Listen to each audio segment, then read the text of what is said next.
All sports, all plays. Yeah. All sports, all plays.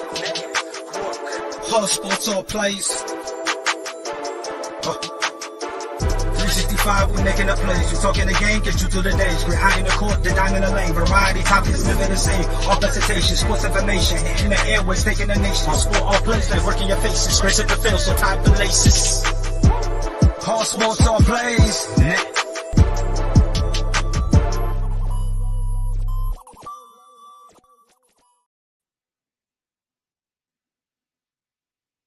How's it going, everybody? Welcome to G.S.R. Live on Saturday night. We're going to do a live watch long and reaction UFC Fight Night, Kattar against Allen. And also you have the Jake Paul versus Anderson Silva fight tonight as well.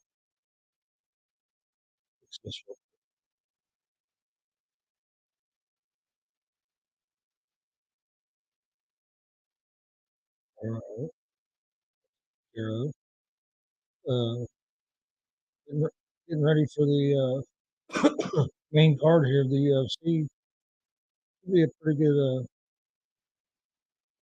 good card tonight, actually. You know, like I said, we have the Jake Paul and the Anderson Silva later on. I think a lot of people are interested in. I know the main event of the UFC. I've seen the odds look like it's pretty much a pick 'em. Which one? I think the main event. I believe. Yeah. I'll pull those up here in just a second. I want to make sure our sound's all right. Yeah. Fix that real quick. What do you think's going to happen with Jake Paul? I think Anderson Silva's going to beat him. I've seen Anderson Silva box before, and he looked pretty good. I expect.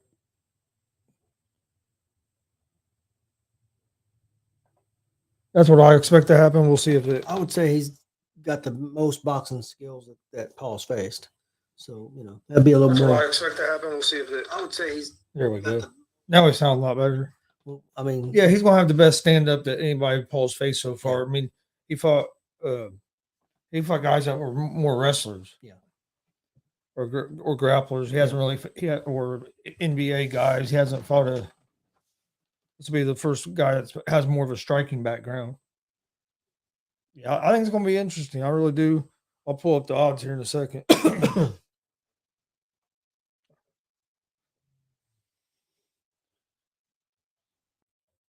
an interesting day in college football. Looks like we're going to have an upset. Looks like Cincinnati is going to lose. They got 19 seconds left. They're down 4. And they're 4th and 30 right now. So it's not looking too good for them. So it looks like they're going to get upset by UCF. Huh. And Cincinnati was top 20 team. I think they were 19, if I remember correctly. Are you getting like a squilling in your headset? Maybe just a touch, maybe. A fade. Looks like Georgia's one. They're up 42-20 with about a minute left on Florida, so they're going to win. It looks like, and Oregon's starting to play real good football. They're 6-1. They're going to win again. They're going to beat California. They're up 42-24 with just a few seconds left. We got a big game getting ready to start. Tennessee and Kentucky. That should be a pretty good game. That's getting ready to start. Yeah. Yeah, that should be a good game.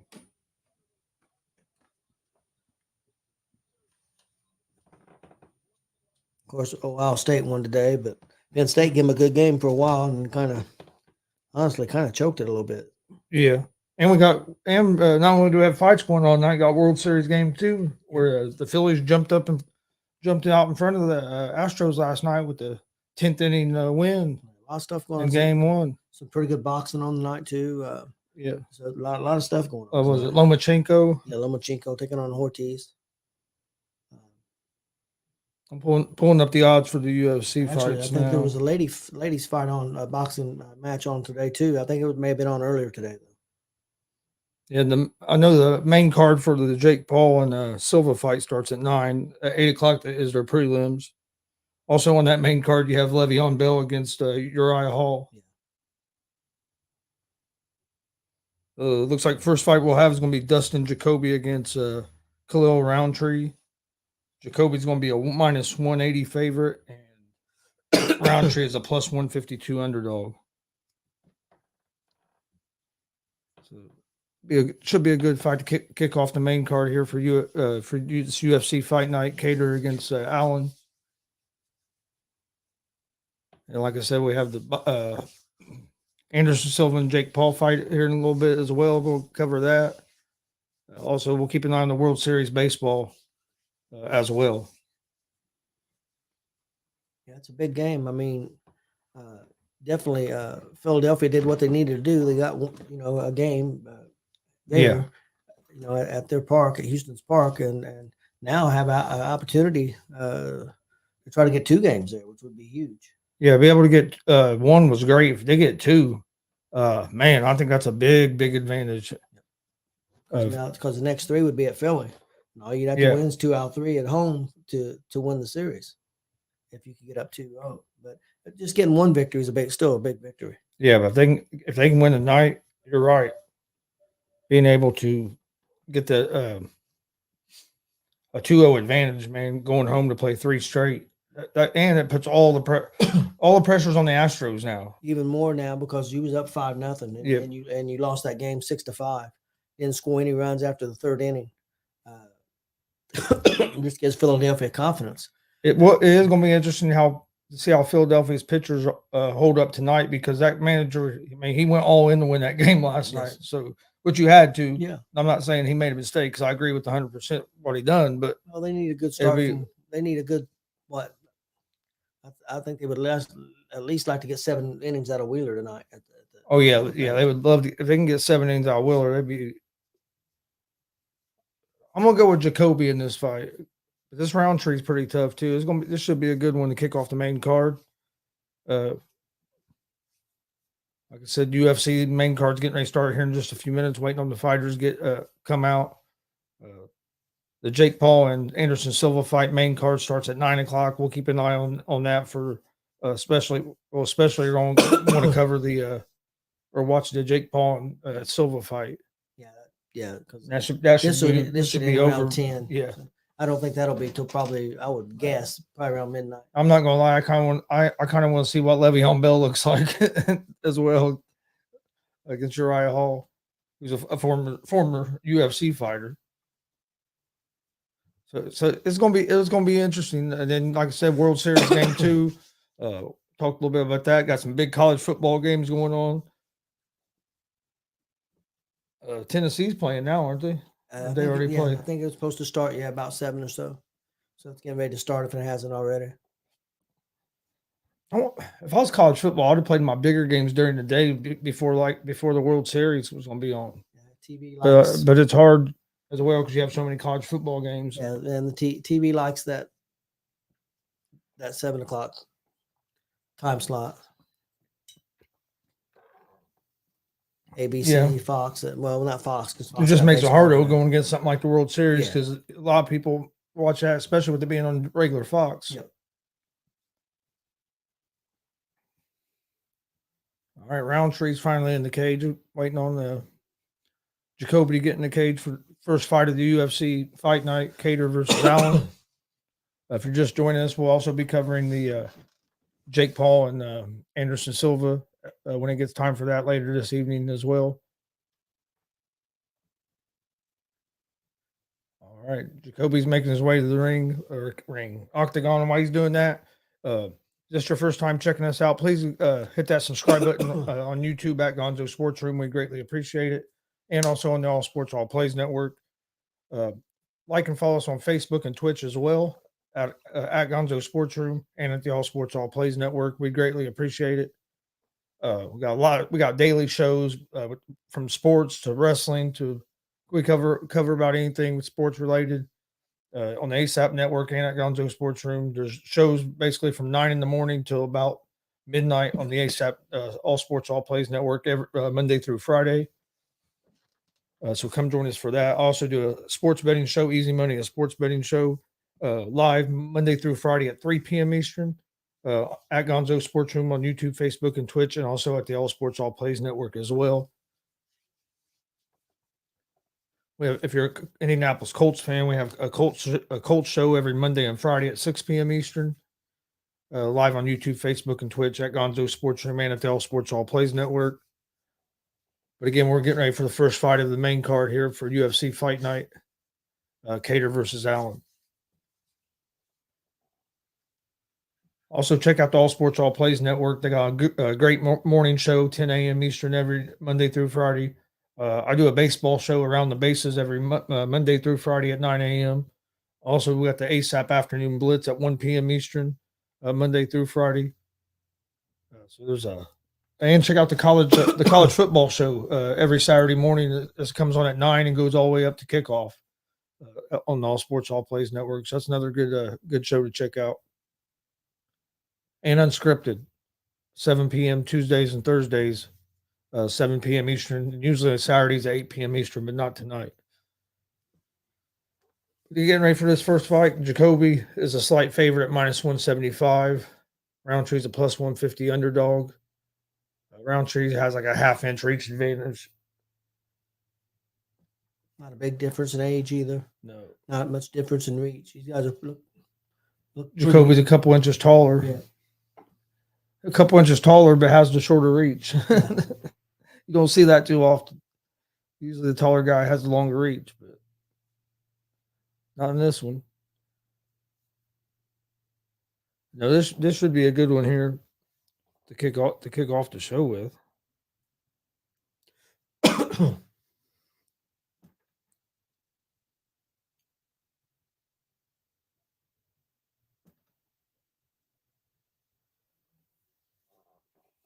Yeah, getting ready for the first fight here. I'm going to go with Jacoby win this fight. But like I said, this Roundtree's pretty good. I haven't seen either one of these guys.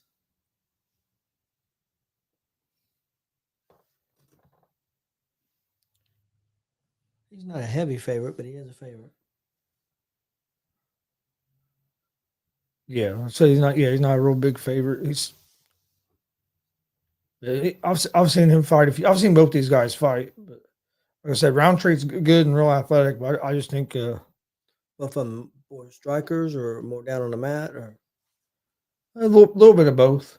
They're both pretty well-rounded guys. Roundtree's a big dude. Yeah, he is, man. He's built. And he's built. I mean, he's built pretty good too. Both guys are built. I mean, similar size, and everything. So should be interesting. Yeah, I think Jacoby was probably going to try to get this down to the ground, but we'll see here. Just filling each other out right now. Yeah, this first half minute or so, you're not going to see too much.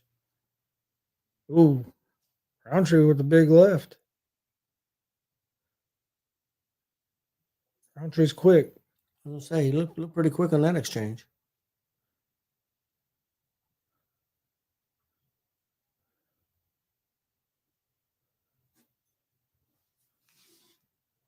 Ooh, another good left gets through there. I can't tell if his nose might be bleeding already. Yeah, Jacoby's gonna have to go because he's. Yeah, so far Roundtree's getting the better of the exchanges here. Neither one of them throwing a whole lot, but what Roundtree has thrown has connected some.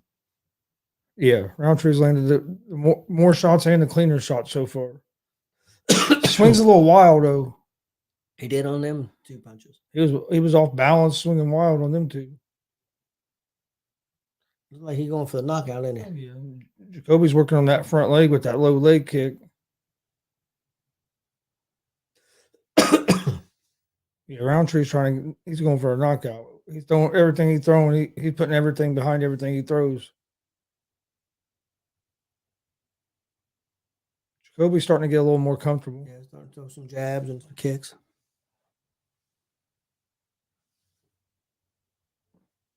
That low leg kick could come into effect though, because if he keeps hitting that front leg, he could force Roundtree to have to change stances. Yep. And it affects your movement. And Roundtree's pretty quick.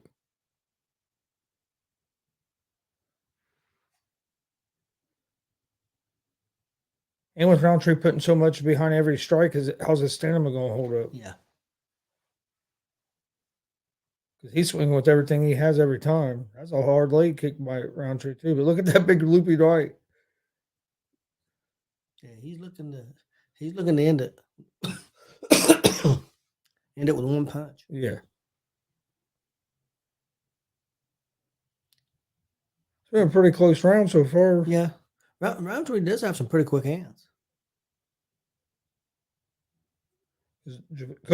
He's settled down, got in a little more comfort zone here toward the later part of this round. Not a lot of punches, but a lot of kicks, leg kicks, like you said before.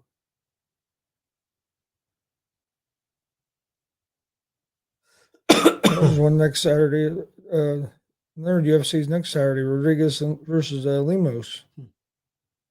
3 versus 7. That could be a pretty good one. I know there's WWE during the day, isn't there? Yep, at noon. Saudi Arabia. Got Jacoby and Roundtree so far. First round, about 2 minutes, just under 2 minutes left in the first round. Been a close round. I think Roundtree's probably landed the harder shots.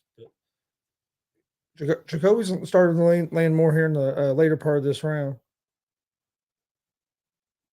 But Roundtree, his stand-up is going to work. It's starting to worry me because he's putting everything he has behind every shot he throws. He's missing a lot of these wild looping shots. That was a nice combination there by Jacoby. I said Jacoby's he's looking more comfortable.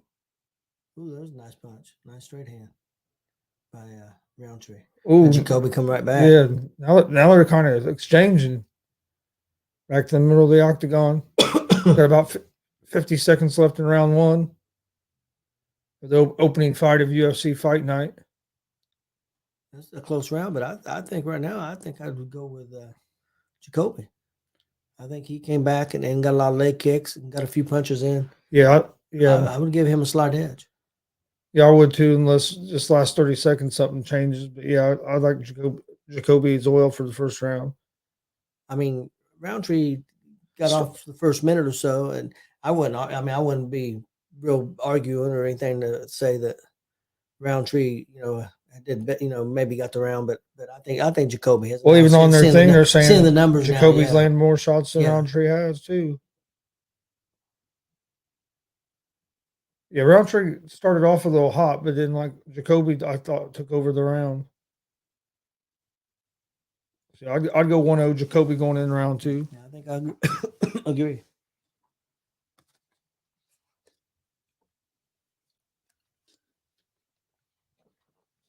Yeah, I think that WWE Crown Jewel, I believe is what they call it there in Saudi Arabia. I believe it starts at noon next Saturday.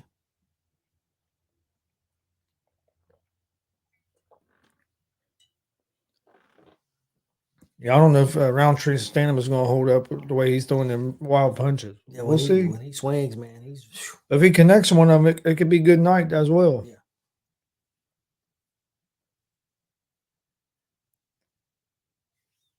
Yeah, Jacoby got into a rhythm, and I didn't take that round.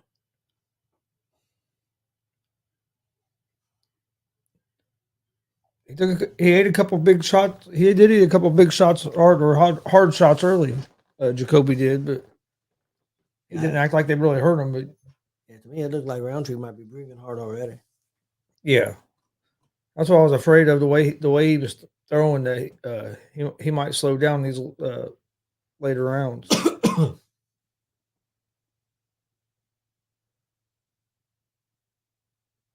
I think them leg kicks threw him off. Yeah, they're keeping him just out of range on most of these exchanges.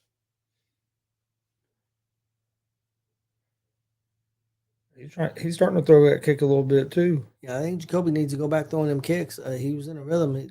He's not really throwing anything right now in the first 30 seconds. That was a nice left hand by Roundtree there. Oh, both of them. I think Roundtree got the best of that exchange. Now Jacoby's starting to throw.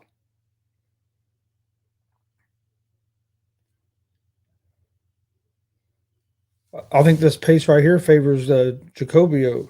Yeah.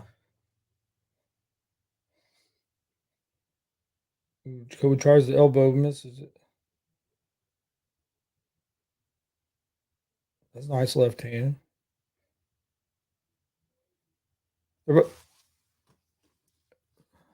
Roundtree came out throwing a little bit more this round. Yeah, he's been busier.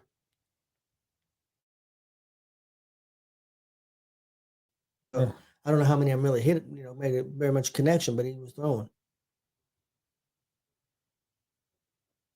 Roundtree's mouth is wide open. Yeah, that's not good. I don't like his stance right now. It looks like he's back on his heels to me. Yeah, that's what I was getting ready to say. He has everything's rolled back on his heels. Jacoby's starting to get more comfortable moving forward. I kind of like the first round. Yep. Roundtree came out and was kind of taking things over, and now it looks like Jacoby's starting to get in that rhythm again a little bit. I don't know how much of them are really connecting or doing damage, but I mean, he's throwing. They're saying that he's landed over double. That's what they're saying. Or almost up. Yeah, but over double. I don't really see that many more landed. I mean, I think he's landed more, definitely. Yeah, I think the Jacoby's winning the round so far, but I wouldn't have thought he had doubled him up. Yeah. But I think Jacoby's winning this round with still got about halfway. Yeah. Because we're about halfway through it. Yeah, he's took over about the last minute or so. Like I said, I thought Roundtree came out and had the first minute, but since then, Jacoby got in that rhythm like he did the first round.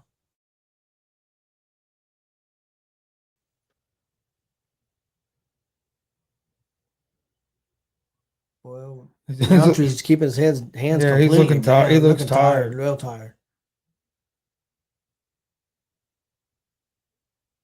You still got 2 minutes left in the second round.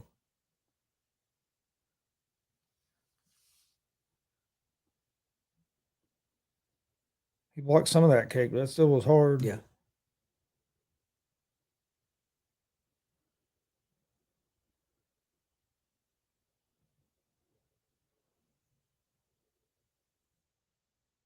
There's not as much on these punches as he was throwing earlier. No. Not as fast.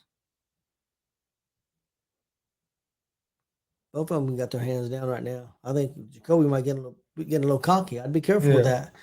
I'm telling you, if Roundtree caught one of them shots, I think it'd be night time.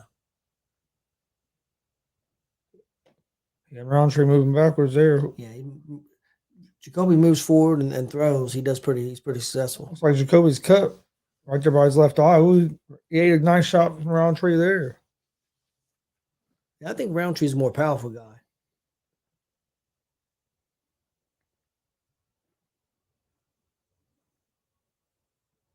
Jacoby pushing him up against the cage into the clinch.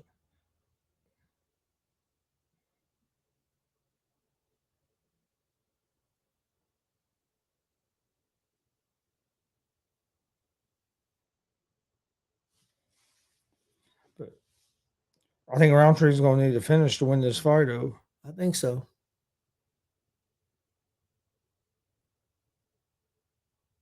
At least so far, I have Jacoby winning this round.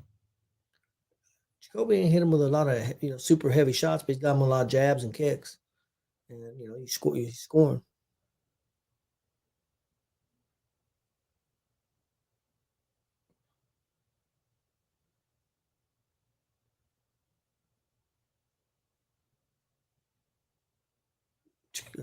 Roundtree throwing kicks and his hands completely down to the side. Yeah. He almost got caught with that head kick with his hand down by his side. He hit it, but he didn't get all of it. Yeah. He got all of it. He could have been in trouble. I got Jacoby up 2-0 going into round 3 here against Roundtree. Yep, I would agree. He's going to need to stop him. There's no chance he's going to have. Yeah, he's going to have to get a stop in the finish here in the third round. Next fight is going to be Josh Fremd against Trishan Gore. Fremd is a minus 156 favorite. Gore is a plus 132 underdog. That'll be the second fight of the main card.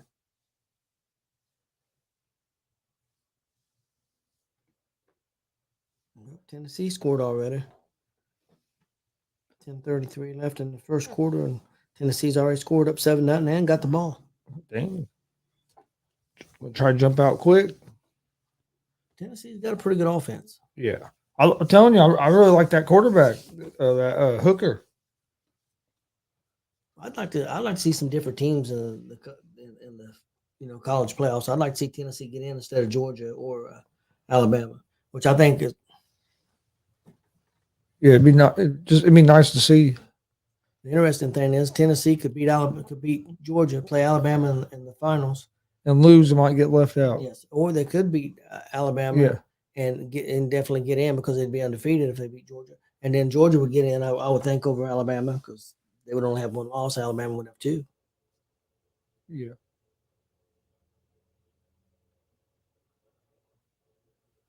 Yeah, I think Roundtree, and if you go by the live odds, they think the same way. Like Jacoby is a minus 725 favorite right now, so they agree that Jacoby's won the first 2 rounds.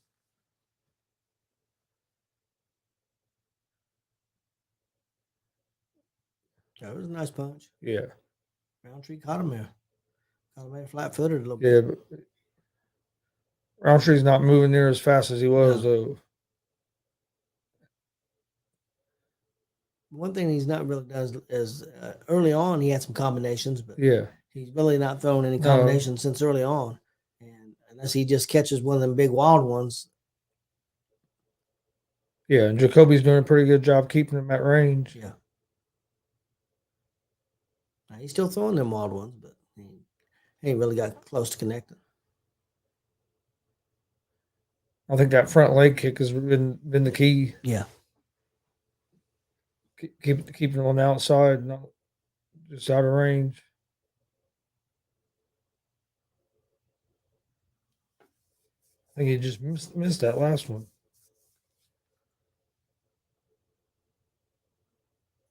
Now Jacoby pushing forward again. Neither guy's tried any takedowns or anything. No. Jacoby's tried a couple little half shots, one each round there, and pushed him up against the cage, but it wasn't nothing like he committed to it. It's been mostly just a stand and strike.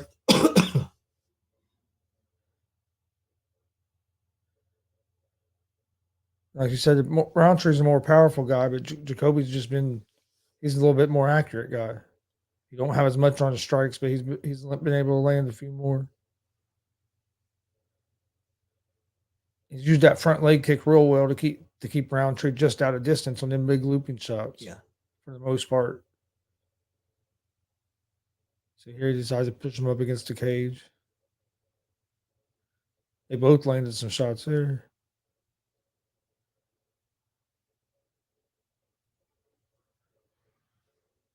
They got Jacoby landing more significant strikes in this round as well. Not by a lot, but yeah, No. they got him.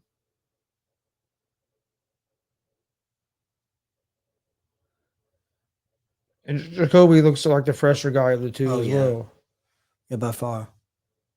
Hey, you better not get cocky. I hope start waving that hand around and you get caught. You'll be mad like Jay was last night. got cocky. Oh, he got caught there. Yeah, got hit with a good shot there to have him stepping backwards. Yeah.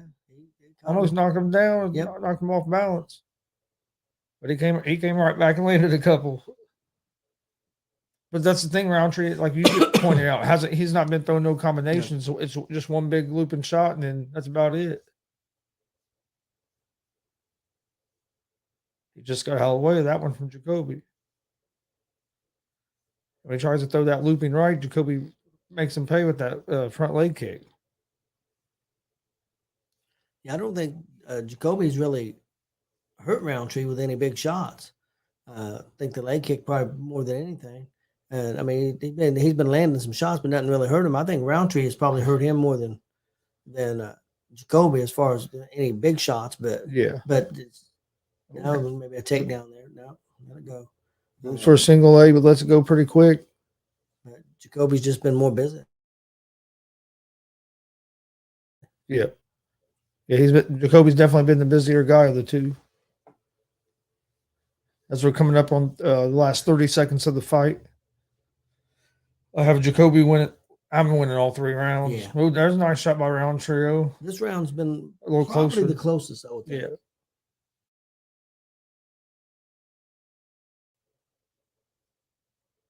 He caught him with a nice right coming in there. This kills me to watch these All right, guys 11 with seconds left. their hands down at their sides. Yeah.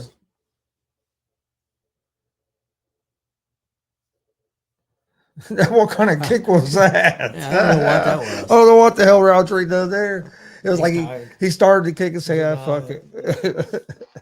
There's only 2 seconds left. Hell with it. I'm not throwing it. Yeah, that was weird. You don't see that? No, we don't see that very often. He's tired. Yeah, I think Jacoby won that fight, Oh yeah, I definitely think so. but I also thought Jan won last weekend. They gave the fucking fight to O'Malley, so you never know when it comes to these judges.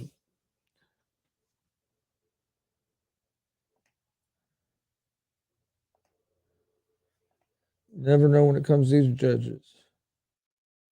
All right, next, Jacoby versus Roundtree just ended. I think Jacoby won all 3 rounds. Next fight's going to be Josh Fremd against Trayshawn Gore. Fremd is a minus 156 favorite. Gore's a plus 132 underdog.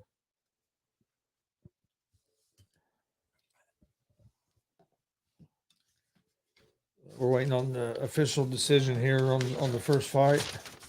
So, I mean, it'll be a few minutes before the second fight starts. I want to thank everybody for watching. Please hit that subscribe button on YouTube at Gonzo Sports Room and at the All Sports All Plays Network as well. Same thing, follow us on Facebook and Twitch if you would.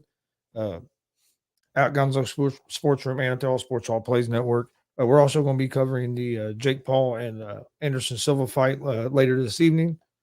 So stick around. Got a lot of fights coming up. They're getting ready to announce the winner of the first fight, which I think Jacoby won the fight. But we'll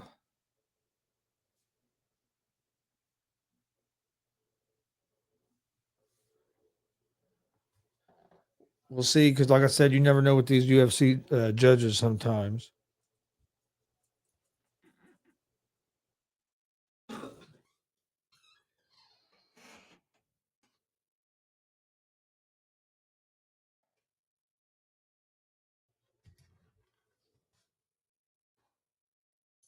Yeah, the fight to Roundtree. Wow, By split decision to Roundtree, that is terrible. Man, that is nuts. Oh wow! And see, I just said you never know with these judges in the UFC.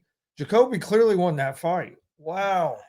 Roundtree may have had a chance for the third round, maybe a slight chance to. But he definitely lost the first two. Wow, that is crazy. And I just got done saying that that Jacoby should win, but you never know with these judges.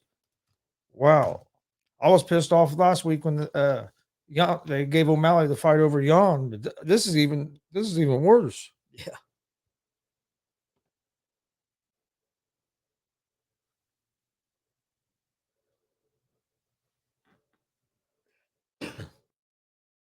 That's horrible.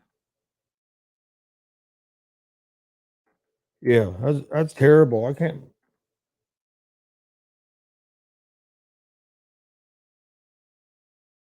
Number 10 USC is already down to Arizona 7-3.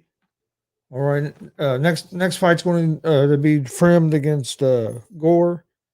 The judges gave this fight to Roundtree in a split decision. I can't believe it. Jacoby definitely won that. To me, definitely won that fight. I wish I'd had the sound. I should have turned the sound up for a minute and heard what the announcers were saying about it.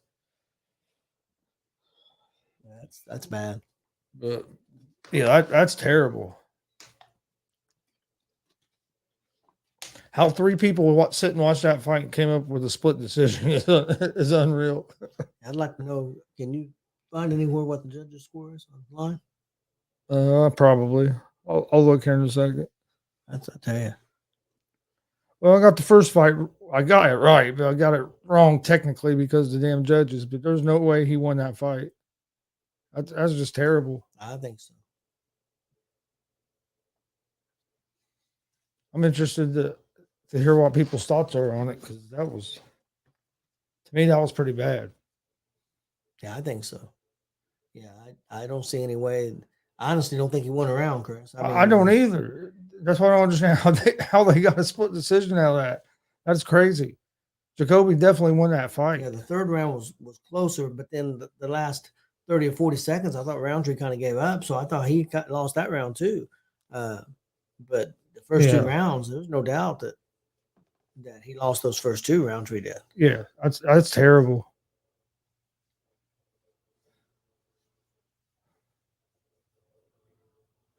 I don't know that to start the main card off with a decision like that is just crazy. Judges gave the fight to Roundtree by split decision, but Gore won all 3 rounds of that fight. I don't know. That's crazy. Next fight's going to be Fremd against Trayshawn Gore. They're not even in the octagon yet, so it's going to be a few minutes before that. But we got the World Series starting here in about, 20, 25, 30 minutes? I think they start at 8, a little after 8. Yeah, probably about. Got some good, about 30 minutes. Good college football going on. Later tonight, we'll be also talking about the Jake Paul versus Anderson Silva fight. Got that main card of that starts at 9. Le'Veon Bell's also fighting on that card. So that should be kind of interesting as well. We're waiting on the second fight here to get going of the UFC fight night. Josh Fremd against Trayshawn Gore. Gore's only got a 4-2 record. Fremo, he's won 7 of his last 9 fights. So yeah, I would say he's probably the favorite. Yeah, he's a minus 156 favorite. Gore's a plus 132 underdog. So he's not a big favorite, but he's a favorite. While we're waiting here, please hit that subscribe button on YouTube at Gonzo Sports Room. We greatly appreciate it. Also, like and follow us on Facebook and Twitch. Leave a review on our Facebook page. We appreciate that as well. Shows Easy Money, a sports betting show, is live 3 p.m. Eastern, Monday through Friday. And then also got Gonzo and the Judge Sports Talk that's live Monday, Wednesday, Friday at 11. We also do stream live pro wrestling, much independent wrestling shows here around the Indiana area. Actually, we're getting ready to go out of state and do a couple shows as well. So if you're a pro wrestling fan, we do that. Getting ready to start our actually pro wrestling podcast back up and start talking more like the bigger companies with AEW, WWE, and some of that stuff. So we're going to get back to that. But we have shows on all the time. But yeah, please hit that subscribe button on YouTube as well. We'd greatly appreciate it. Fremd's 9-3, Gore's 4-2. You have 185 pounds. Just because I've seen him fight before. I haven't seen the Gore fight before. The Gore looks like he's probably going to be pretty athletico. Yeah. He's built pretty good, so I think he'd have decent power. But Fremd's been on a winning streak. He's looked good his last few fights. So that's why I like Fremd.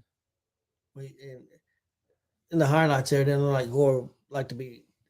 None was down on the mat. Yeah. And I think that's going to be an advantage for Fremd. So yeah, I'm gonna go with Josh Fremd here over Trayshawn Gore. Hopefully the judges don't mess this one up. Yeah, that was pretty bad. Tell you one thing I can say about that Gore. It might be only 4-2, but the dude looks confident coming to the ring. Yeah. Like he's ready to go. I'm gonna text him and see what he thought about that.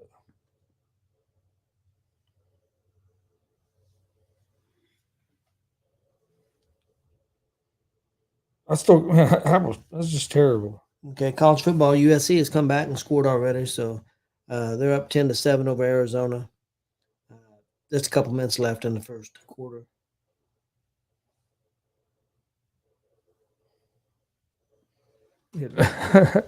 Just,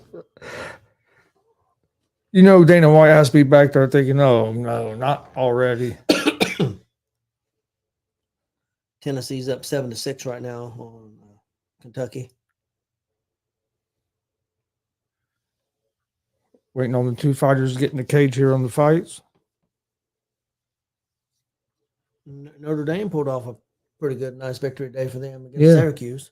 Beat them by quite a few points. Penn State looked like they were going to knock off Ohio State, and they fell apart. Oh man, they fell apart. They scored Ohio State scored like 3 touchdowns in what, 2 minutes or something like that? And they turned the ball over like 4 times in that game. Missed a field goal. They was outplaying them if it wouldn't been for the turnovers. Yeah, just mistakes.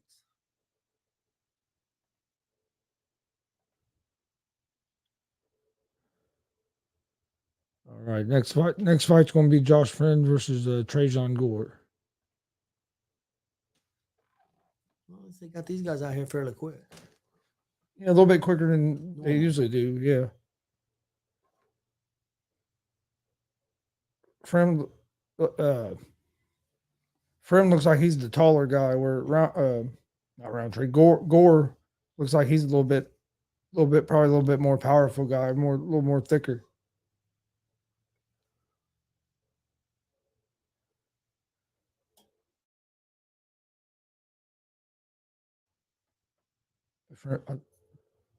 I mean, Frem don't look as big upper body as he does.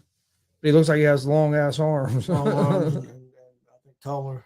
Yeah. And it looked like to me that he's got some grappling skills, which I didn't in the highlight package. I didn't see really Gore trying any of that. Not saying he can't do it. Like I said, I'll be honest. I haven't seen the Gore fight. I've seen this Frem fight. That's why I picked him to win because I've seen him fight a few times. The highlight package, Gore looked strong and pretty quick.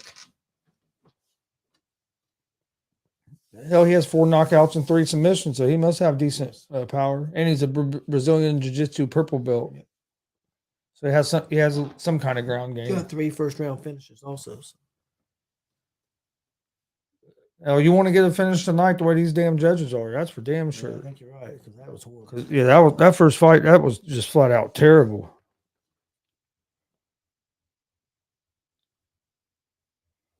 Oh shit. Stevie said, "What the f was that?" I had it effing. It cost him his bet. First fight cost him his bet, and there's no way that guy won. That's pathetic. Because he probably had a couple of the prelim fights and then this fight in a parlay, and he lost his parlay because of that. Frem has got 4 inches high, and just only an inch in reach though. Both guys are 28 years old. By looking at the two, you would have thought he had more than an inch reach by looking at him. Maybe we see him more in the ring side by side. Maybe it won't be as bad, but man, it looked. He said it cost him his bet.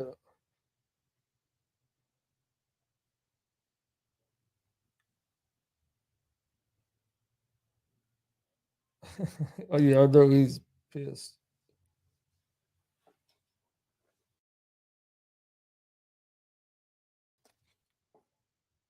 Dre Montez. Saying what's up, fellas?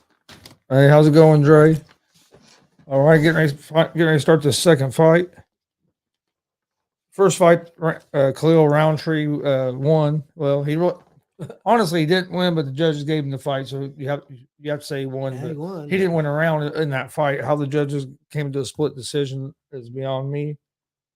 We appreciate you tuning in, Dre. Appreciate the support. All right, getting ready for the first round here of Josh Friend versus Trajan Gore.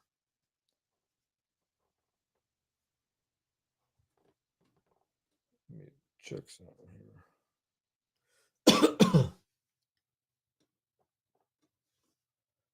here. Friend was a slight favorite coming into this fight. Man, he's only got an inch of reach. It looks like a lot more than that. Like about 4 inches reach. Gore's shooting in for a takedown right away. But it don't look like he has it locked. No, he don't have it locked with the other hand. At first, it looked like he might have it. Nice takedown. Yeah, Gore has side control here. I wasn't expecting that, Chris. No, neither was I. That was quick, and that Frem was standing straight up. Yeah, got caught. Frem so far, Gore ain't really been able to do no damage. Frem's trying to get out of this here. I think he's going to. Have to watch these knees coming up. Yep. Gore with the front headlock position. Bounced off the cage there. Yeah, I was surprised there Gore getting that early takedown. Frem does a sucker drag right out of that and gets back up to his feet. He got a whizzer, yeah. But Gore hasn't pushed up against that. Ooh, nice knee by Frim there, but Gore has him pushed up against the cage right now. I like to know who does these measurements because there's no way there's only 1 inch difference in reach. No. No way in hell. No, Frim looks so much longer than what he does. Right now, Gore's doing a good job of keeping that low center of gravity and keeping Frim back up against that cage. He hasn't been able to do a whole lot of offense from this position yet, but he's definitely been able to control this position. Now he's going back down, trying for a takedown again. Oh, nice pickup. He picks him up, slams him down, takes his back, gets both hooks in. He's got the hooks in, but he really don't have. He's going to try to get that neck and try to get that rear naked choke. Right now, Frim's doing a good job of keeping hold of that right arm. Yeah, he's got that wrist. And got both hands on him. Yeah, he's done a good job of keeping that right arm so far. But this is the second time that he's been taken down, and Gore's getting control time as well. I mean, you gotta give Gore, about halfway through the fight, you gotta give Gore control so far. Oh yeah, Gore's definitely winning the first round so far. Frim's back up to his feet this time. He caught Frim completely off guard, Chris. What do you think? I don't think Frim was expecting any of this. Oh yeah, he gave up the both takedowns pretty easy.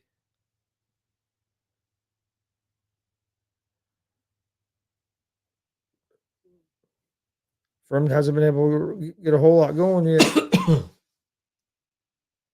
About 2 minutes left in round one. The score has some pretty quick hands. Yeah. I thought he was going to have the quickness. He's not throwing a whole lot of combinations, but he'll shoot that jab out there here every once in a while.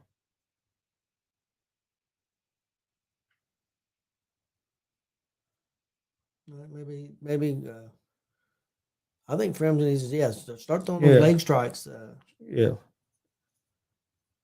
Frim's starting to look like he's getting a little bit of a rhythm on his feet. Big difference in each other's leg kicks. Yes.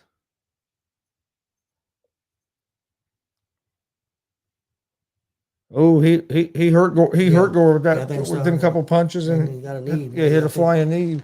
But yeah, he hurt Gore. Gore didn't like that too well. Gore's pinned up against the cage.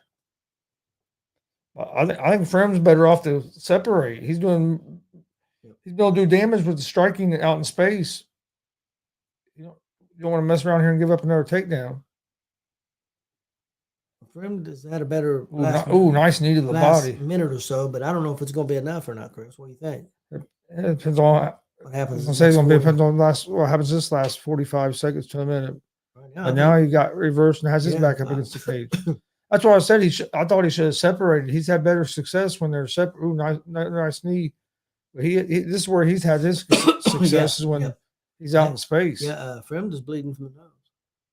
Looks like maybe a little bit. Or is it just really, really red if it's not?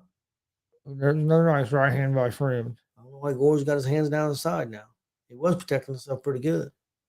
Went that flying knee again, and then right uppercut kind of grazed him. He didn't get all of that uppercut, but I still think, Frim came on here the last couple of minutes. I think Gore won that round. Yeah, I think it was a real close round, but I'll probably give it to Gore just because he had the two takedowns. He is bleeding maybe from the nose and mouth. But it was I think it was a close first. I think it was a close first round. That round there was closer than either of the rounds of the last fight, and they called it a split decision of. So who knows these yahoos that they have judging? I'd give the edge to Gore. But like you said, the judges, who knows? They made. Yeah, I'd give Gore the first round, but like I said, I thought it was real close.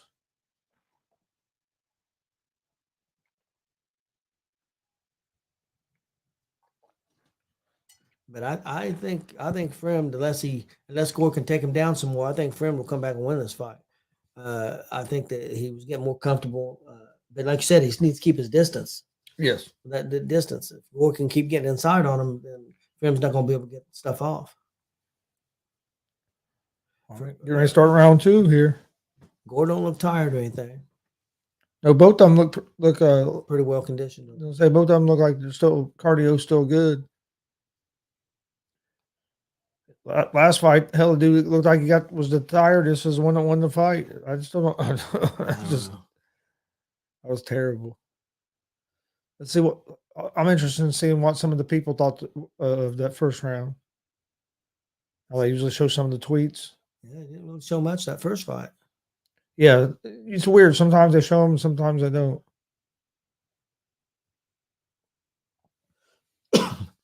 If I'm Gore, I'm trying to get another takedown because on the feet is when Frem has done his most damage. Yeah. Oh, Frem hits him with a few shots and he shoots him for a takedown. Yep. I think he's going to get it too. Oh. Well, maybe not. No, he's got a choke. Oh man, you can't use the cage, can you, like that? Oh, I think he's going to get him. Chris. Oh yeah, he's in trouble. Frem's in trouble. He's in trouble. Man, he stopped it. Golly. I think he went out. He got caught in a weird position. He got caught in that guillotine. Yeah. Got in the guillotine and he was done. He tried to push off the cage and kick out of it, but couldn't get out of it. Kind of made it worse, didn't it? Yep. Nice showing there by Gore. Yeah. Like you said, though, I'm glad that he got a submission because who knows what they would end up calling, the way they was calling, the way that first fight was. Yeah. Yeah. The judges, on how they gave that first fight of split decision makes no sense. No sense at all. Well, that Gore really surprised me with his with the grappling. He got that in deep. He got it deep, and man, he was cranking. And then when he got turned that way, he was done. Yeah, because he just at that angle, there's nothing he could do. No, yeah, he's done. Look at him. Man. Oh yeah, he was in. Yeah, he made a mistake kicking off that cage. Are you allowed to do that? Well, as long as you don't dig your toes into the cage, which I thought he kind of digged his toes. He grabbed his hand for a second, but it wasn't very long. Well, Arizona and USC is tied 10-10.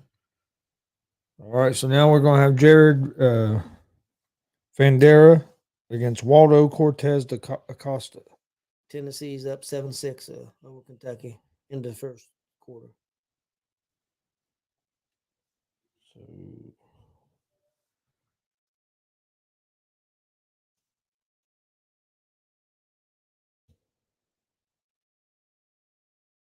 that was a fight. I mean, I know it didn't go very long to the second round, but it was a pretty entertaining fight. Yeah. Yeah, it was. Versus Waldo.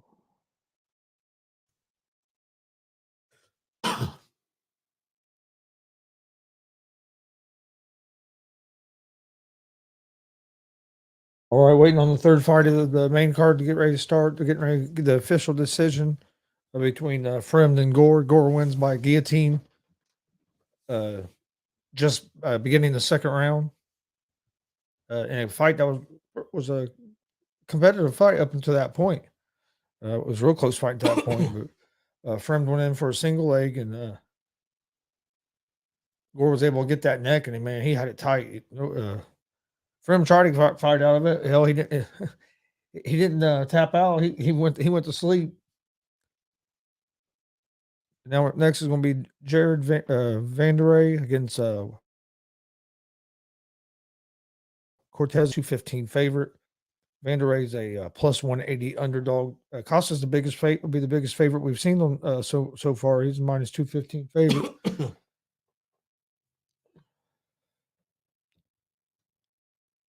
So he'll be the biggest favorite that we've seen on this card. While we're in between fights, please hit that subscribe button on YouTube at Gonzo Sports Room. We greatly appreciate it. Like and follow us on Facebook and Twitch at Gonzo Sports Room as well. Also follow the All Sports All Plays Network on Facebook and Twitch, and subscribe to them as well on YouTube at All Sports All Plays. We also have a sports betting show Monday through Friday, 3 p.m. Eastern. Easy Money, a sports betting show live on YouTube, Facebook, and Twitch at Gonzo Sports Room and at the All Sports All Plays Network. But we're in between fights here. Gore just won by guillotine in the second round over Frem. First fight, Khalil Roundtree won by split decision, which was terrible. The judges, he didn't win a round in that fight. Jacoby got screwed. Well, so far, the favorites ain't doing too well. No. Then after this fight, we're gonna have Max Griffin against Tim Means, and then the main event is Cater against Allen. So we still got 3 more fights on this. Plus, when this is over, we'll switch over and watch the Jake Paul and Anderson Silva fight. So if you're a boxing fan, stay tuned for that. Le'Veon Bell and Uriah Hall are on that card as well. The main card of that starts at 9. Their prelims start at 8. But we'll probably keep an eye out for the Uriah Hall and Le'Veon Bell fight, and then once the UFC ends, we'll switch over to that and watch the co-main event and the main event as well. You got the World Series getting ready to start, so it's a big Saturday night in sports. And in the fight, there was a Bellator that's probably just now getting ready to end that started at 4 p.m. Eastern today. So there was a lot of stuff going on in the fight world as well. But Gore had a good outing there. Nice submission victory. Yeah, Gore looked good, and from the highlight package, it was mostly that the highlight package that shows mostly his boxing skills and stuff. There, he showed some pretty good grappling skills. Yeah, kind of caught me off guard a little bit, and I think he caught the other guy off guard. To be honest with you. Oh yeah, I think you're right. I think he caught him off guard as well. Gordon Ryan. He's going to be on the UFC Fight Pass Invitational 3. Oh, submission grappler. So I like watching some of that stuff. So it's all grappling. Number 1 submission grappler in the world. 97-5 grappling record. That's crazy. I like watching some of that grappling though. This is a heavyweight fight, isn't it? Oh yeah, against some big boys. 7-0. 5 wins. 5 of his wins by finish. 4 of them by knockout. He's a big dude. Yeah. And there's 12-9, has 6 first round knockout finishes.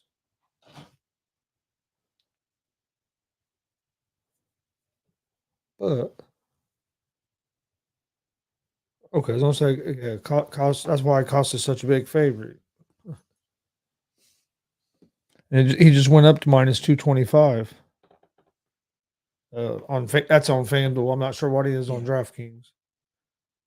Waiting on the next fight to start. The guys are both guys are getting ready to get in the cage, so should be getting ready to start this fight here in just a second. First 2 fights of the main card have been pretty good, though. Other than the judges messed up the first fight with their decision, then the second fight, not often you see a guillotine that deep. I mean, damn, it looked like he's going to rip his head off his body the way he had that at that last angle. The way he, yeah, man, he did. And that you could tell that didn't feel good. For him to wouldn't tap out, he went to sleep. We're waiting on the third fight of the evening. It's going to be Jared Vandery against Waldo Cortez Acosta. Acosta's a -225 favorite. Vandery is a +188 underdog. That'll be the third fight of the evening. In the first fight, Khalil Roundtree won by split decision over Jacoby. Jacoby won the fight. Roundtree didn't win a round. The judges messed that fight way up. In the second fight, Gore was able to get framed in a guillotine in the second round and won by submission. So we're waiting on the third fight in the main card. Should be starting here real soon. If you're just joining us, we're also going to be covering the Jake Paul and Anderson Silva fight here later this evening. So stay tuned with us for that. And also, please hit that subscribe button on YouTube. Like and follow on Facebook at Gonzo Sports Room and at the All Sports All Plays Network. And we greatly appreciate it. But yeah, we got third fight of the night in the UFC coming up. Prelims are just now getting ready to start for the Jake Paul Anderson Silva main card. That starts at 9. If you're a baseball fan, World Series is just getting ready to start on Fox. It should be starting here anytime. So got a lot of stuff going on tonight. Michigan and Michigan State just started. Well, a little bit ago. It's 0-0 right now. And Tennessee's got a 13-6 lead on Kentucky. On Kentucky? Yep, 13-6. I think this is going to be a good one. But man, that's the only thing I don't like about the UFC that takes so long in between Yeah, they do. in between fights. I understand you got to get like some advertisements in, but still, by the time they do that and they play these video packages, and then they show the guys walk to the cage, and it's like come on. Or you're showing the video package to the people watching on TV, you could have the guys coming to the cage. Yeah. Maybe the main event if you want to show the guys walk out, but you know what I mean? Especially for the other fights, they could be showing these while the guys are walking out and getting ready. Yeah, Acosta in this interview said that the guy he's taking on said his chin's already gave up. That's what he said. His chin's already gave up. I like that. I haven't heard that one before. I never have either. All right. But yeah, next fight tonight is going to be Vendera against Acosta.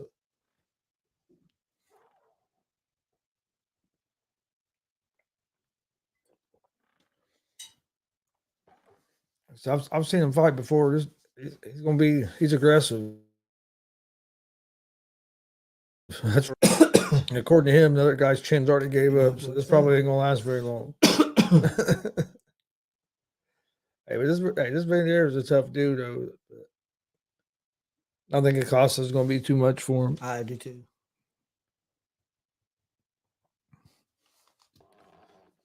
But with the heavyweights, man, just one punch or a heavy knee or something, and it could be over. So fucking last week I went 10-2 on my picks for UFC. Tonight I'm 0-2 so far. I only missed 2 all last week. That was prelims and main card. And honestly, should only missed 1 because I still feel like Jan won that fight over O'Malley. Change the subject here for a second. We're both big Colts fans. I just seen an article where they're saying that the Colts could be sellers and could be possibly moving Naheem Hines, which with Jackson, he's showing himself. That don't bother me. But the other one that they talked about moving on from possibly is Gilmore, and I don't understand that. No, because he's played well for us this year. No, he won the Buffalo game for us with two defensive plays that he made. I mean, to be honest, I think there's some teams out there that would be interested in Hines. I'm sure there's teams out there be interested in Gilmore, but I think there would be some teams because there's some teams hurting at running back position. Yeah, and that's something that the Colts are strong at right now. Yeah, that Jackson was impressive. Why Taylor was hurt, and why Hines was hurt, and that might be why they are thinking about maybe moving on from Hines is because of how that Jackson looked. Well, Jackson looked really well. And you also have Lindsey, who's been a Pro Bowler before, and has run the ball pretty decent when he's got his opportunities. Making probably a lot less money than Hines. Well, the rookie is. Yeah. But I don't think Hines is a 4-down back. I think he's going to have to go somewhere that's. Yeah. I'm interested in seeing what the Colts offense looks like with Sam Ehlinger. Yep. I'm starting now. Kind of excited to see that tomorrow. Tomorrow should be fun. We're going to take a trip and watch a lot of football. So Cortez is finally walking out to the cage here.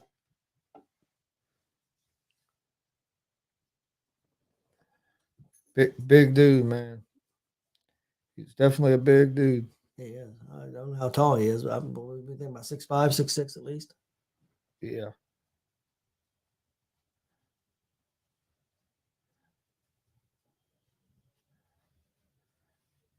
And they come out and have to take off a jacket, a shirt. It's like, come on.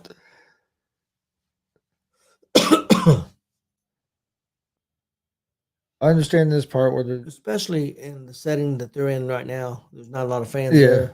They're just there at the Apex. I mean, I understand if you're in Las Vegas and there's 15,000, 16,000 people, the music, but this I don't understand. They want the video package, like you said, they could, when they get away from the video package, both of them guys should be standing in the ring already. Yeah, ready to go. And ready to go.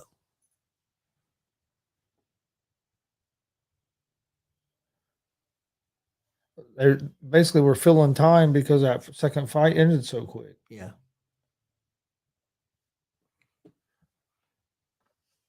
I understand if it's a big pay per view and you have thousands of people there in the arena, but this, like you said, hell, there's not many seats here in this Apex no. place. Not many. I mean, there's some, but it's not. I heard it's pretty expensive to get in there. That's what I hear. I would say that this guy's got the experience advantage. Yeah, he has experience advantage, but I just think Costa's gonna be too quick for him. Well, I think it's going to be hard if your chin's already gone. So.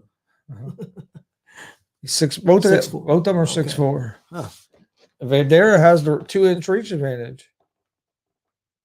On DraftKings, he's only a minus 195 favorite. He was a minus 225 favorite on FanDuel. There's a plus 165 dog, so DraftKings have the odds a little bit closer than what FanDuel does. Usually, you get better value on. Well, I would say.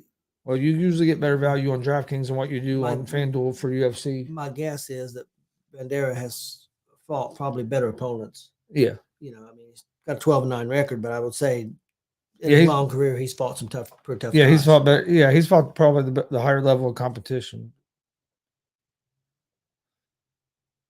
And that's why they put him up against this guy so they can see kind of where this guy measures up. Because the cost is 7-0, but yeah, he hasn't fought the toughest competition either. But I think he's going to win this fight. Yeah, if he don't, I'd be a little surprised. I'd say Acosta's up and coming, and where the other guy is more tail end of his career. Yeah. But you never know. Two big guys like this, like I said, one punch, one knee, a mistake. Yep. Oh, yeah, one mistake and it can be over. Excuse me.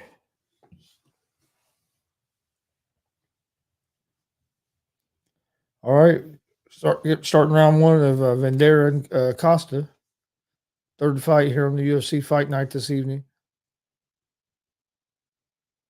Second fight, we had a quick guillotine submission in the early second round. First fight, we had a robbery. Yeah, judges are terrible in the first fight. Costa's the one moving forward. I figured he'd be a little more aggressive. He's kind of filling each other out here. Keeps him hands awful low. Yeah. That could be dangerous, especially against a guy that's fought a lot of fights.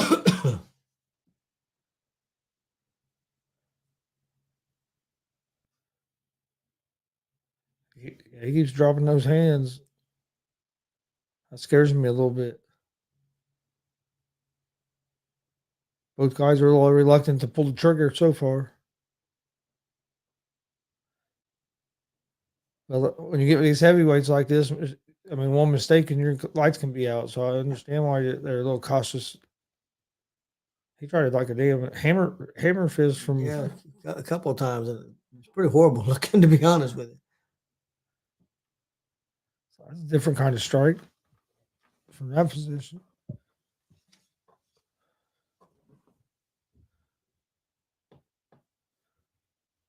Neither guy's ran anything real big. No, he hasn't done anything. He didn't look like he liked that leg kick from when Vandera landed it. Yeah. Vandera, I'm going back to it. Yeah, I think Vandera could tear up the way his stance is. I think he could tear up his legs. That's a wild punch. Wild punch, man. I thought that one dude threw some wild punches in the first fight, but that was. Costa's definitely the quicker guy. Yeah. There's that leg kick again.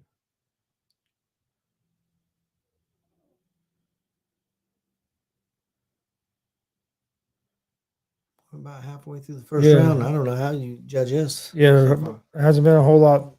There we go. Hasn't been a whole lot landed yet. Acosta's coming at him. I think both of them landed a couple of decent shots in that exchange. Yeah. Man, that's a hard leg kick. It is. You're not going to be able to eat a bunch of those. That's No. what I'm saying. I'd keep Costa's throwing these lunging shots. Yep. He's having trouble finding his. He's having a little trouble finding his range right now. Yeah, most definitely. That one exchange he found his range kind of decent. Both of them landed a couple, but since other than that, he's had trouble finding his range. I know Bandera may be worried about Costa's power, but I think I'd keep going to them leg kicks, man. Yeah, I think they was pretty successful, and I think he. and it was bothering Oh Costa. yeah, the hard as he was throwing them, if they hit, they're gonna bother you.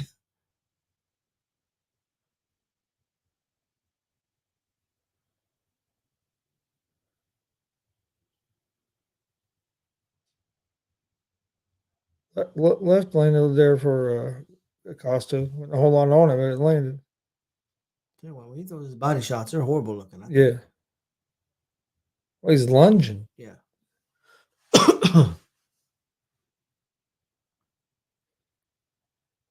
Still ain't been a whole lot, but kind of hard to judge. That looks like that might have been a little low.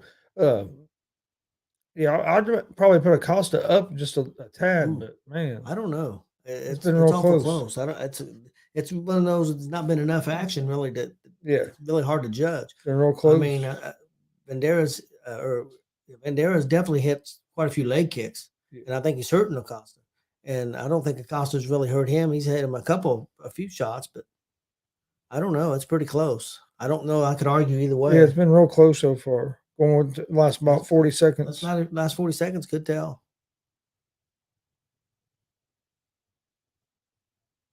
Acosta's doing a lot of, Vandeleur's doing a lot of backing away. Do you think that can affect the judge at all? I think it can. I think it can sometimes. But one thing is, Acosta's not really putting a lot of pressure. Yeah. So Acosta's not been throwing a whole lot. That leg's hurting him. Yeah, I think just because of the leg kicks and the damage he's done to the legs, I think I would give Bandera. Oh, now he kicked the other leg. I think, and I don't think this dude knows what to do. He's trying to act like it don't hurt, but when you respond to it, that means it hurt. Yes. When you try to smile and say it don't hurt, that means it hurt. It's hurting his leg. Oh yeah. Well, you could tell that last one he buckled a little bit. I would give Bandera that round close. I would too. I like the way he finished around there. But with the judges, you never know. Let me ask you this: with UFC, and they get a young guy coming in, and he's whatever weight class, and he's 7-0, 8-0, and they think he's got a future. Can it affect the judges? So he's fighting a guy 12-9. That was a close round. Could they give that guy, the younger guy, because hey, he's up and coming? Let's give him the round. They shouldn't. I don't think they should. But do you think that happens? I mean, it might. It might get in some guys' heads if the judges look like the odds or something. Oh, this guy's his favorite. This guy's favored to win. But the first fight, that guy had a 7-fight win streak, and I thought definitely won the fight. I mean, there wasn't no discussion about it, and they give the fight to the other guy. Yeah, no, I agree. He definitely won the fight. I don't know. Jacoby definitely won that fight. Oh, I agree. The judge gave it to the other guy, split decision. I don't even know how it was a split decision when you don't win the round, but I think right now I'd give this a slight edge to Bandera. Yeah, I go slight edge to Bandera going into the second round here. I think he just keep pounding that leg. And I like what he's doing with that leg kick, and he was able to land he's landed some shots with his hands as well. And Costa has been moving forward some, but hasn't landed a whole lot. I think he's got to come forward and throw. Yeah, he's coming forward and then like lunging. You close that distance and let your hands loose. I think I try to get him up against Cage. Yeah, especially when he's been backing up a little bit. Yeah. Then Bandera started moving forward there a little bit. Man, that's a nasty leg kick. Leg kicks 13-14 for 93%. He done one on each leg that time. And I don't think Acosta had 13 strikes that hit anything. No, that left leg is that front leg, that left leg of Acosta starting to bother him. Oh yeah, definitely. And there's the one moving forward here early in this round. Another nasty leg kick. I think that leg is bothering him, and now he don't know what to do. He's throwing him off his game. He just got to go at him. He's throwing wild looping shots. He blocked that Yeah, one. Jacoby done a good job blocking that. I'm glad he blocked it because I tell you, if he didn't, I don't know what would He hit him with happen. a nice leg kick, Yeah. but it looked like he ate a decent shot. But Vanderleer did a good job of turning Oh, around nice knee. and getting him up against Yep. the cage. Did a good job. Oh, going for the takedown, didn't get it. Costa throwing some wild shots. Got a long way to go, but I think Vanderleer has outsmarted him so far. Yeah. With the game plan so far. But like I said, I think if Costa hit a big one, we could be all over. I think he's pissing old Costa off, but he's destroying his leg. But he's yelling at him. So what that's going to do? To me, that means it hurt. Yeah. When you recognize, when you acknowledge it like that, it hurt. It bothers you, and you can tell by the way he's he's moving. He's limping. It's hurting. That leg's weak. That left leg's compromised. Oh, definitely. And I just keep going at it. And then when he turns, he's been throwing it to that left leg, and then when he turns, he comes right back and hits one on the other leg. Yeah. He's done that a couple times.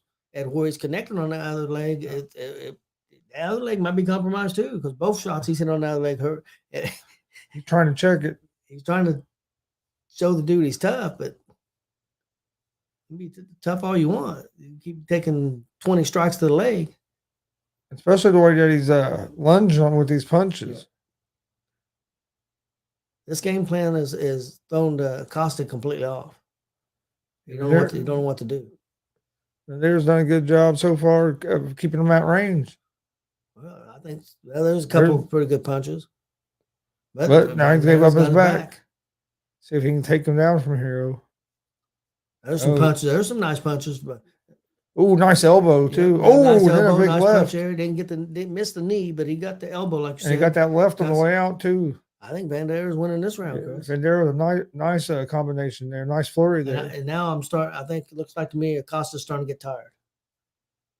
Looking at his body and his breathing, and that could be his leg hurting too. Look at his legs. Oh yeah, that leg's hurting. I got him ahead on the head and shots, but Vanderleer's way ahead on the leg shots. I don't think he's hit him 24 times in the head. He may have thrown 24 punches towards the head, but I don't think they've connected very well. No, I didn't think that either. But the numbers always seem weird when they show them. I think he's losing this round. I do too. Who looks hurt? Yeah.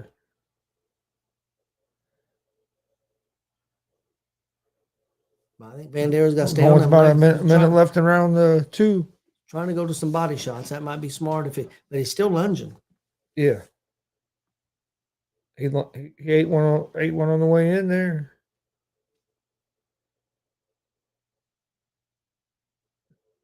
Now he's throwing that inside leg kick, throwing it from the other way, other direction too. Oh, and then drills him with another one. Oh, nice knee. He got him with a knee and got him with a leg kick to the body. Yeah, Vanderleer's been able to put together some decent combinations. If these judges don't have this 2-0, there's something wrong, Chris. Oh, big left hand by Vanderleer. Yeah, I think Vanderleer's up 2-0. But we thought that about the first fight too. Yep.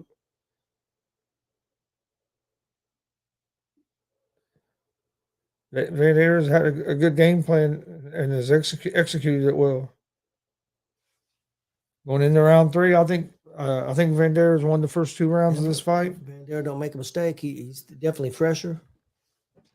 This is the 3rd fight on the card. Got two more fights left here on the UFC card.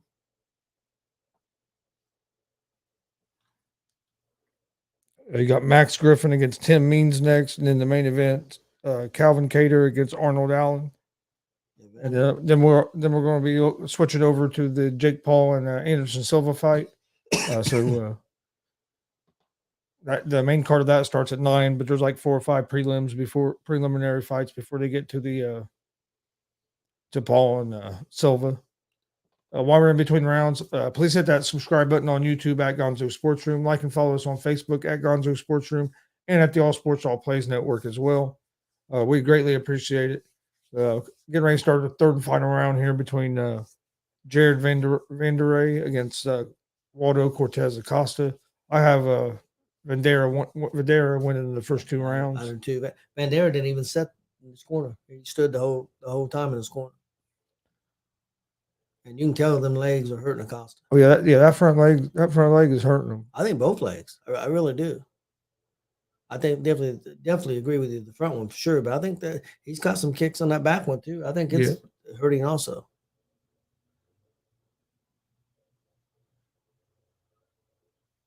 And Bandera starting to get with his hands starting to get more comfortable and hit some shots.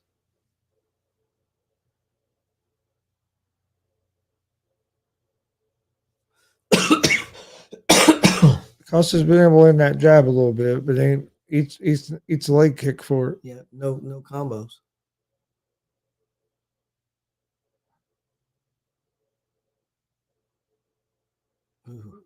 Come from the other side with it. Yep. He throws that inside leg kick, and he'll come with a hard outside leg kick. He throws some hard outside leg kicks.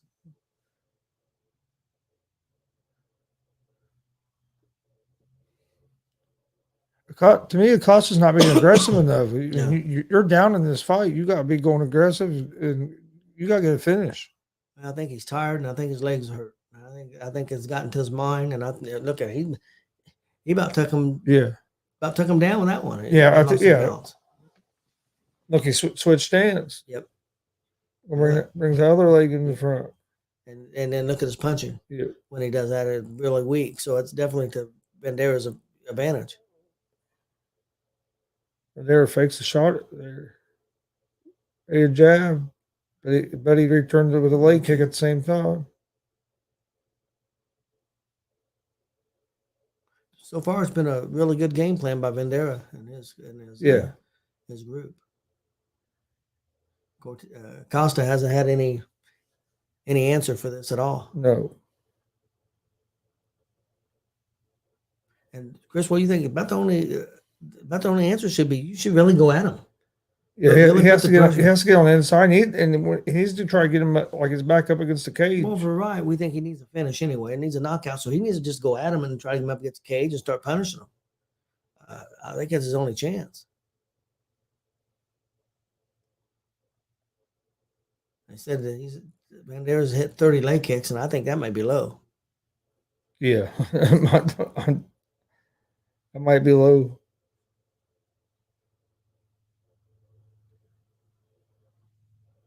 About 2.5 minutes left here in round 3. Costa doing a little bit with his jab, but really not a lot on it. That's kind of lunging. He's had trouble finding that range. Yeah.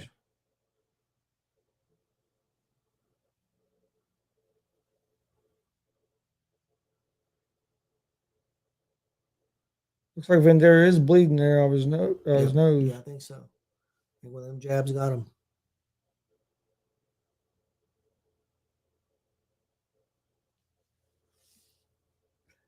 Kicks that other leg.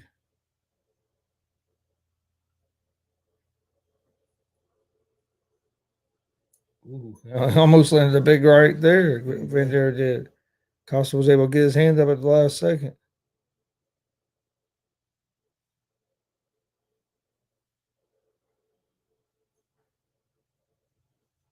He's letting that jab a little bit more here. That jab was pretty good.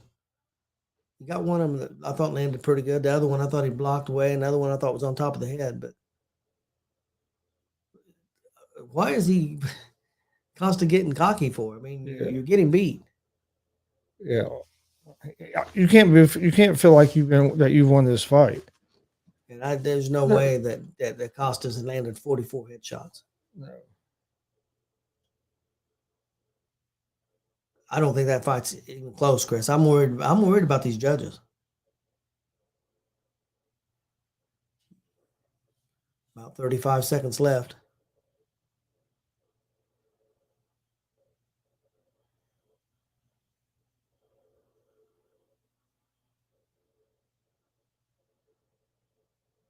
Yeah, I think Bandera's won this fight. I think so. Even if they give Acosta this round, there's no way that he won the other 2 rounds. And I'm not sure he's won this round. Yeah. It's been pretty close. He's had a better round this round, but yeah, I thought Acosta's had a better round. I think could maybe give it to him, but it's been close.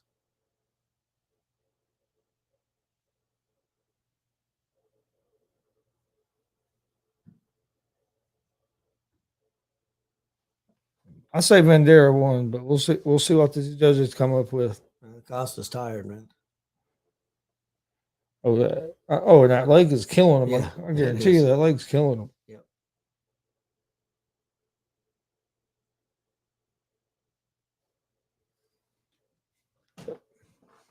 Tell you what, as hard as them guys throw them leg kicks, it's amazing we haven't seen more broken legs and stuff than what you do. Yeah, I know. You don't see them very often, but you would think because, especially, I mean, yeah, it hurts the guy that gets kicked, but it has to hurt the guy throwing it sometimes as well. Because I mean, a lot of times that's bone on bone. We've got Tennessee up 20-6 on Kentucky right now. About 4 minutes left in the second quarter. Waiting on the official decision for Jared Vandera and Waldo Cortez Acosta in the UFC third fight here of the main card. Co-main event will be coming up next. Here's a little bit of a surprise. Michigan State's up on Michigan 7-3. First quarter's almost over. Oh. And USC's up 17-13 on Arizona. So USC's got a lot of work on that defense. They're getting better, but their defense has got to step up. I want to hear the scores real quick. Yeah.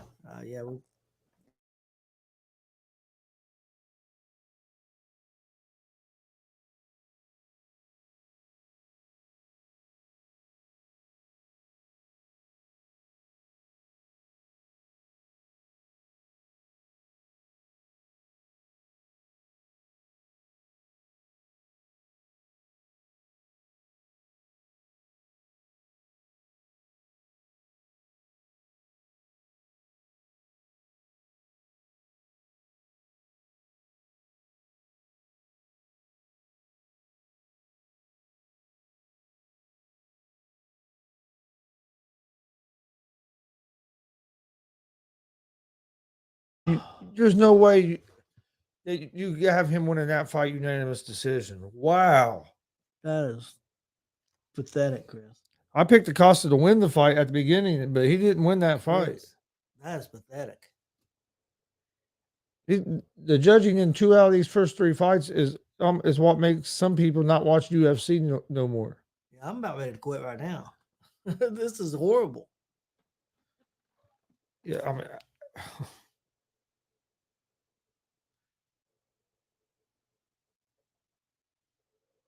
I think it's worse than the other one. That was terrible. And this was anonymous. Yeah. It wasn't even a split decision like the other one. This was worse. Jeez, peace.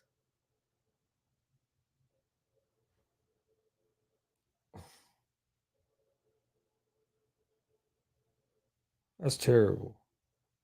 That's 2 of them that's just been terrible.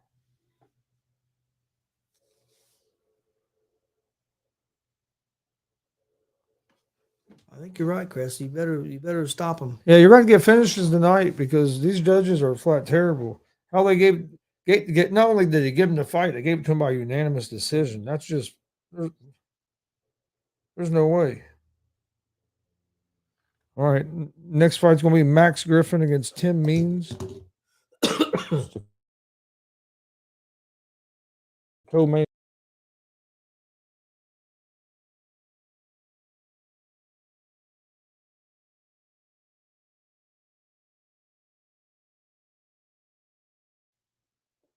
Griffin is a -188 favorite. Means is a +158 underdog. It'll take them here just a few minutes before they get this fight started. They have to do introductions and all that.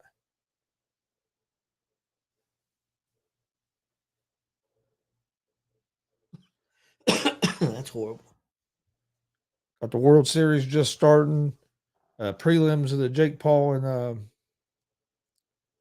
Anderson Silva just started at 8:00. Main card of that, the pay-per-view card starts at 9.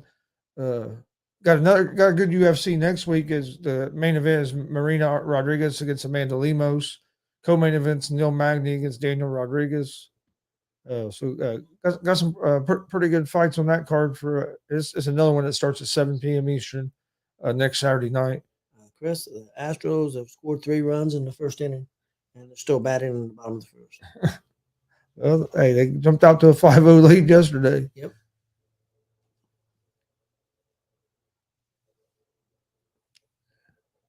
Astros have had success on the main starters of the Phillies so far. Even though they got a loss yesterday, they had success against their starting pitcher. Yeah. Oh, yeah, they did. Then against the bullpen. But like you said, that bullpen could be stretched pretty thin now for tonight. So let's see what happens. Let's see if the Phillies can just get on the board and start chipping away. That's what they did last night.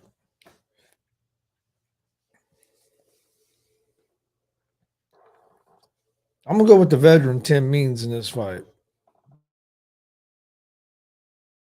But I think It's the Dirty Bird.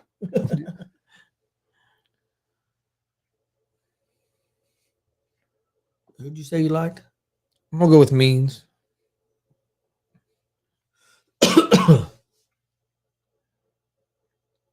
I think it's gonna be a good fight though. But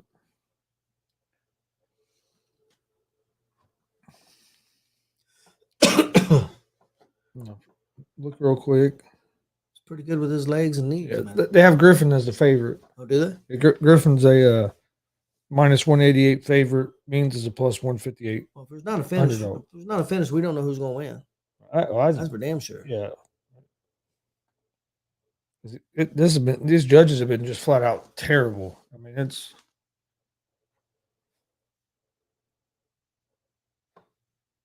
Stevie said the same thing. Said these judges are effing terrible. Yep. Judges have been terrible in the 2 fights that went to decision here on the main card. I didn't watch a lot of the prelims. Don't know how they were on the prelims, but they've been terrible on this main card so far. Yeah. We got the co-main event coming up next. Max Griffin making his way out to the ring.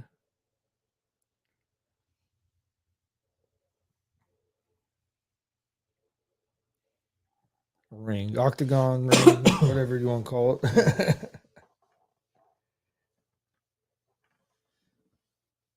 This co-main event here already. It's been an hour and a half. Yep. Getting ready to start the co-main event. That's not too bad for UFC. Well, the first inning ended, and Astros just got 3 runs, so be going to the top of the second. They scored those 5 runs in the first 3 innings last night, and then didn't score again. Nope. So you just never know. It's gonna be. I think it's gonna be one of these crazy World Series.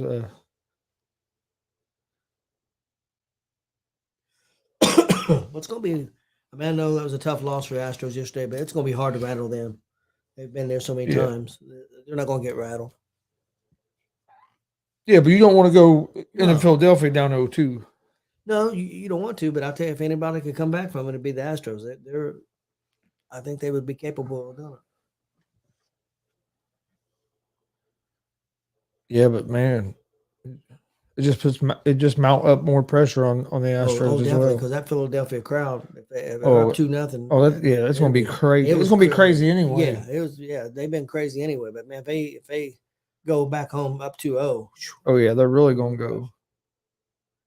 And then the Astros got to deal with that weather too. I mean, both teams do, but you know what I'm saying. Yeah. Astros an indoor team. Yep, that was another thing I was talking about. They're used to playing indoors, or if the weather's nice, they'll open the roof. But they have what good weather. They're not used to good weather. They're not used to playing in this one. It's going to be in the 50s. They're used to playing perfect weather, 70, 75 degrees, 72 degrees. That's what they're used to playing at home. It's going to be interesting to see what happens. Waiting on the co-main event here to get going. Griffin's made his way to the cage. Now he just starting to walk out. So This fight will be starting here in just a few minutes. We'll move on to the main event, Kattar and Allen. And then after that, we'll jump over to the Jake Paul and Anderson Silva pay-per-view. We appreciate everybody watching. Please hit that subscribe button on YouTube. We greatly appreciate it at Gonzo Sports Room and at the All Sports All Plays Network. Also, like and follow us on Facebook and Twitch at Gonzo Sports Room. We'd appreciate that as well.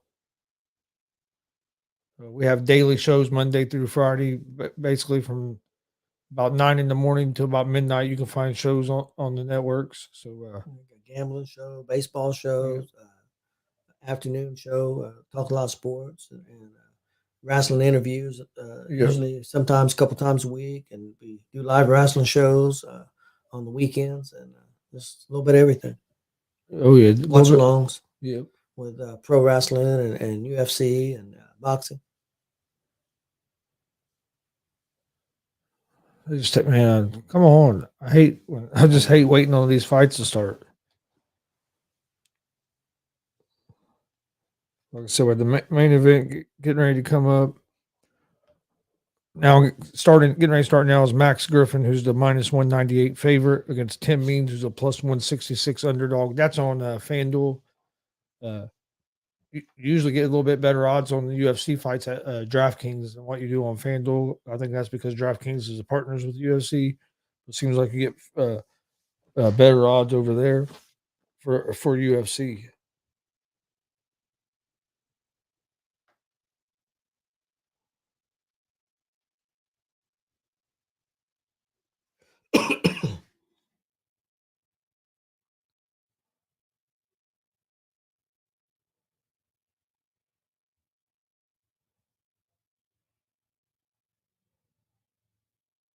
A little bit of surprise. Texas A&M's up 14-7, about halfway through the second quarter on Mississippi.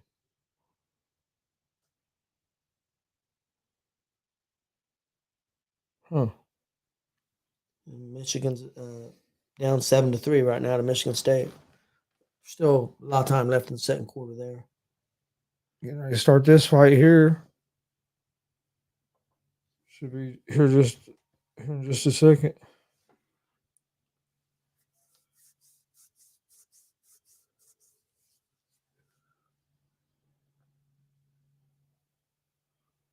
Griffin for 18-9. He's a -190 favorite there. -190 favorite.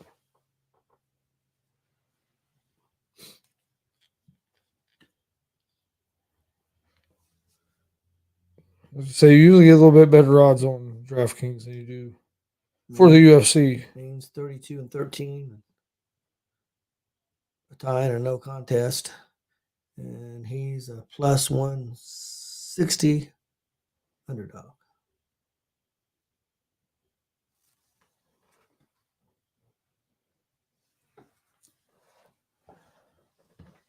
All right. Here we go. Tim Means against Max Griffin. Yeah, Griffin is a slight favorite here. I like Means.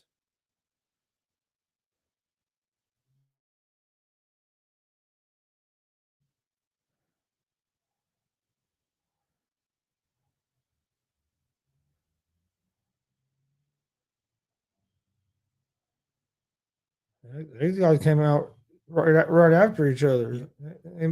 Ain't been like these other ones where you've had a little bit of fill out process. These guys came out, both of them came out throwing.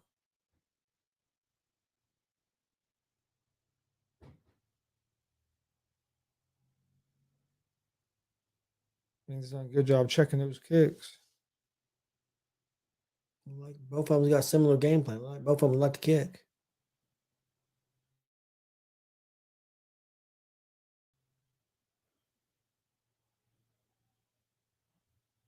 A little bit more movement out of Griffin, but he's. I think Means would have a. Griffin with a big right hand drop. This is going to be over. Now he's laying a couple elbows here, trying to work some ground and pound. Means locked up his hand. Gets hold of that arm there, trying to save himself because he got hurt. Griffin gets side control here. He'll try to posture up and drop that elbow. I thought he was going to end it there, Chris. He hurt him with that right hand, definitely. Then he landed some nice strikes there. Oh, Mean's going for arm lock there. Able to get up off his back there. We're going to get a reversal. He'll get a takedown of his own. No, Not quite yet. back up to his feet. So nice work by Means to get out of that position. Yep. Looks like he's recovered from getting stunned by that right hand, but Man, he was eating some shots down on the mat. I thought he was in trouble. I thought he was going to end it, but he locked up his arm. If he wouldn't have locked up his arm, I think it'd have been over. And then he rolled with that arm, tried to get in the submission, wasn't able to get that submission, but was able to get out of that position, get back to his feet.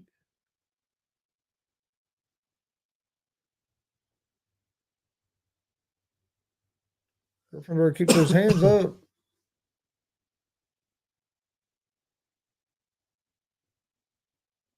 Or Griffin, Means better keep his hands up. Oh, yeah. That was a wild right. Yeah, it was, man. Means ducked it, but it was a wild right. A lot of back and forth movement from Griffin.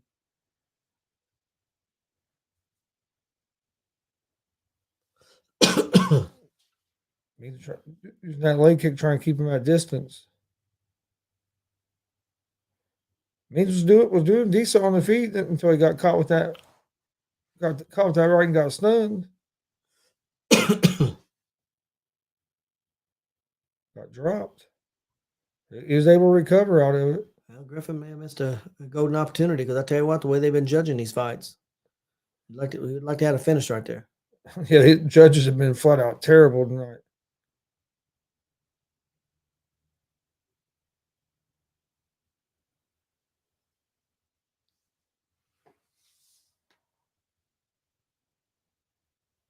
I think Griffin has a little bit more power on the shots.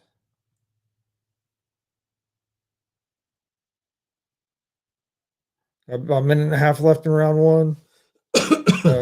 Griffin's winning this round so far. Yeah, I think so. I agree.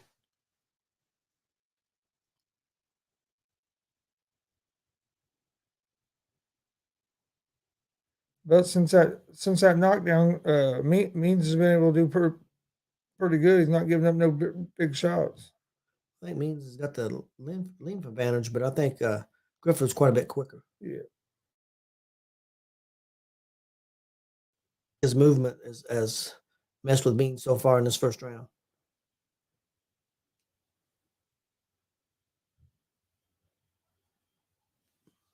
Means trying to push forward here.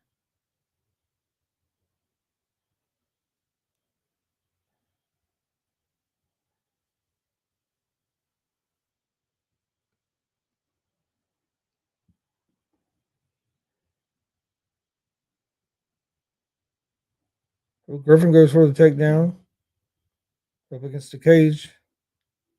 Cage definitely saved Means there. Yeah, Means trying to dig in an underhook on one side. Ooh, throwing some nice elbows on the back of the head. Nice elbows right there to the side of the head.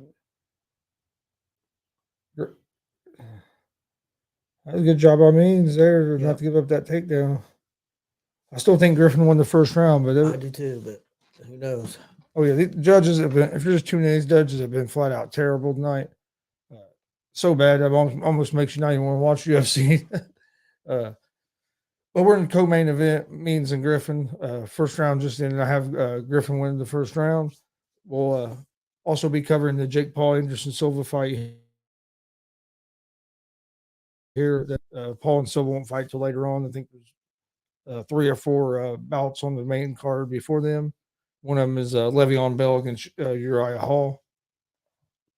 I think that's going to be the second or third fight of the evening. Tennessee all over Kentucky now, 27-6. First half's almost over, and Michigan has took the lead on Michigan State, 10-7. All right, start the second round here. Griffin did knock Means down one time in the first round, but after that, Means recovered pretty good and Didn't fare bad the rest of the round. So, but I had Griffin winning the round. Let's see what happens here in round 2. Again, co-main event.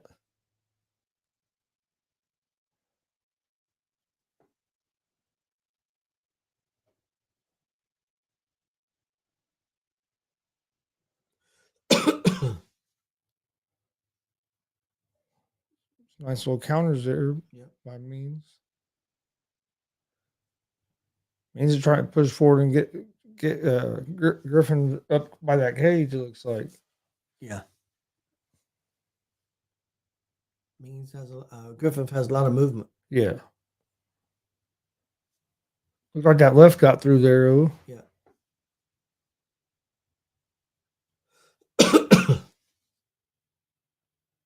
Other than that one big punch, Means has done a pretty good job of keeping Griffin on the outside. Yep. I agree.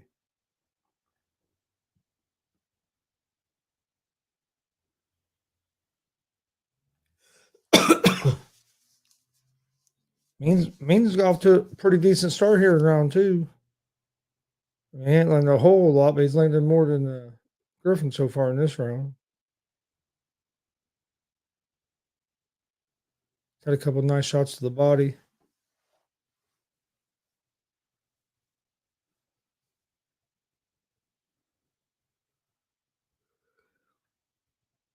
Another body shot.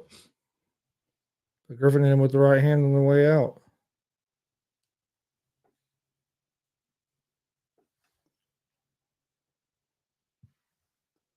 Starting to hit him with that leg kick quite a bit.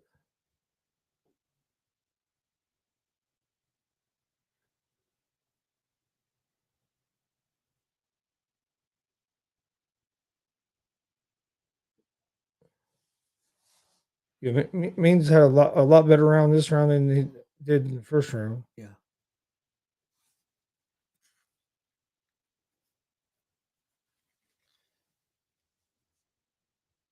Griffin hasn't been able to really get anything going here in round 2. I mean, Means is not tearing him up, but I mean, Griffin can still get back in this round. But yeah, he's not doing a whole lot. Just doing a lot of moving around. That's about it. Means was doing a pretty good job of countering when he was trying to come forward, and I think that slowed him down a little bit. Yeah. Makes you a little more reluctant to go in and throw when you think one's coming back at you.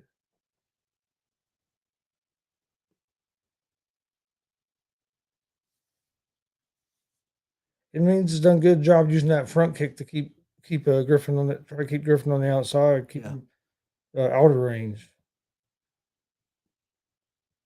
I think if Griffin wants to still win this fight, I mean, I believe he won the first round, but what does that mean with these judges? But I think he's going to have to get busier. Yeah, because right now I'd give this round to Means. Good defense by Means. Griffin tried a shot there, single leg, but couldn't get in.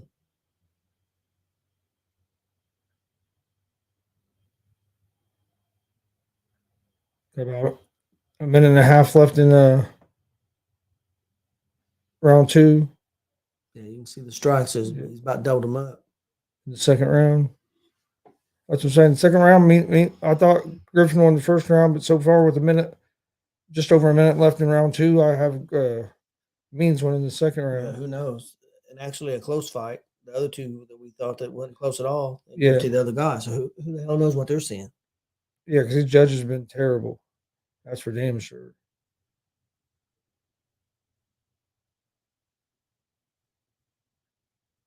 Means may have figured out Griffin. He's. I was gonna say Griffin's had a hard time getting anything off here so far in the second round. Yep. Griffin looked a lot more comfortable in that first round. Means went for a takedown and he made a mistake. I don't know, but I still think he won unless Griffin could start throwing some punches here and do some damage, which I don't think he's going to be able to. I still think, even with that takedown, I think Means won this round. 13 seconds left here in round number 2. Means trying to switch over to maybe an armbar. Means doing Doing a good job, not really eating nothing on the ground. I have a 1-1 going in round 3. Yeah, I agree. 1-1 going in round 3 of the co-main event.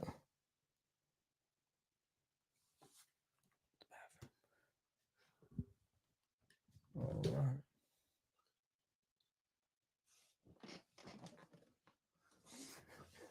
I don't know.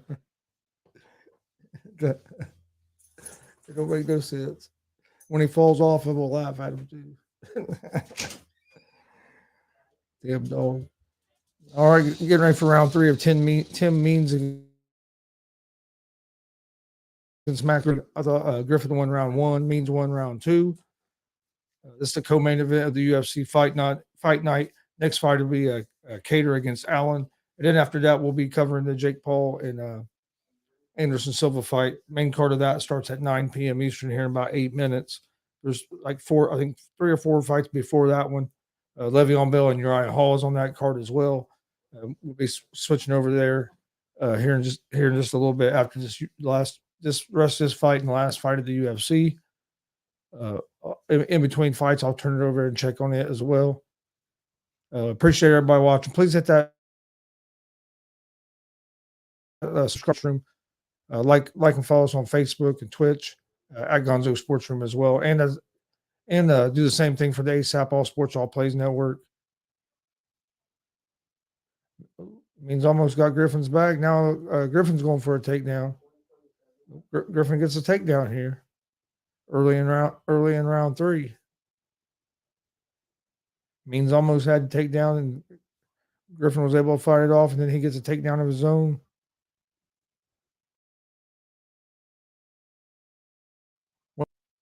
They had Means down. In the first round, Means was able to get back to his feet. We'll see if he can do it this time.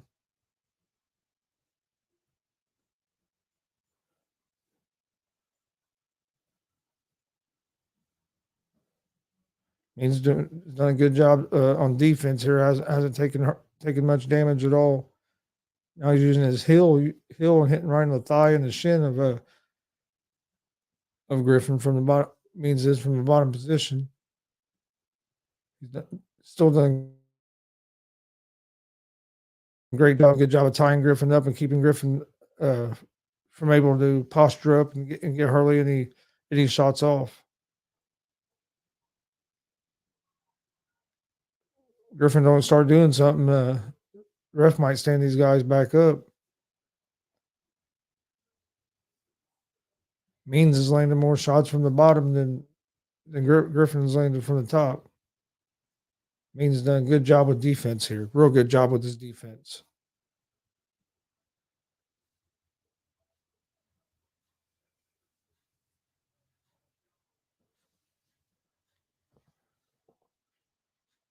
He's in the Griffin's in the closed guard of Means from out of this takedown, but he is getting the ground control, or the top control, I should say.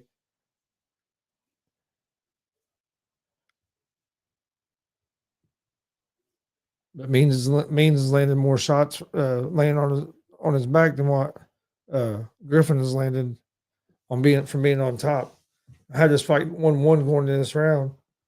Means trying to push Griffin off, get some space so he can get back up to his feet.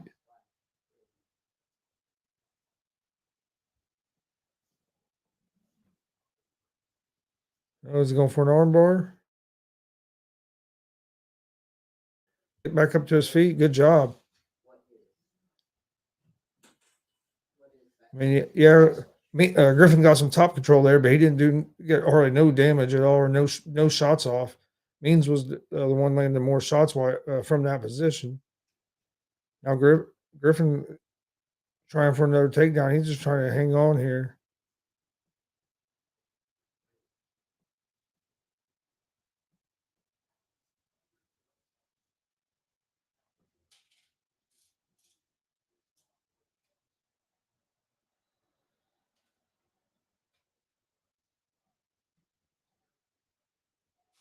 Up against the cage here. Means is still the one.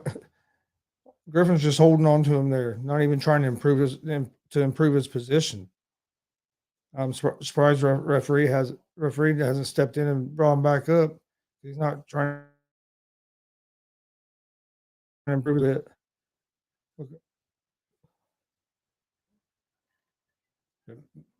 Means almost back up to his feet here. It means now they're back up to their feet. Minute left in round 3.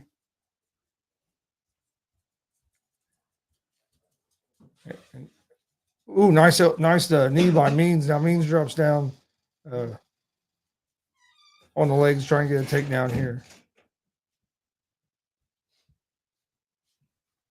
Ooh, nice elbow by Means there. Means gets the takedown. Let's see if he can get more damage off than what Griffin was able to do. Yeah, Griffin's back up to his knees right there. Ooh, nice knee to the chest by Means. Ooh, another big knee by Means. Right back to them legs again, working for another takedown. Last 10 seconds of round 3.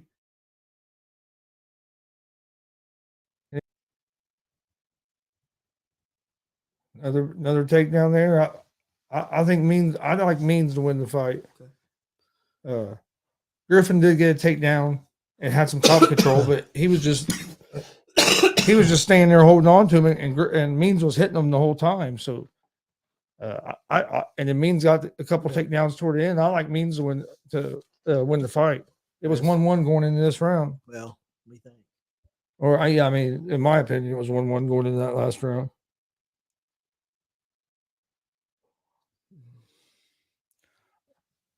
All right, waiting on the decision here in the co-main event of the UFC Fight Night.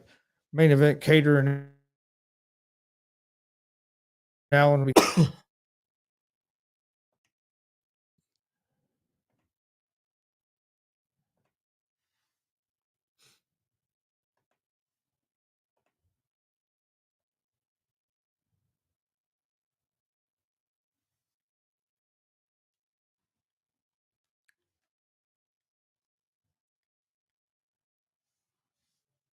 All right. Waiting on the decision here. Once we get the decision, we'll let you guys know, and then, like I said, next will be the co-main event.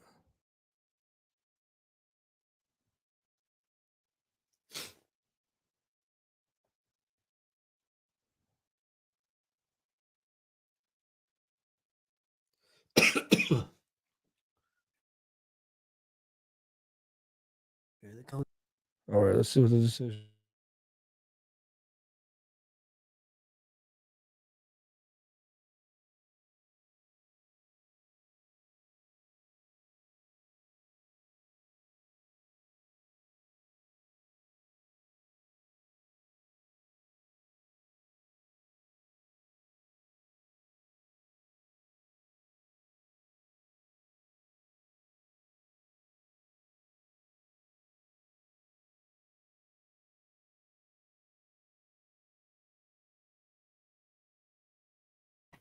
All right. Max Griffin wins by split decision. 2 judges had 29-28. 1 judge had 30-27, which is just ridiculous. No way. I mean, I didn't see the. I missed about all the third round. It was a close round. I wouldn't be mad if you gave it to Griffin. No, I thought I was going to use the restroom, and my dog decided he's going to go to the restroom and spend 5 minutes.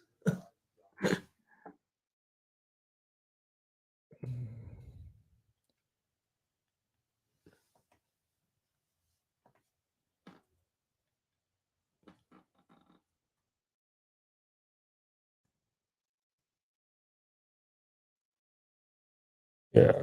I went as back. Yeah, 30-27. I don't know how you can get that. No. I agree. He won the first round. There's no way he won that second round. Yeah. I seen it. There's no way.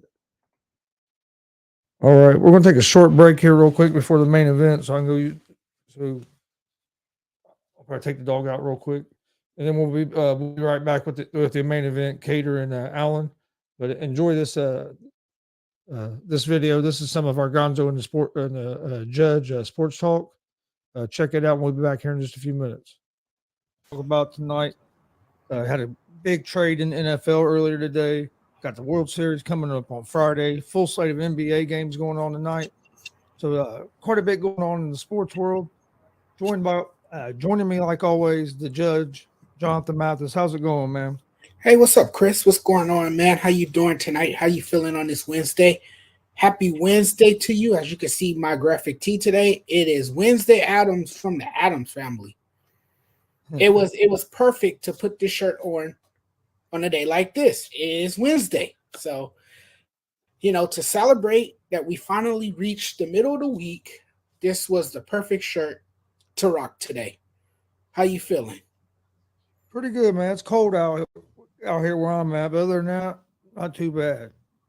Just got done watching my Pacers get beat, but we're young. They set a stat during the game that uh, we were playing the Bulls, and 55% of the Bulls points get scored by players 28 or old. 77% of the Pacers points get scored by players 23 and under. Right. I mean, really, so we're a real young team, but we score. Well, we can score the ball. Halliburton is averaging like 24 points a game. Our rookie is averaging Mathurin. He's rookie of the year candidate right through these first 4 games, is killing it. Between them two, you're getting about 50 points a night. So we're scoring the ball. We're just terrible on defense. Bulls had 70 points in the first half on us tonight. And it's hard to win games. I don't care if you score 125, if the other team's scoring 130. You know what I mean? You got to play some defense. We played better defense in the second half, got back in the game, got within like 8 points, but then end up losing by like 10 or 11, I think, something like that. But they play hard. So hey, I guess that's all you can ask with a young team. I mean, yeah. They're going to have growing pains. They're a young team. They're still learning. They're still learning the ropes. They're still making that transition to the NBA. Some of them are first year, second year players. So you gotta give them time to grow. You gotta give them time to develop. And don't worry, the Pacers are nothing like the Lakers. They're gonna work with their young pieces that they have. They're gonna stay optimistic. A whole youth movement, and hopefully better days ahead for your Pacers. But it looks to me like they have a promising future with the young nucleus that they have there in Indiana. Oh yeah, I think the next couple of years will 2 or 3 years. I think we'll be pretty good if we can keep most of this group together. I think they're going in the right direction. I believe. Like I said, we got a lot of offense now. We just have to fix our defense, get on the defensive side of the ball, and we'll be a team to contend with. Yeah, you have to bring that defensive tenacity night in and night out. And if they can figure that out, and if they can tighten things up defensively, then watch out. They can be effective on both ends of the floor. That's very, very important and critical if you want to win NBA games. So I completely agree with you. The Lakers are hanging in there with Denver. They're hanging in there, but we'll see. We'll see if they can finish strong.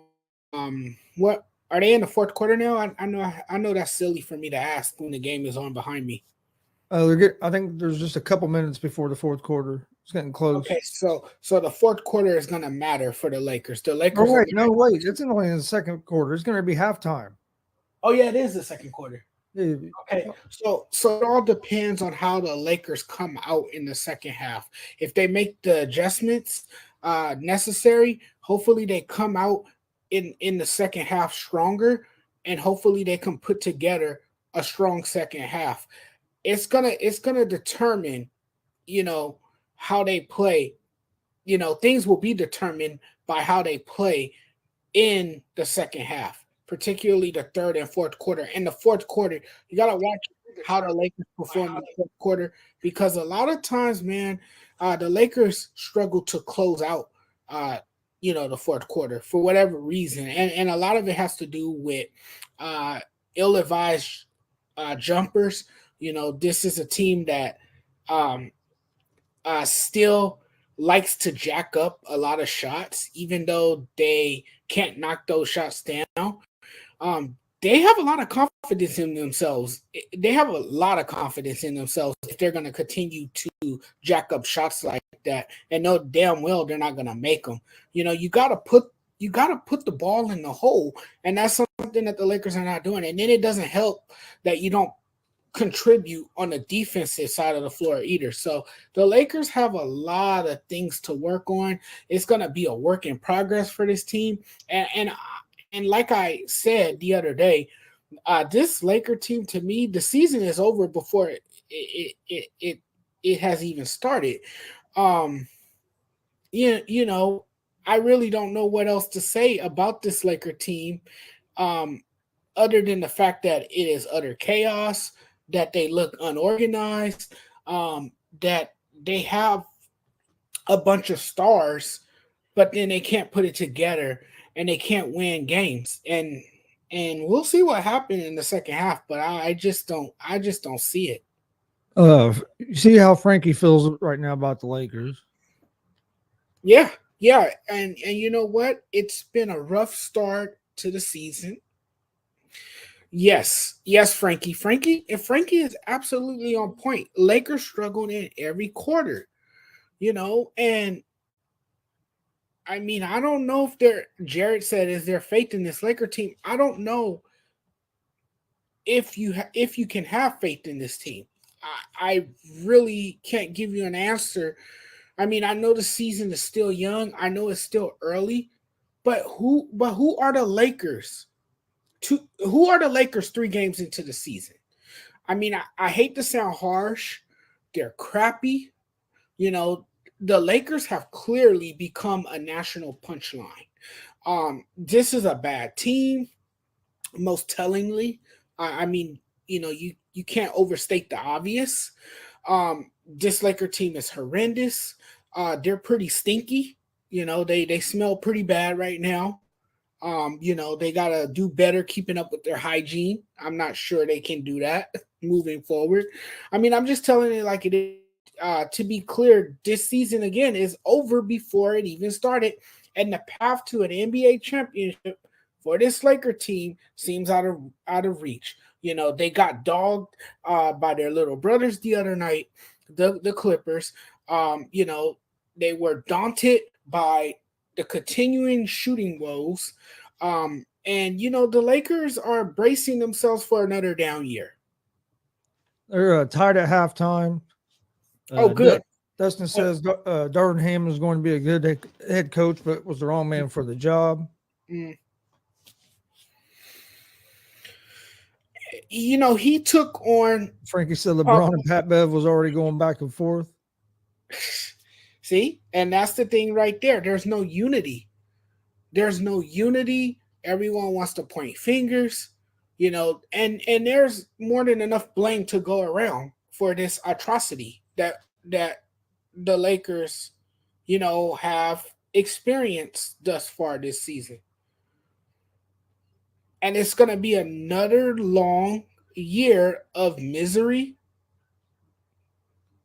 and letdown. It's going to be another it's going to be another letdown. That's exactly what it's going to be. Let's talk about baseball to get started off tonight. Yeah, we could switch gears. Most definitely, because the Lakers talking about the Lakers make me so depressed. Dustin says Mark Jackson needed to get the Lakers job. I agree, and I wrote an article about that. Remember, I think, Chris, you might have read that article that I said it was crucial for the Lakers to hire someone like Mark Jackson. But here's the problem. Before we move on real quick, I want to explain why the Lakers didn't hire Mark Jackson. Dustin, hear me loud and clear. The reason the Lakers didn't hire Mark Jackson is simply because he's not going to put up with nonsense, okay? He's not going to come in there and, people in the front office is not going to tell him how to coach his basketball team.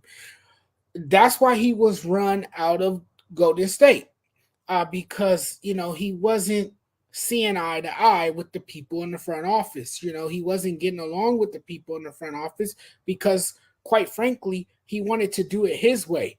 But he's a guy with charisma. He's a guy who, understands the game of basketball. I buy into his philosophy. I think he can be a great mentor to the young players and the veteran players on the team. And I think he would have been an ideal fit for the Lakers, but obviously the Lakers didn't want to go in that direction, so they chose Darvin Ham over him. Now, this is no disrespect to Darvin Ham. I just think Darvin Ham has walked into a dumpster fire, and now it's all on him to try to turn it around. And then what? What happens if he doesn't turn it around? Then what? Then what? Do you fire him too, and then you finally look to move on and once again ride this chaotic coaching carousel just to look for another damn coach? You've already hired and fired enough damn coaches, and it hasn't worked out year after year. And part of that is because of Jeannie Buss's questionable uh, business acumen. She has no business, overseeing this franchise. And Rob Pelinka, I, I hate to say this, but I don't think he, has much of an input. I don't think he, is making the personnel decisions like people say he is. I think he has some input. I think he has some say on what goes on, but he definitely doesn't have the final word within the organization. I think guy who is just there. But we talked about this a long time, that he definitely doesn't have the experience of a general manager. And the only reason he even got the job is because of the relationship he had with Kobe Bryant, and obviously Jeannie Buss, the relationship that he has with Jeannie Buss, and that's why he's in that position. But he is definitely not qualified for the job. And this Lakers team, I'm gonna say this before we move on. Uh, Chris, I'm on this. The Lakers might as well just burn it down, and now it's time to establish a new culture.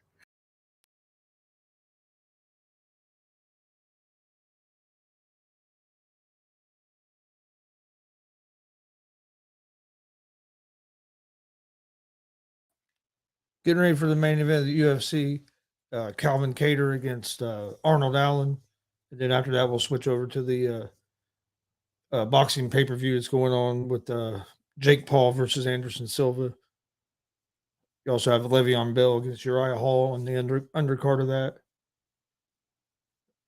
That's just getting ready to start right now, and we'll switch over to after main event here in the UFC.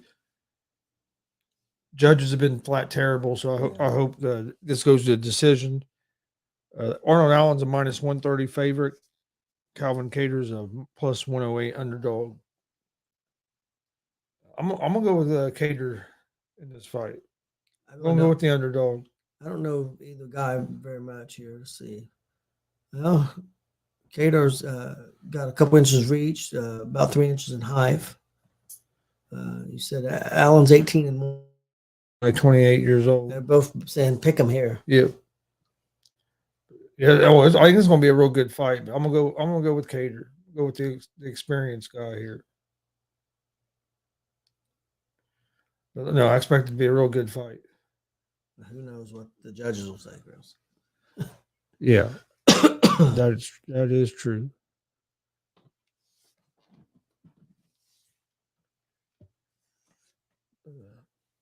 Can I start the main event here for UFC Fight Night?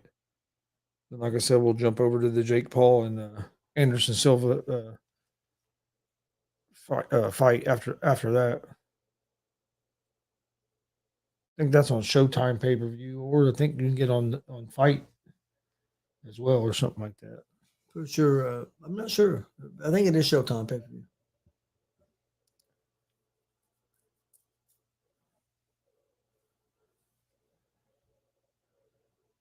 Doing introductions here.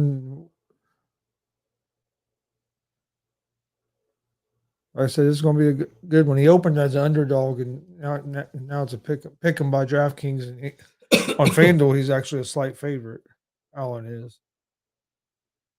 Like I said, you usually get better odds for the UFC on DraftKings. I think that's because they got a partnership with with the UFC and DraftKings have a partnership together. But most of the time, you get a little bit better betting odds on DraftKings than for the UFC anyway.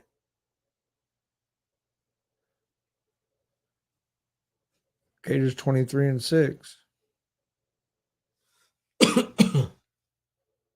and he's fought some good guys. It ain't all been like it ain't like just fought some chumps.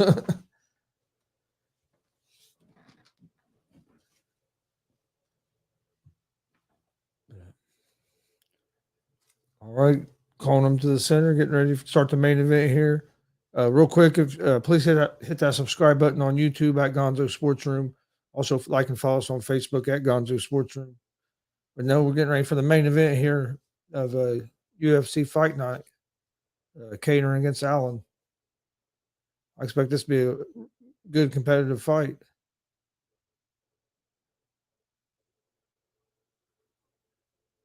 You had Allen open as the underdog, finished as a slight favorite on some sports books, and some sports books has it as a pick 'em. It's number 5 versus number 6 here in the featherweight division.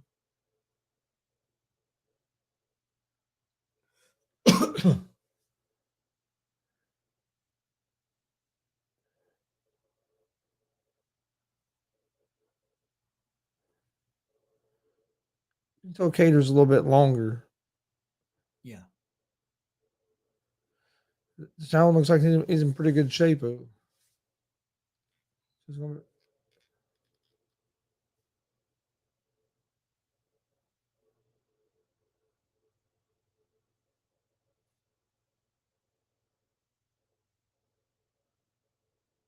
Not feeling each other out here for the first minute. Cater's doing a good job keep throwing that jab out there, kind of keeping him at range, but neither guy's been able to do a whole lot yet. No, not too much action so far. But when you get two guys at this level, they're going to fill each other out a little bit. Well, a lot on the line, but these guys are both ranked 5 and 6, so the winners are going to move up and the losers are going to drop. So it's a pretty big fight. Oh yeah, it is a big fight for both their careers.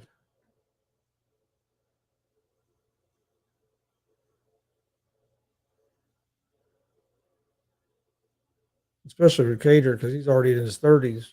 Yeah, like 34. With Cater's age, if he loses this fight, he's probably not going to get a title fight in the next couple of 2-3 years, and he So this is a big opportunity for Allen, and like I said, I mean, it means a lot to Kattar too if he wants to not even have any kind of chance of getting up there.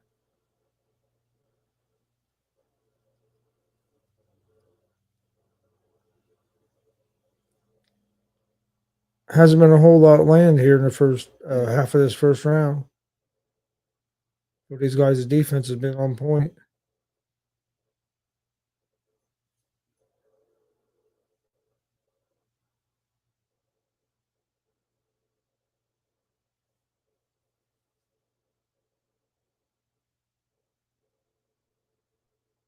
Nice front kick there.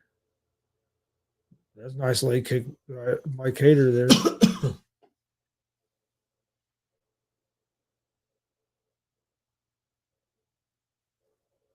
This first round's hard to judge. It's been pretty even. There's a nice knee. And the way these judges have been, who the hell knows? But I mean, it's been pretty even round so far with a couple minutes left in it. Yep. It's definitely up for grabs.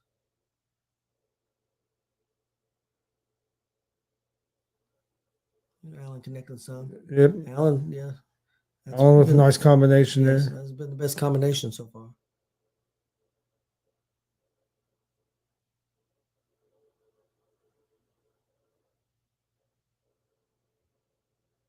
He tried like a weird elbow strike there. Yeah, That's he kind of different by Kattar.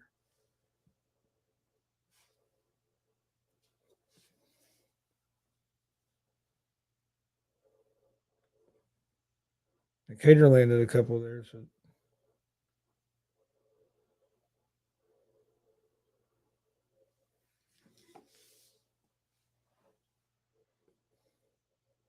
And this round's been close. yeah, it's been a real close round. Minute left, round one. Been real close round so far. Yeah, with about 2.5 minutes ago, I was leaning towards Kattar. Now Allen's has came back a little bit. So man, I don't know. It could go either way.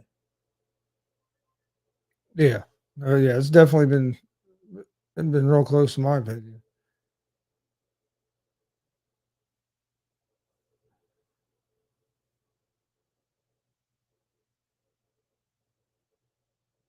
Neither guy's been able to get a big advantage. Oh, he hurt himself.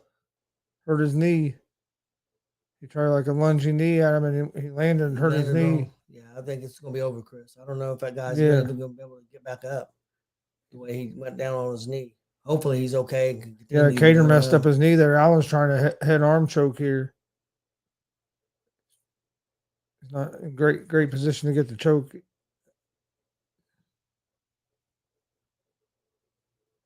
Did he tap? Or rounded it. Okay, I was like, I didn't see a tap. He's standing up okay, but now they're setting him down. I don't know if his knee's okay or not. Yeah, he grabbed it immediately. Yeah, and went down. But they're acting like they're not too worried about his knee. Yeah. Whether they're just talking to him and giving him smelling salts. So I don't know. I'd say with the way that round ended, you have to give it to Allen. Ooh, yeah, he might have hyperextended it or something. I don't know.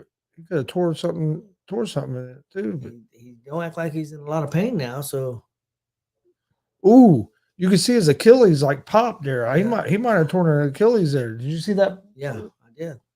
But look, they're not even looking at his leg.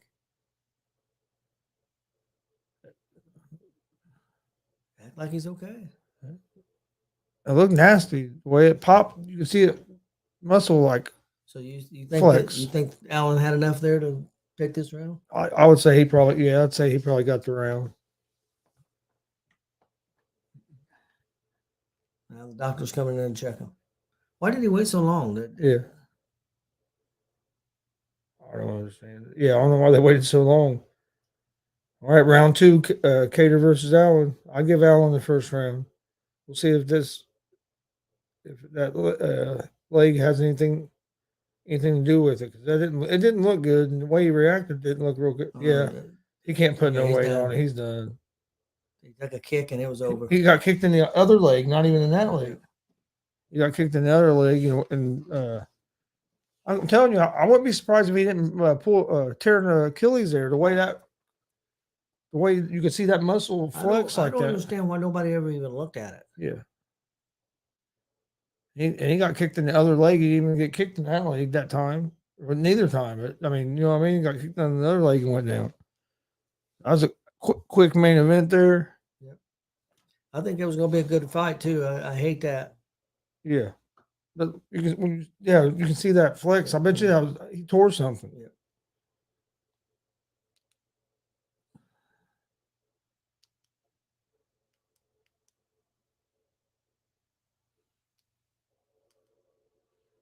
See what's going on over here at the Paul and Silva. You have a Villa. That was the first fight. So they're still in the first fight. Next fight's Le'Veon Bell and Uriah Hall, isn't it? Yep. First fight was the second fight. Yeah, I believe so.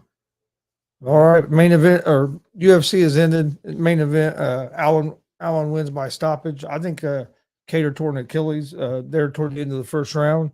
Went for a flying knee, and when he landed, you could actually see like the muscle or something in there, like twitch. I don't understand. So it looked like he might have maybe torn an Achilles. He came baake out for the second round, took a kick in the other leg, and fell down holding the leg he'd hurt, and they jumped in. And his corner never even looked at it. Yeah. Oh, that was weird. And the doctor just come and talk to him before the round started, and didn't look at that. Don't make any sense. So Allen gets the win in the main event there. Now we're just switched over to the Jake Paul and Anderson Silva pay per view. It's during the first fight in the main card. You have Avila against uh, Varshavsky. It's in the second round of a 4-round fight. Next fight will be Le'Veon Bell against Uriah Hall, and then of course in the main event you have Jake Paul against Anderson Silva. But UFC, Allen defeats Kattar. I think Kattar tore an Achilles, or he tore something. It didn't look good at all. Judges were terrible in that during that UFC cardo the whole night. Judges were horrible. On the bottom of the fourth for the baseball game, Astros are up 3-0. They scored 3 in the bottom of the first, so we're in the bottom of the fourth now. Astros are up to bat. They're starting to go at it a little bit here. Tennessee all over Kentucky, 30-6, about halfway through the third quarter. Michigan over Michigan State, 13-7 at halftime. So Villa and Varshavsky are throwing here in this second round.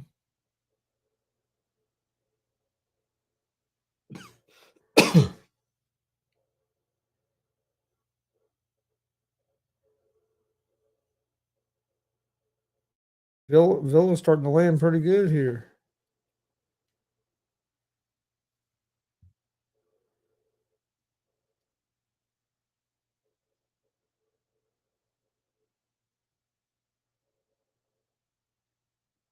Finish out round 2. I think from what I saw, Villa won that round. I didn't see the whole round. So Yeah. not see the whole round.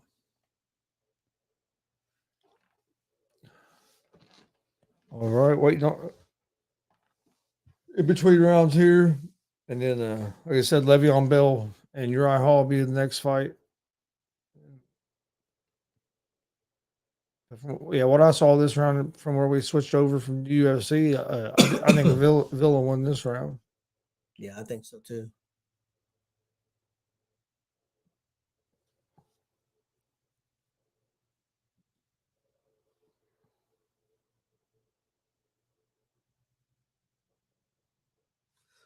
Throwing some wild punches there. Yeah, he did throw some wild He punches. was getting pretty good with the jab. I have a Villa winning so far in this fight. In the UFC, Allen won the main event over Kattar. I think Kattar might have tore something in his leg. I'm trying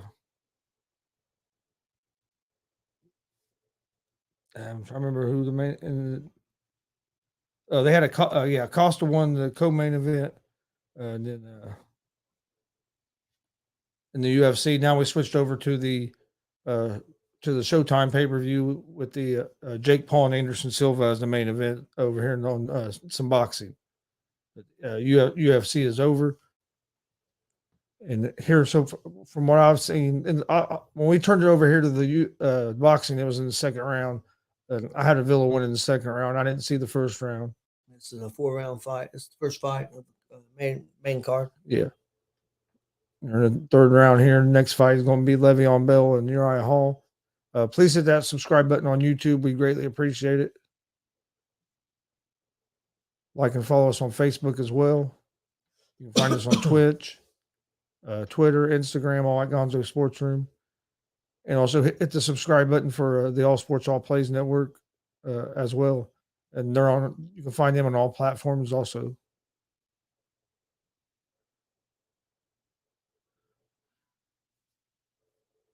Villa's the shorter guy, but he's been the one that's been landing more shots. Yeah.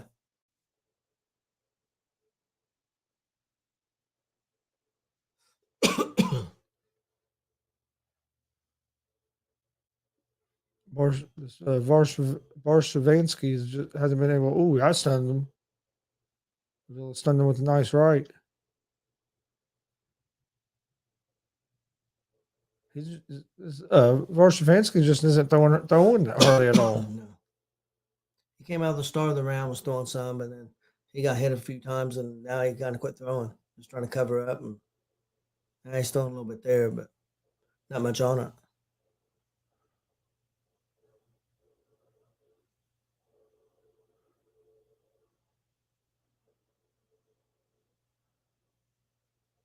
He eating a lot of jabs. Yeah.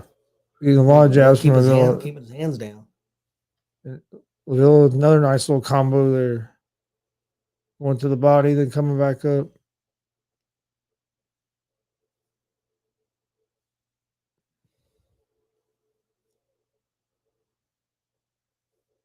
Avila's definitely being the aggressor. That's for damn sure. This Varshavinsky hasn't been able to get a whole lot going this round. Ooh, big left by Avila. 5 seconds left in round 3.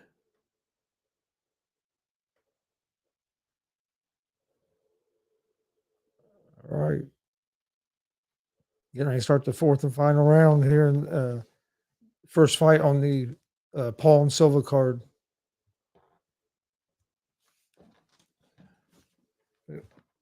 Been a decent night of fights. Other than the judges were just terrible. Judges were really terrible. Yeah.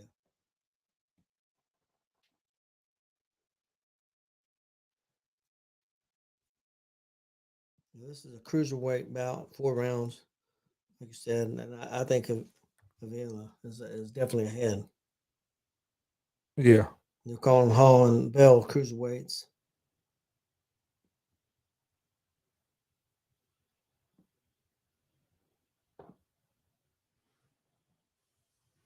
Hall and Bell or cruiserweights. That's what it says. Then it'll be a bantamweight fight, super featherweight, and then Silva and Paul are listed as cruiserweights also in the main event. There's the final round here to start it. Villa going right back after him. Oh, he stumbled there. Yep.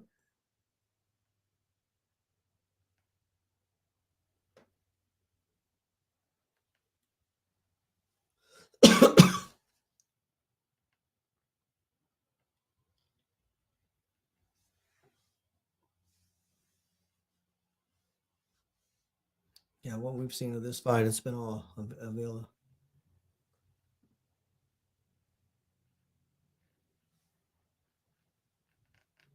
Yeah. Unless he makes a mistake, I think he's going to win this one. I don't think Barsachski's has anything to be able to take him out, to be honest with you, what I've seen so far. No, yeah, from what we've seen, another big left by Avila.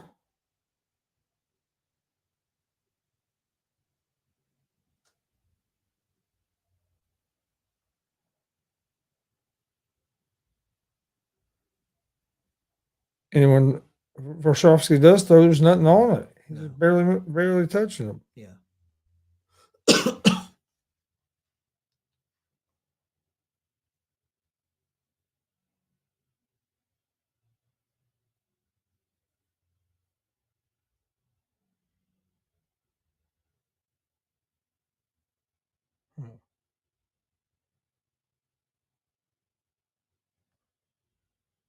Got a minute left here in the 4th and final round of Avila and Varshavinsky. We saw basically 3 of the 4 rounds, and from what we saw, Avila's won this fight. Next fight will be Le'Veon Bell and Uriah Hall here on the Jake Paul and Anderson Silva card, which will be the main event. Villa's winning this fight. Got 30 seconds left in the fight. Yeah.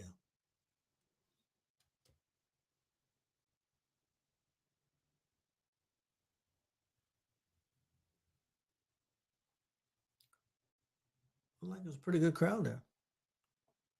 Yeah.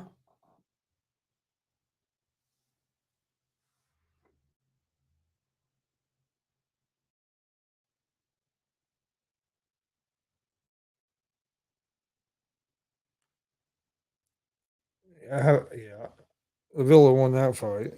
I'm hoping these judges aren't as terrible as the UFC judges were. Yeah, that was bad. Nate Diaz.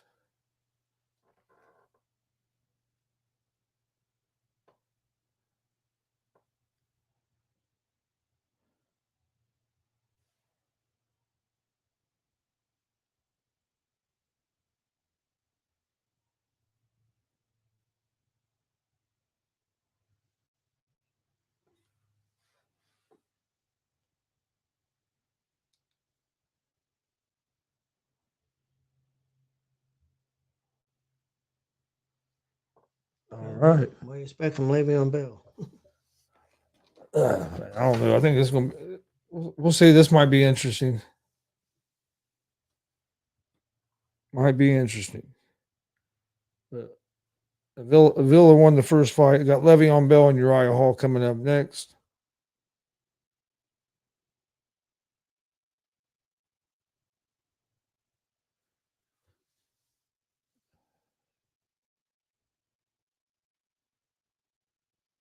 How many fights is there on the main card? 4, 5? It was 5. So this was the first one.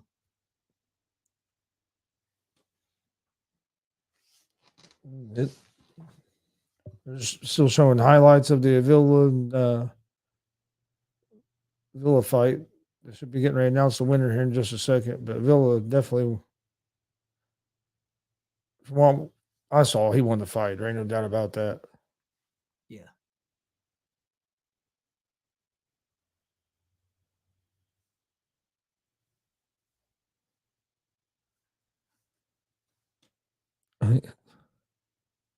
Oh no, man! I agree. I don't have a link. If I had a link, I would definitely give it to you. But yeah, $60 for this pay per view. I thought that was kind of crazy as well. But the Paul brothers, they're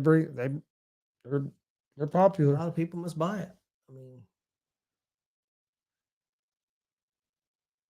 Now they're announcing the winner of this fight. I tell you that the Of one guy's a lot bigger than the other. yeah, Chris Avila won. Yeah. I think it was quite. I mean, I know they both announced as cruisers weights, but Yeah, there was a size, pretty good size difference there. yeah. Chris Avila won the first fight. Next fight will be Le'Veon Bell and Uriah Hall. He used to work for ESPN, didn't he? What's his name, Chris? Hawandi? Is that which one is he? Yeah, Helawani. Yeah.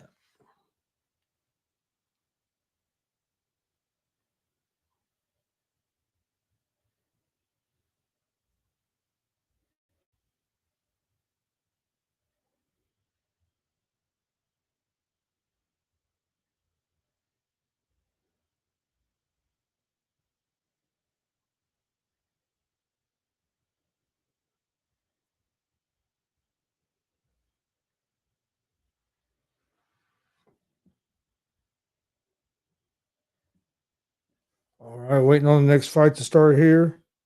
UFC. Arnold Allen defeated Kattar in the main event. It was a decent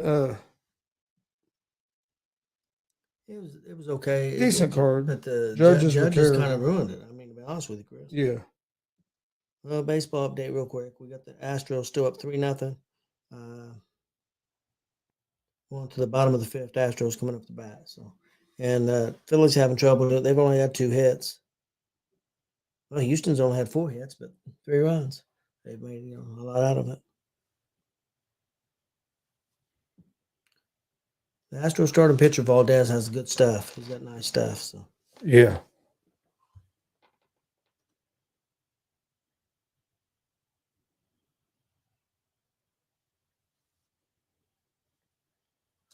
All right. Waiting on this. Looks like these are going to take just as long as UFC. yeah, they ain't got out of the ring yet.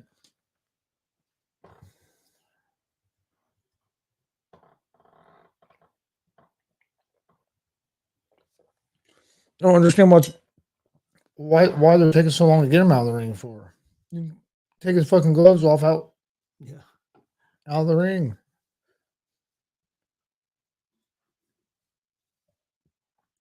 You thought they'd be trying to move it along a little bit. You think so?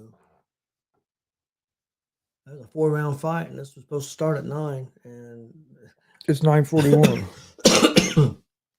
next fight's 4-round fight, then a 10-round, and then I think 2 8-rounds.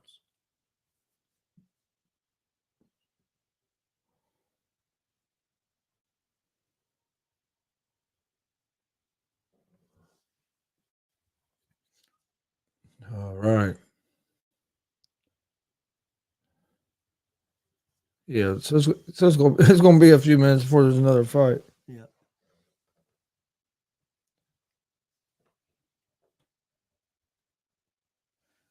George St. Pierre.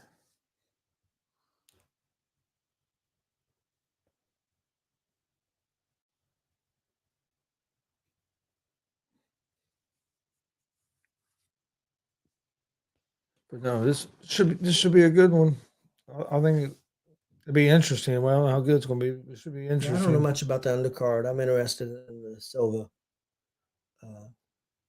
Paul fight. See how Paul does against somebody with a little bit more boxing skills than he's faced so far.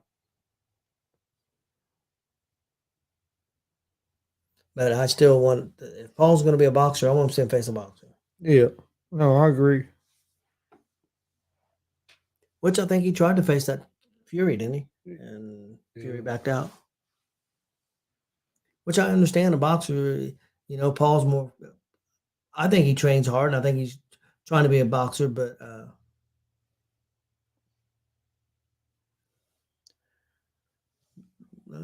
Hall versus Bell, Santiago versus Neves 2, Scott Skill versus Rodriguez, and then Paul versus Silva. So I really heard of a lot of them guys.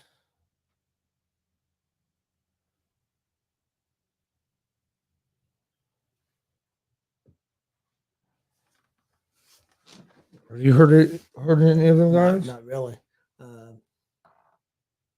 But Paul, I mean, to most boxers, he's going to be considered kind of a sideshow.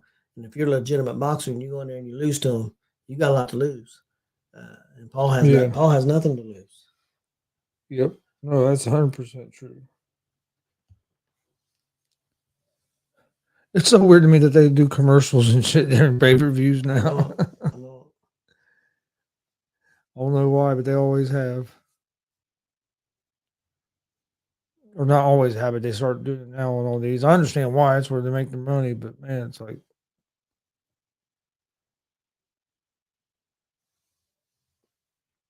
Let's get to the second fight. Tennessee is all over Kentucky, man. 37-6. Tennessee is about pretty close to the end of the third quarter, and Michigan's struggling a little bit with Michigan State. They're up 13-7, but they look like they're driving now, though. Still a lot of time left in the third quarter, but it looks like Michigan's in scoring position again. So Mississippi did get pulled ahead of Texas A&M 17-14 about midway through the third quarter.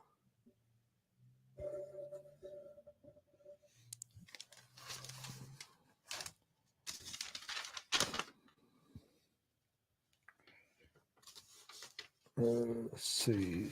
So Syracuse lost, right? Yep. USC's up 31-23 on Arizona right now. What about North Carolina? I can tell you, North Carolina is losing right now at halftime to Pittsburgh 17-14. You said Ole Miss was winning right now, right? Miss is up 17-14 on Texas A&M. That was my other two picks for college football today.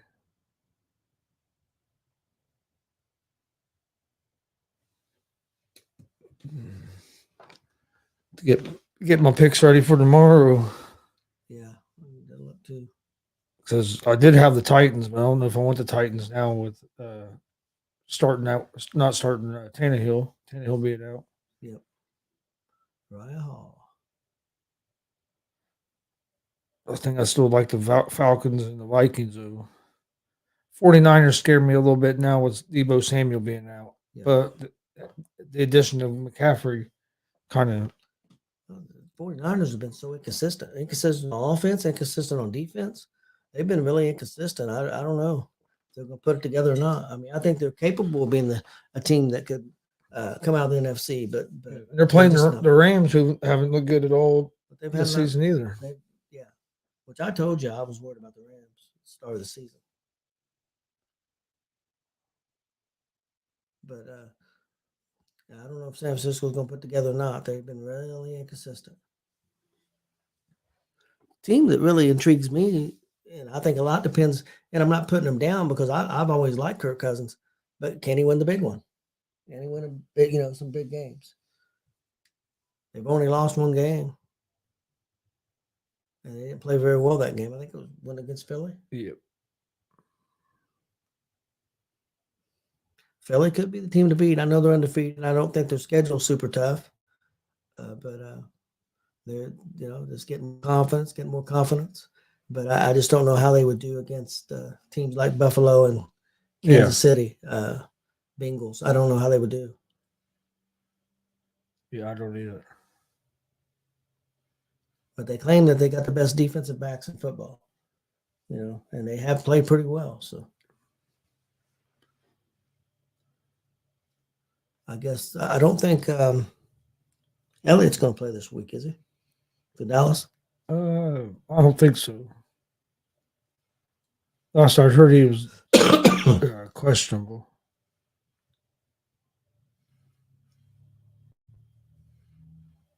It does look like they have a pretty good crowd. Yeah, it looks like it. Yeah, quite a few. I don't know how big the place is that they're in. Le'Veon Bell's pro debut.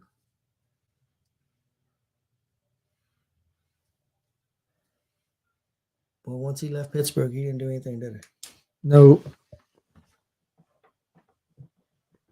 It's hard to take a whole season off like that and then come back. I mean,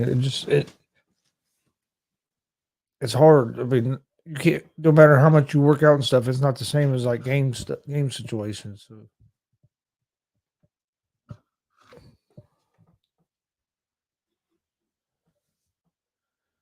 Once I get done doing these introductions and get to the second fight, Uriah Hall gets Le'Veon Bell.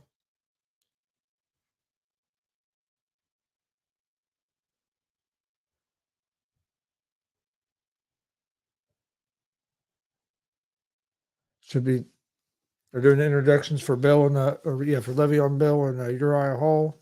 It'll be the second fight of the main card here on the Showtime pay per view of Jake Paul and Anderson Silva. Please hit that subscribe button on YouTube. We greatly appreciate it. Also, like and follow us on Facebook as well. All at Gonzo Sports Room and at the All Sports All Plays Network. Big weekend big week for the Paul family. The other Paul going to be WWE next Saturday. Yep. Yeah, he'll be in WWE next Saturday. Got Jake against Anderson Silva tonight. Yep. Like him or not, they know how to market themselves, and they've made. I mean, pretty smart guy. They're popular. They're popular. And they're pretty smart guys. Know how to market themselves. Know how to make some money. All right. Le'Veon Bell trying to get some body punches. Is that what you call it? A couple, but then but do you see that stance? Yeah, he's ducking and turning when he throws. Throwing that jab to the body. Hall hasn't really thrown nothing yet.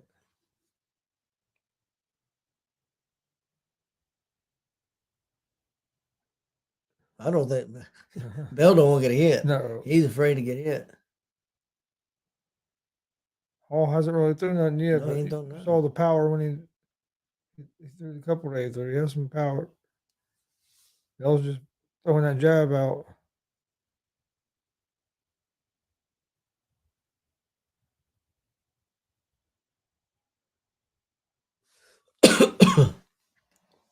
What do they do there? Like hit him with his shoulder. What the hell? You see that? Yeah, I seen that. I don't know what they're doing. And Bell has got it, or no, excuse me, not Bell, but Hall's got in there a couple times and looked like he's holding back to me, Chris.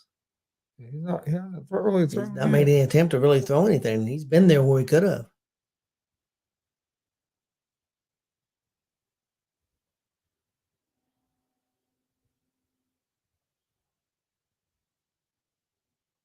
Yeah, what's that? He basically body checking him. Hitting on with his shoulder.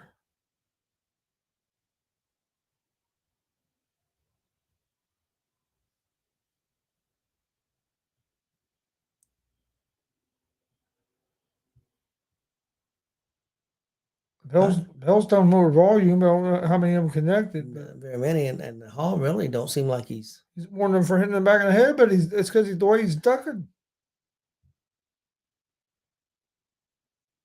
I personally think if Hall went after him, he'd kill him. There's a nice jab by Hall. I think he's holding back.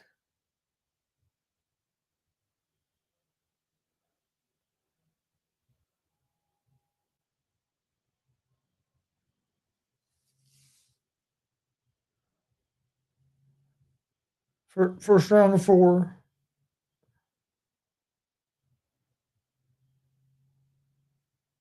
Hall's starting to throw a little bit more. Shooting that jab out there.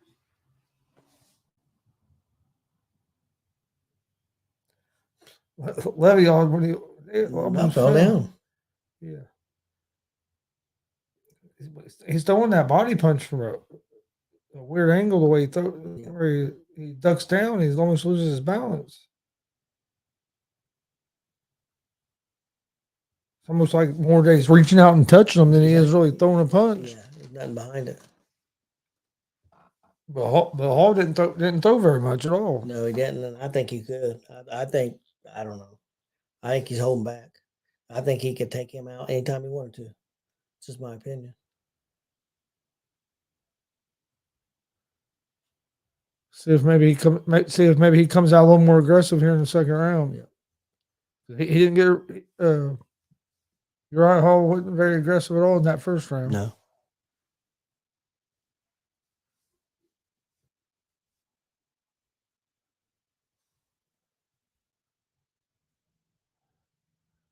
Didn't have to worry about what really Cutman didn't have to worry about nothing this round. Neither guy. Nobody got hit that much. No.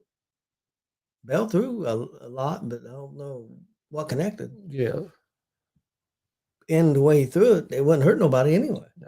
Nothing behind any of the punches. He hit him more with his shoulder than he did his gloves. Hall coming out a little more aggressive here in the second round.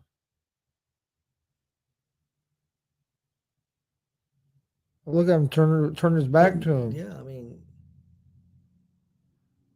well, like I said, Bell don't want to get hit.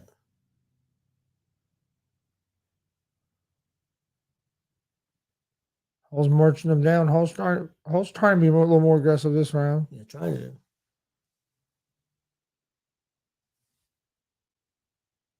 Wow, that's a swing, big looping right But hand. there was nothing behind it, didn't there, Chris? No, but I mean, he didn't hit it. He's kind of throwing and looping and backing up at the same time. Yeah. Like I say, he don't want to get hit. Which I don't blame him. I don't want to get hit either. But you're the one signed up to fight. Getting paid, I would say, a pretty good amount of money. I wonder why he's getting paid being his first professional fight. I would say he has to be decent. Well, honestly, Chris, this is my opinion. I don't think it's a professional fight. Yeah, but I mean, that's what they're calling yeah, I do call it a professional fight, but you got Hall. Yeah. I don't think he's fought professionally as a boxer. So, I mean, I know he fought in UFC.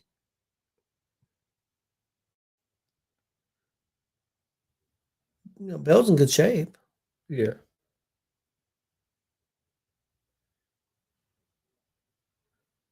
I honestly think if Hall went after him and just went after him and really went after him, I think he'd kill Bell. That's my opinion.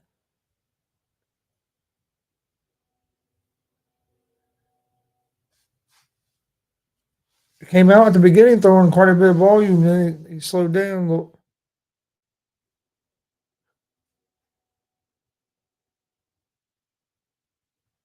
Bell's definitely been moving backward the whole time. Yeah. And he turns away from him. Yeah. If he thinks he's throwing a punch, he turns away from him.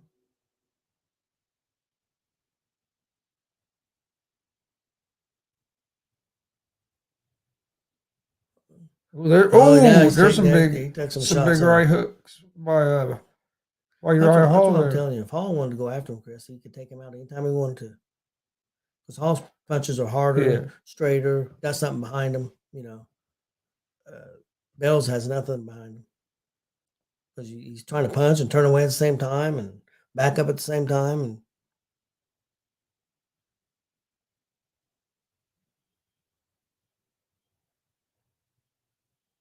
That was a decent punch. Yeah. That's about the first one I've really seen from Bill.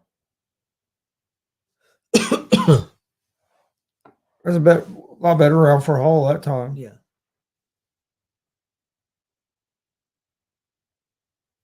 I'd probably go 1-1 just because the first round was hard to score. It was hard to score. And Hall didn't hardly throw. Bell threw a lot. I don't know if anything connected, but Hall didn't throw. Yeah. Hit him with a few jabs. I don't.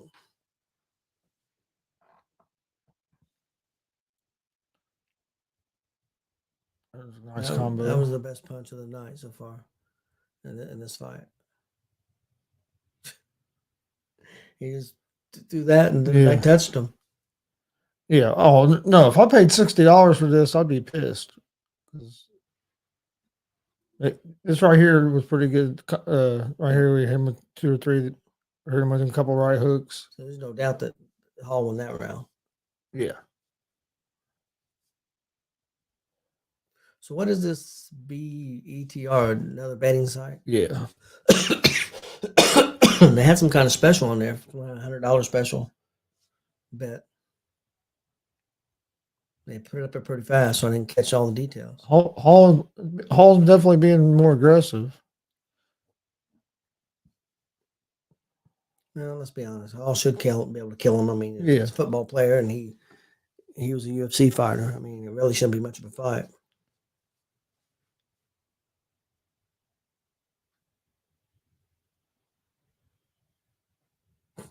Tell him to watch his forearm. Yeah.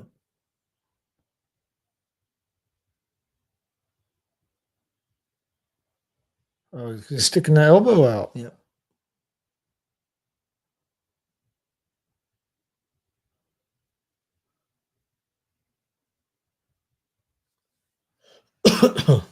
Yeah, this isn't good at all. No.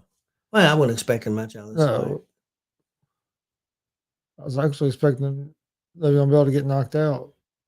I think Hall could if he wanted to. I really do.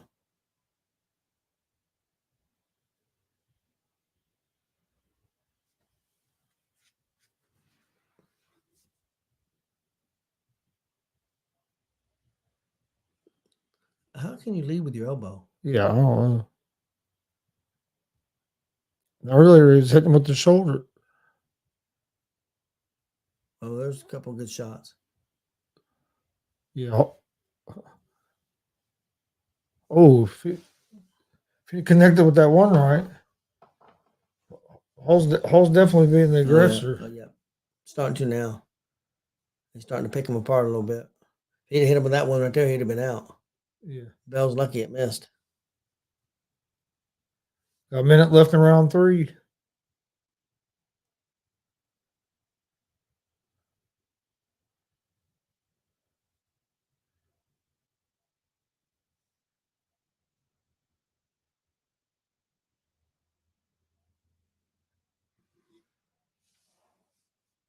Bell trying to be aggressive. Yep.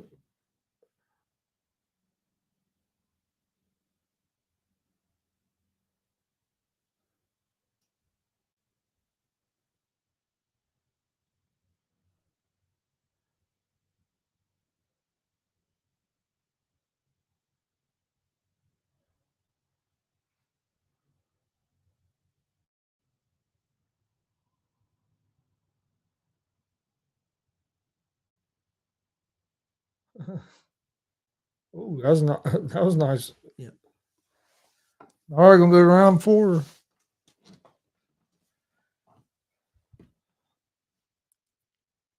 I don't know how you score that. I don't either. Not sure how you score that, but round getting ready to go in the 4th and final round. Le'Veon Bell against Uriah Hall, and then got a couple more fights after that. Then it'll be Jake Paul and Anderson Silva. Arnold Allen won the main event of the UFC Fight Night over Kattar. Kattar had an injury at the end of the first round and ended up having to stop the fight pretty much at the beginning of the second round. Arizona giving USC all they can handle. Just started the fourth quarter. USC's up 31-29. Okay. Michigan spread their lead a little bit. They're up 19-7 over Michigan State, almost into the third quarter. Fourth and final round. Uriah Hall coming out aggressive again at the beginning of the round.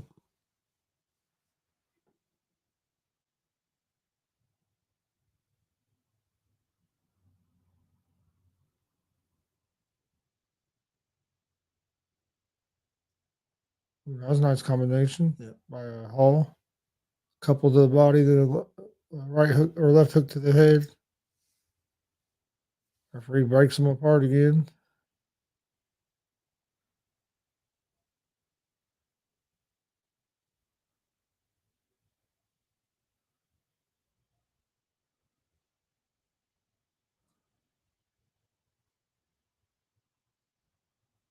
Ooh, nice jab. Yeah, it was.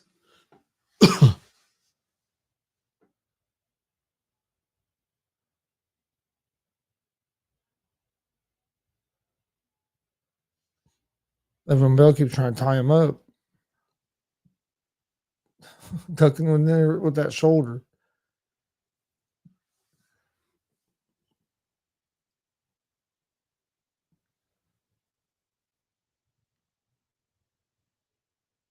Hall pushes him away, trying to create some space. Yeah, trying to get a little space. Bell quit backing up now. He's trying to come forward. Yeah. He's trying to get so close to him. So basically, I think so Hall can't really punch. Well, there's a couple nice shots by Hall over from the inside. Yep. Oh, if he hit that uppercut.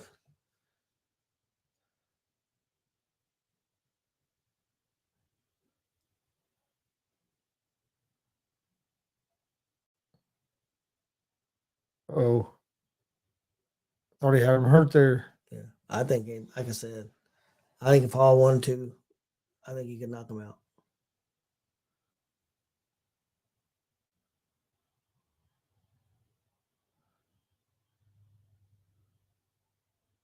Got 45 seconds left, fourth and final round.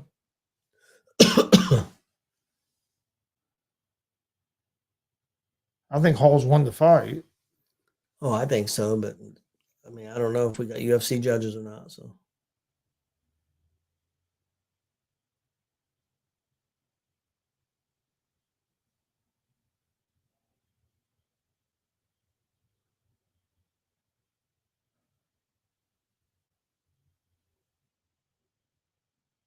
Oh, another two or three big shots here by Hall. Yep. He's unloading here the last few seconds.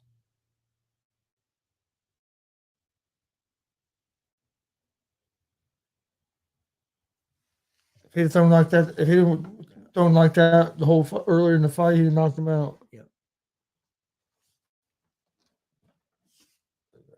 End of Le'Veon Bell and Uriah Hall. I think Uriah Hall won the fight. We'll see what these judges have. UFC judges tonight we're all out of sync, so we'll see how these boxing judges are over here. Please hit that subscribe button on YouTube. We greatly appreciate it at Gonzo Sports Room and at the All Sports All Plays Network. Like and follow us on Facebook at Gonzo Sports Room and at the All Sports All Plays Network. We have a sports betting show Monday through Friday, 3 p.m. Eastern. Easy Money, a sports betting show live, YouTube, Facebook, and Twitch at Gonzo Sports Room and at the All Sports All Plays Network. Check out our baseball show Monday through Friday, 9 a.m. Eastern on the YouTube, Facebook, and Twitch at Gonzo Sports Room and at All Sports All Plays. We have Horseshoe Talk, our Indianapolis Colts show Monday and Friday at 6 p.m. Eastern. You can find it on both networks at Gonzo Sports Room and All Sports All Plays. Got shows basically all day long during the week, Monday through Friday. So come check us out. We got Gonzo and the Judge Sports Talk Monday, Wednesday, and Fridays at 11 p.m. Eastern. But please hit that subscribe button on YouTube and like and follow us on Facebook and Twitch. We'd greatly appreciate it. Waiting on the decision here of the Le'Veon Bell versus Uriah Hall. We got a couple more fights before the main event.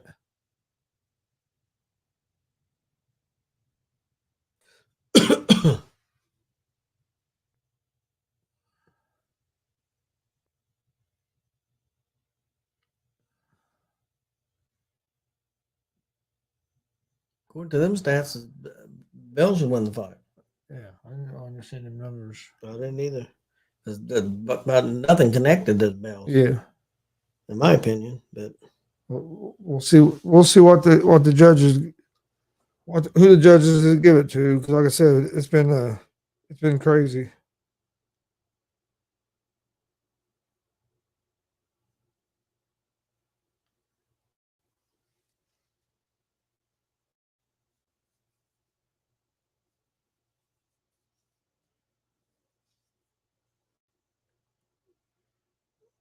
Doing a commercial here real quick, and then I'm getting ready.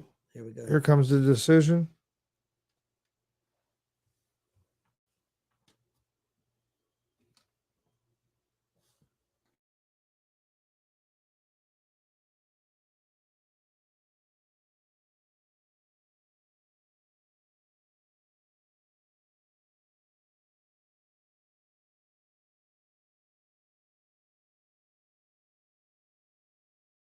Look at Bell's eye there. Uriah Hall wins by unanimous decision. I think that's what I seen. Yeah, that's what I was seeing too. But those numbers that Showtime put up, don't know where the hell they got those at.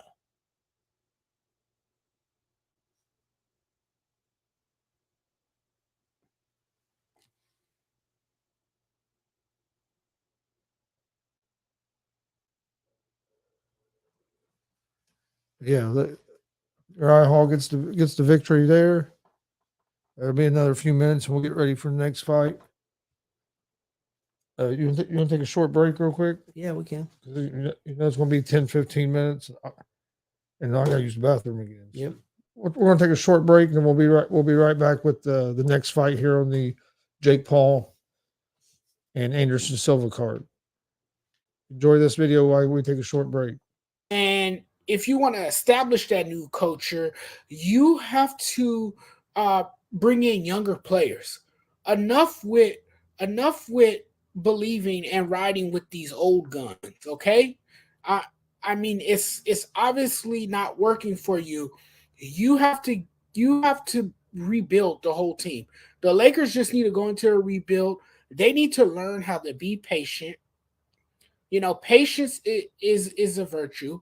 They have to learn to sit back and you know understand that winning a championship doesn't always come overnight. You know, so I think if they go into a rebuild, you know, get some younger players on the roster, try to build through the draft, you know, then they'll get better. Then they'll have that championship pedigree again. But it's going to take a while. Yeah, the biggest problem with the Lakers is the way they're constructed and the style they try to play. They're playing a style where LeBron kicks it out to these guys, but they don't have on the team. Right. Right. And that's So what kills them. They keep right. trying to shoot from outside. LeBron needs to post up more. They need to get the ball down low to Davis. They're going to have to be more of an inside team than shooting the ball outside the way this team's constructed. But they won't. They just keep trying the same thing over and over. We'll see if Ham can get it turned around, but without making some big trades, I think it's going to be a couple of years before the Lakers are in the mix. Yeah, they're definitely not a threat this year, and nobody is afraid to play this Laker team. Yeah, but World Series, we got World Series starting Friday. They've announced that Nola's going to start for the Phillies, and Verlander's going to start for the Astros in Game 1. What's your thoughts on the World Series between the Phillies and the Astros? Well, we talked a little bit about this on Monday, and I told you, if you remember correctly, I'm excited for this World Series. I think these two teams match up really well. You know, but you got to look at the Astros, man. You got to look at how this team is built. Also, Justin Verlander gets better with age, unbelievably. It seems like the older he's gotten, um, the more dangerous he is on the mound. He's almost impossible to hit when he's on his game. And that's what makes him truly special. I just think this Astros team is going to be a little bit too much for the Phillies. This looks like a complete Astros team, one that cannot be beaten. But you can't take away anything that Aaron Nola has accomplished during this postseason. I mean, he's been on his game too, and he's been just as good as Verlander. So I mean, it's gonna be a great World Series. I could see this scoring. I could see this scoring 6. I could definitely see this series scoring 6 games. I think the matchup is great. The Phillies are hovering around 500 they were hovering around 500 for much of the summer. That changed, as they finished, on top in the National League, winning the pennant. That changed in October. I think a lot of people gave up on the Phillies, but the Phillies, they completed an amazing 5-game victory over San Diego in the National League Championship Series on Sunday. So it's been an incredible joyride for them. It's been a fall classic unlike any other. And the Houston Astros, to me, man, have been just a team that can't be beaten. I mean, they're undefeated in this postseason. They haven't lost a game. And they, finished off the Yankees in the demoralization in the American League Championship Series, and they earned their 4th appearance in the World Series in the past 6 seasons, which has been impressive. But this team might be better than the 2017 team, the team that everyone was outraged about because we all know they cheated, and that title is arguably tainted. But the Astros enter as heavy favorites, and it's hard for me to see them falling to an upstart team from the NL East. It's just hard for me to see that. But I mean, the starting duel of Zach Wheeler and Aaron Nola is impressive.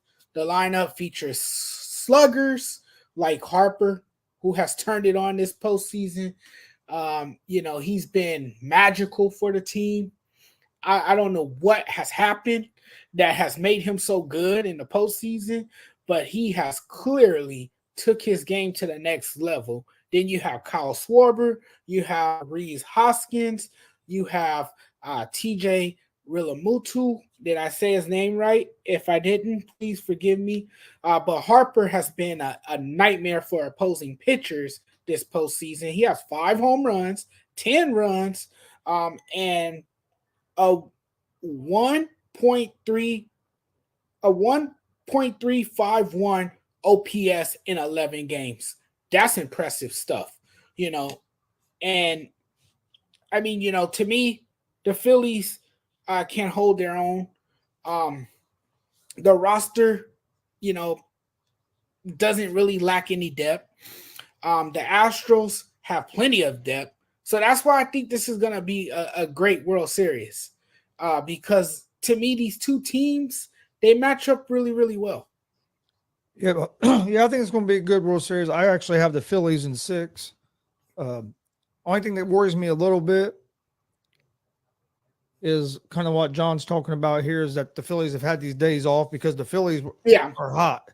Right. So we'll see if they come back off these days off hot. But you have Bryce Harper hitting over 400 in the playoffs. That's just unreal. And then Castellanos, that whole order just started coming alive in the playoffs. I think they're going. I think don't get me wrong. Houston's a real good team as well. I just get that kind of like that feeling of the Nationals a few years ago when they went on their run. I get that kind of feeling out of the Phillies. Just Yeah. It's just like almost like it's their time. It seems like they're just got hot at the right time. We'll see if the days off affect it, but I like Houston in 6.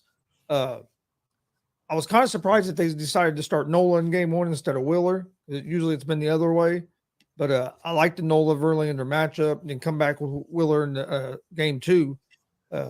They need to win at least one of these games, these first 2 games in Houston before you go back home. And another thing that could come into play could be the weather too, because it could be cold in Philly, and so we'll see how that affects both teams as well. But I'm ready for it. I wish it would have started earlier than Friday.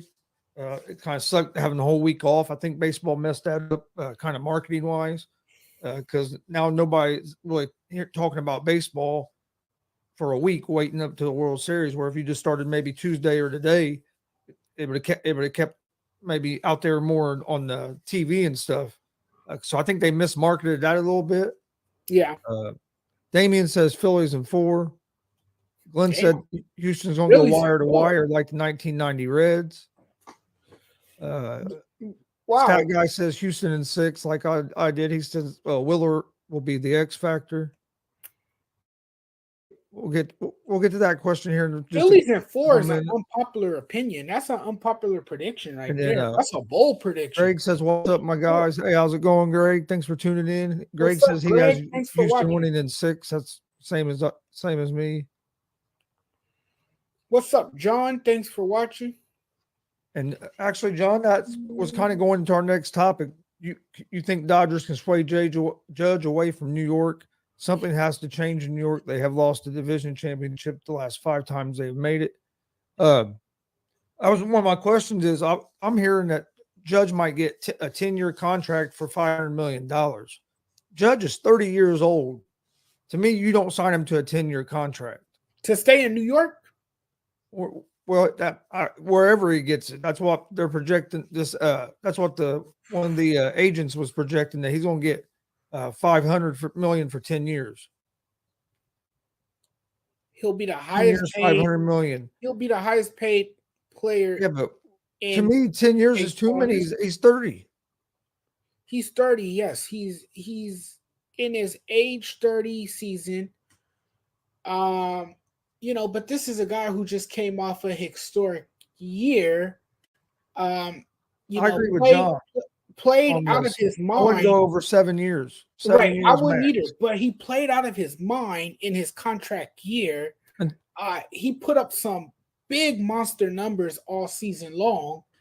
And unfortunately, the Yankees fall short to the Houston Astros in the playoffs. They didn't just fall short. They got swept in the first round. And he didn't play well in the playoffs. That's a lot of money for a guy. He didn't play well in the playoffs either. He didn't play well in the playoffs. No. When the Yankees needed him to show up and when they needed him to produce at the plate, he didn't. He went cold at the worst possible time. So do I give him a 10-year, $500 million contract? No, you would be crazy to do that. But a team would do that because they know that he can be a great asset to their team, given how he performed during the regular season. Well, Dustin's right. Giants have said they want Judge and they will not be outbid. The Giants would do that. The Giants would do something like that because they're trying. This is why I say you don't give him 10 years. This is exactly what Greg's talking about. You saw what happened to Pujols after he got his 10-year contract. I mean, the Yankees. I mean, the Yankees. The Dodgers. I keep saying the Dodgers. The Giants. You're not going to LA, Jonathan. We know you want them there at the Dodgers. Look, the Giants would do something like that because the Giants are clearly. They're clearly desperate. They're desperate. They're a desperate team right now, and they're looking to add a slugger to their lineup They're looking to add a slugger to their lineup so they can compete against the Dodgers. Everyone in the NL West suddenly wants to compete against the Dodgers. They're tired of being the little brothers to the Dodgers. They're ready to, fight back now. So, yes, the Giants will be in play for Aaron Judge. Now, will Aaron Judge go to the Bay Area? That's a question that remains to be seen. Will somebody give him that much money?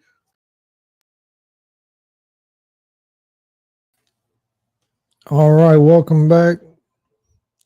Getting ready for the third fight of this card. Card on the Jake Paul and Anderson Silva pay per view. What was it, Neves against Santiago? And then we got one more fight after that before the main event. They got both guys in the ring now, finishing up introductions, and this will be a 10-round fight.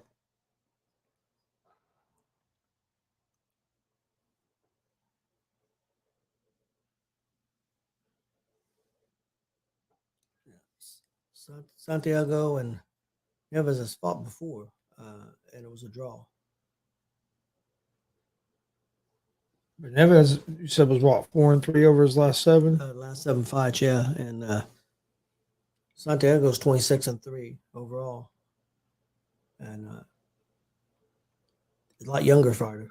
Yeah. So this might actually be a decent boxing match, other than the other a couple we've seen. Yeah, the other two wasn't much of fights, which didn't surprise me a whole lot. No.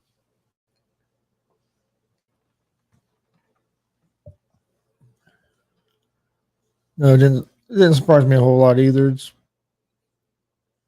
you got guys that aren't professional boxers and they're boxing. Yep. These guys here have some boxing, a lot of boxing experience.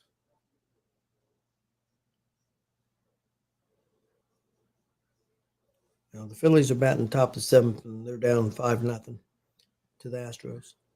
Looks like it's going to be 1-1 going back to Philly. Looking that way. Phillies ain't been able to get that magic tonight. Yep. Hey, it's not over. Houston scored 5 runs on 6 hits.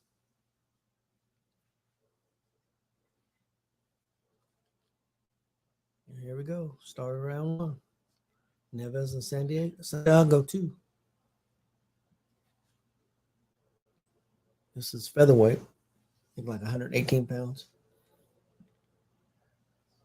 Yeah.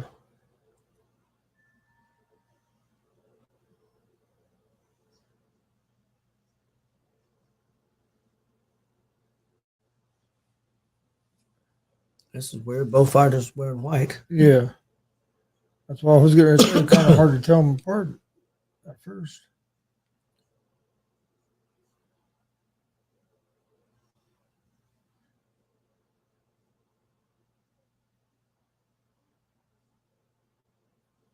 Yeah, you can tell these guys have more experience because they're not lunging in to throw a punch. And Well, no, Santiago to be just 25, 26 years old. Got a lot of professional, over 30 some professional fights.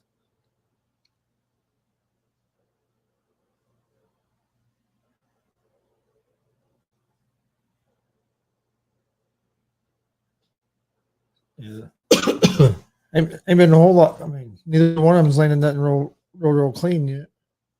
Both of them putting that jab out there.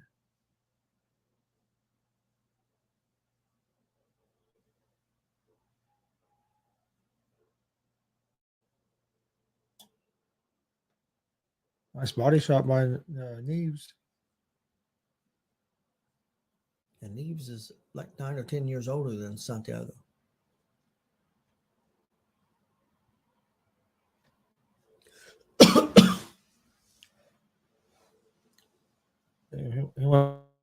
Santiago went for a big hook. Yep.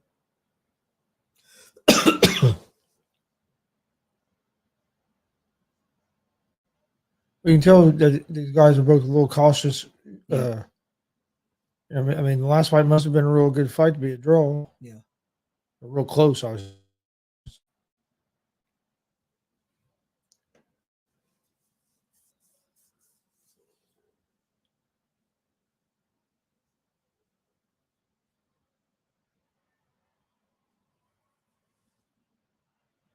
Nice combination there by Santiago.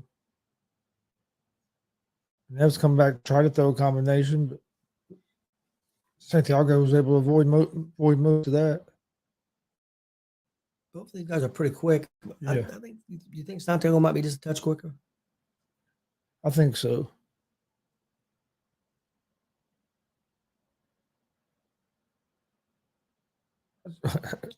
That's a hard round to judge. Yeah, both threw about the same amount of punches, and I'd neither one of them threw a lot. I don't know. I'd probably give it to Santiago just because I think he landed a couple more combinations, but it was close. They're saying the keys to Santiago for a victory are get inside, go downstairs, and double the hook. Yep. I probably watched these two guys. I wonder if it was on another one of these fights like this, like maybe when the other Paul brother fought Mayweather or something. Said here, for Neves, they need double the jab, also go to the body and pump up the volume. Throw more punches than probably he did last time. Like I said, I'd probably give the first round to Santiago, but it was close. I mean, I just think he landed a few more cleaner punches. Round 2 starting up.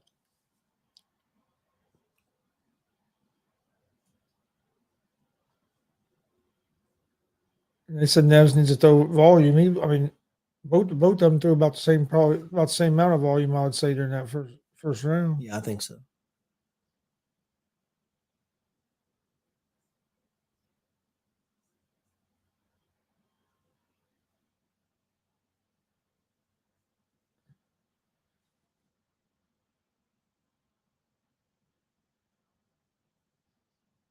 Neves needs to use that reach he has and keep Santiago on the outside as well.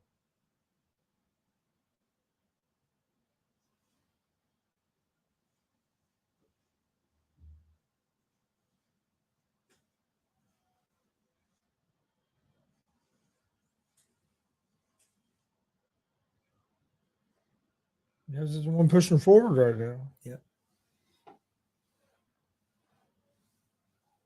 Still, both of them are having trouble landing. Yeah.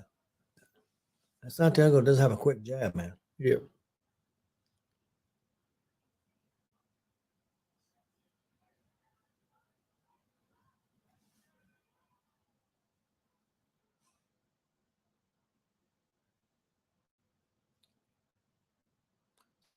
Santiago combination. I don't know how much he got of him, but he a good combination.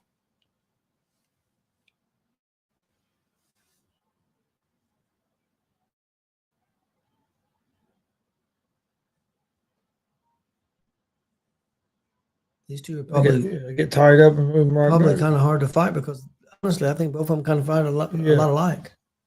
Yeah, they seem like they both have similar styles.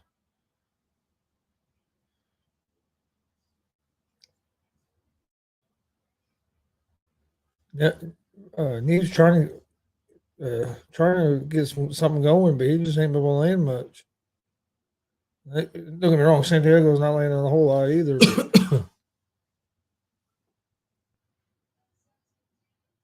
They get tied up again. 30 seconds left here in round 2. Santiago against Neves. Got one more fight after this before the Jake Paul and Anderson Silva fight. We appreciate everybody joining us. Please hit that subscribe button on YouTube and like and follow us on Facebook, Gonzo Sports Room. Really appreciate it. Got 10 seconds left here in round 2. Fight that's been close. Both guys have been good defensively. Man, I don't know. That was a real close round. Both rounds have been really tough to call, to be honest with you.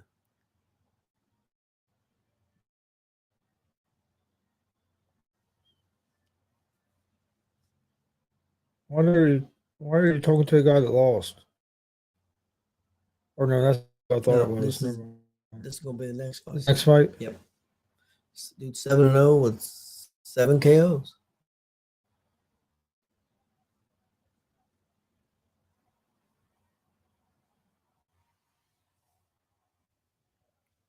Yeah. See this co-main event, and I'm ready to see the main event. Yep. This fight here has been pretty good. Yeah, it's so been far. about as Real even as you close, can yeah. get.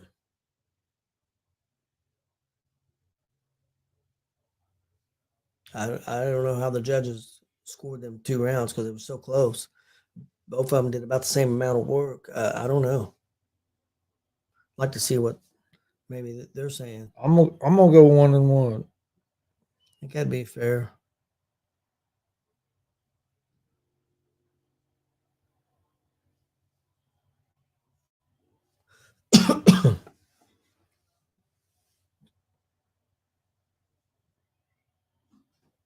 Both of them have a pretty quick jab. Yep.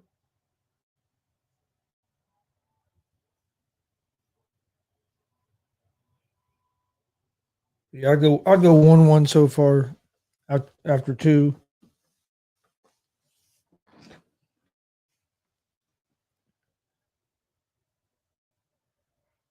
That's a pretty nice hook to the Yep. body. I do think Santiago's letting go. Yeah. It's quick, man. Yeah. He's going to the body. real conscious than Yeah. He's starting to let his hands go. I think the filling out period for him might be over. Abbott, another big right hook. He has Neves moving backwards now, where Neves was moving forward. Or Neves, however, I'm not sure how you pronounce it.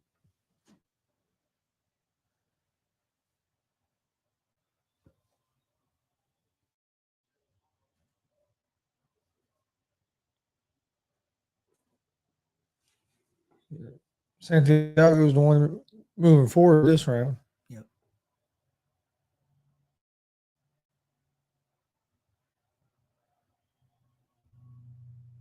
A minute left in round number 3. I'd say so far, I give this round to Santiago. Yeah, I definitely agree. He's had definitely had the better moments in this round.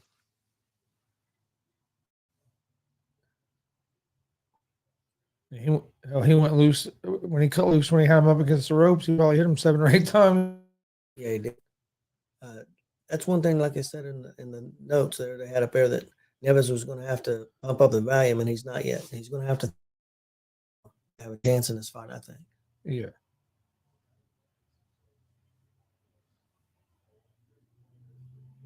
He wants to stay off them ropes because if he gets you there, he unloads. Santiago does. He gets up against some ropes. He started unloading. It was one of the quickest punches I ever seen. Look, here he goes again. They would get out of quicker that time. That's where he wants you. He wants you on them ropes, doesn't he? Yep.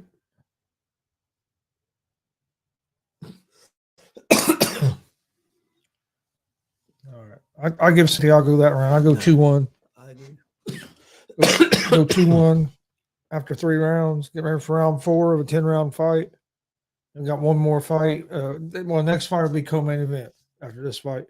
And then after that, you have the Anderson Silva and Jake Paul fight. It's been a good fight so far. They're starting to pick up the pace some, and I think it could end up being a pretty good fight. I agree. Neves is going to have to throw more.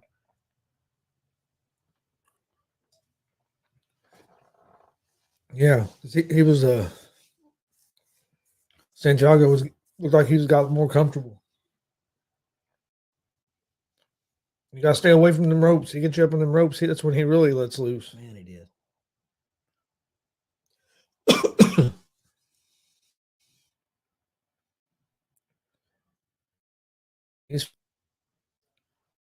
You think both guys, professional fighters, both of them had a lot of fights, but Santiago being a lot younger, you think that comes into play? It might. I mean, there's 9-10 years younger. Yeah, but I mean, neither one of them look like they're really tired at all. No. Look well conditioned. I do think quicker than Neves. Oh, when he got him on the ropes, man, you talk about quick.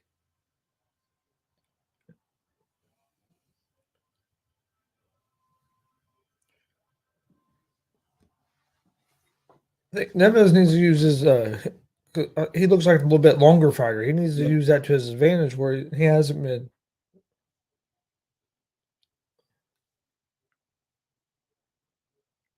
That's another thing Neves needed to do was double up the jab.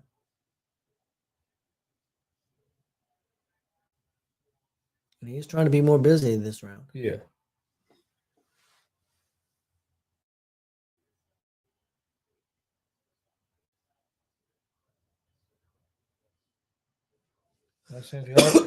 Santiago starts moving forward a little bit in this round. Neves is definitely throwing that jab more this round. Yes, he is. Trying to go too. Yeah.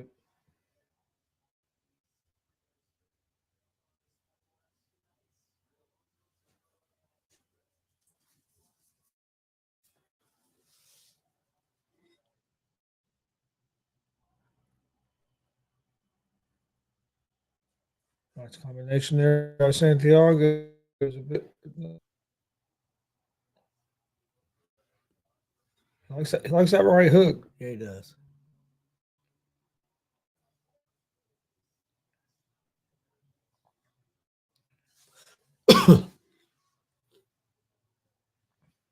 Combination by Neves. Yep. Here comes Santiago right back with about 4 of his own.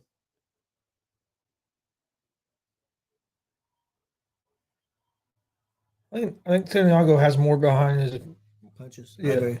He has more of a snap to his punch. Yep. Yeah, he is younger, so this round's been really close. Yep. Santiago's starting to come around at the end, but I thought Neves had a pretty nice first part. I don't know. Now Santiago's trying to take over this last 25, 30 seconds, Santiago's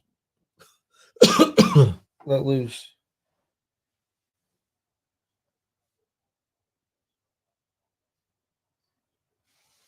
I'm gonna go 3-1. I'm gonna give it to Santiago. I think he done enough there in the second half. See, I thought I was leaning towards Neves, but what in the hell? A Wednesday, motherfucker's nuts. all coming in on the horse. That's probably for the weigh-ins, probably. That's what Or probably a workout or something, public workout or something. Wednesday, that would have been a weigh-in, I don't think, probably a public workout. Yeah. Dude's ate up. Gave it on a horse. All right. Round 5.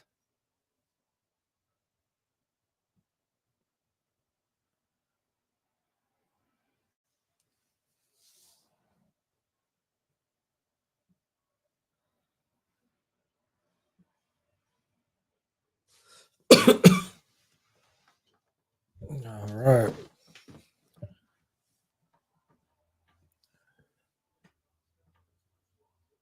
It's definitely been the best fight on this card so far. Wish they put up what they thought their numbers were. Yeah.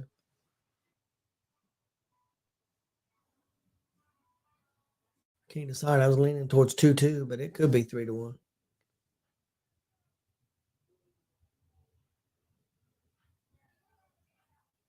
That was a nice punch by Neves. Yep.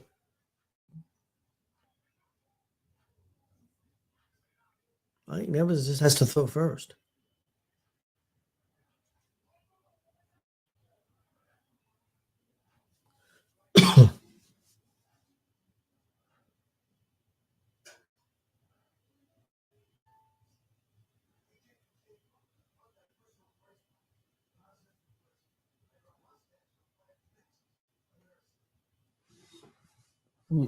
That's a nice straight right. Yep.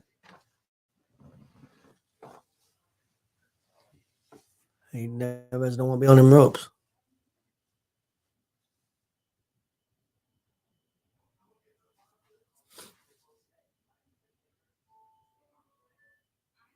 Santiago's putting the pressure on him. Yeah. He has this. He come out this round. He's really putting the pressure.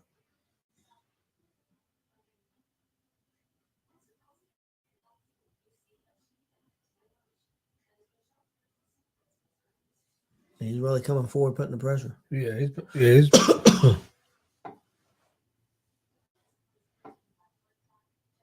It's keeping Neves on the retreat this round. Yep.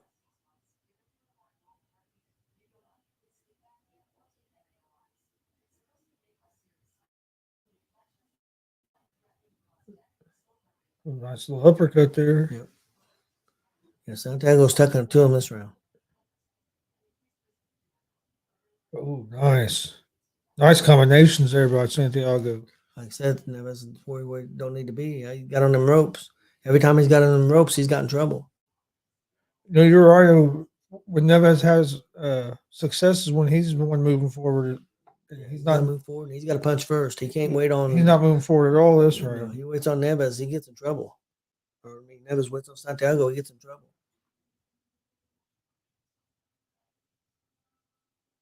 He's got to be the aggressor. He lets Santiago be the aggressor. He's not gonna have a chance in this fight. This has definitely been Santiago's biggest round. Yeah. I'd say it's either 3-2 or 4-1. I'm gonna have it 4-1.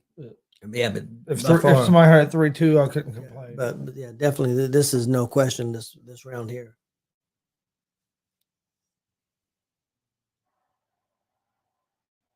Yeah, Neves has to be the one pushing forward.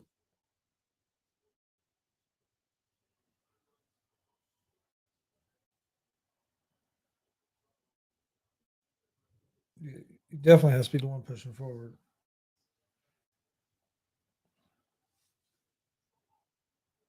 I'll tell you what, man, them boxing shows, they just pile people right on top of each other. Yeah, they do.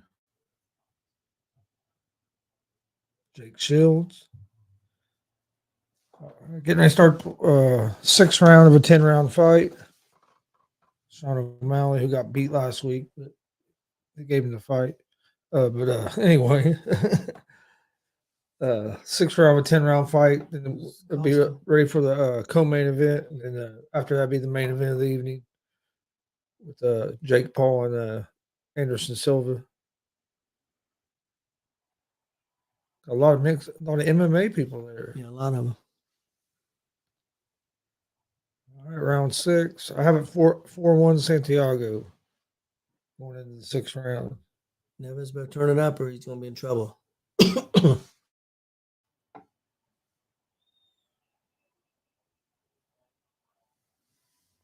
In the first couple of rounds, he was moving forward some, and he was having some success. But last round, he wasn't moving forward at all.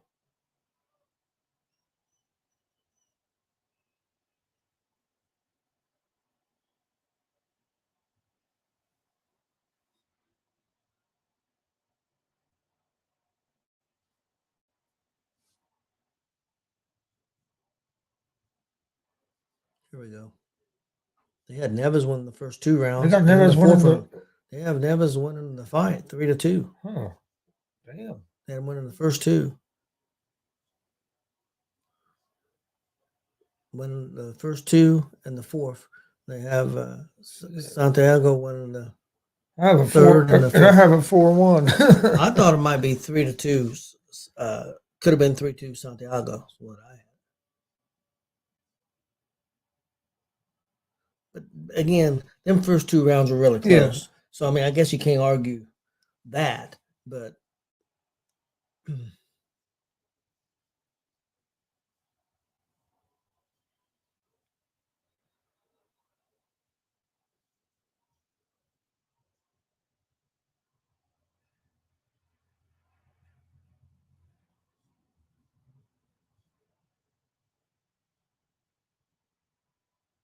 Oh, nice left hook. yeah.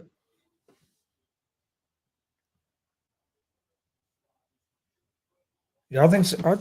I have Santiago winning, but they have the judges here, or not judges, the commentators that gave them out. They said that they have Neves in the lead.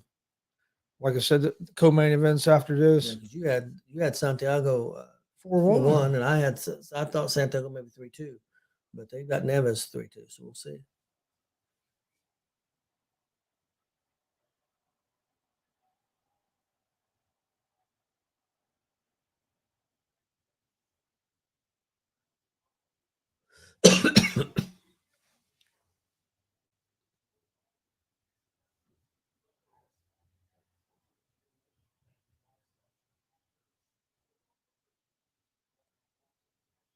10 seconds left in round 6. See, I think Santiago's won I think this so. round. I thought Neves has done better this round than he did the last round, but I agree with. I think Santiago's landed the harder and the cleaner stuff. Even though I think Neves looked better this round than he did the last round. Last round, I thought Yeah. Santiago. He kind of dominated that last round. Yeah, that fifth round, I thought he dominated. Yeah, no, I agree. He started to dominate. So getting ready for round 7. Still got 2 more fights after this. This is the Jake Paul off the Jake Paul and the Anderson Silva pay-per-view. Got one more fight after this one before Jake Paul Anderson Silva. Please hit that subscribe button on YouTube at Gonzo Sports Room. Like and follow on Facebook at Gonzo Sports Room. Also do the same for the All Sports All Plays Network. Well, the Phillies have got on the board. It's 5-1, and they're up to bat in the top of the 8th. They've scored 1 in the 7th. So they're going to need some magic.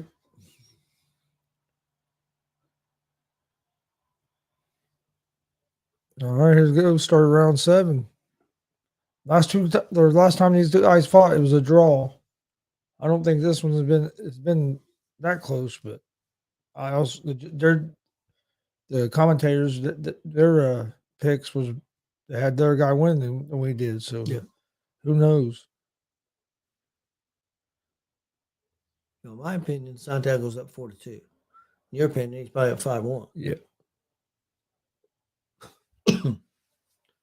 And they had, going into the 6th, they had Neves up 3-2.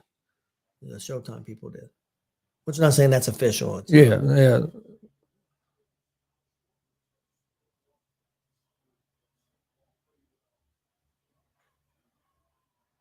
Neves don't look bad when he goes first, but he's got to continue to go first. They got it tied 3-3. Yeah, they've got Santiago winning the last 2, which I definitely agree with that.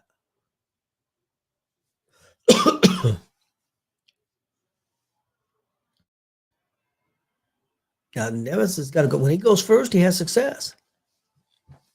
But when he lays back at all and lets Santiago go, like that's what they said. When he goes that double jab, he has success. He keeps Santiago off of him. But they say Santiago's only hit 48%, and they said Neves has only hit 60% of his fight as punches, but Santiago's thrown more. Yeah.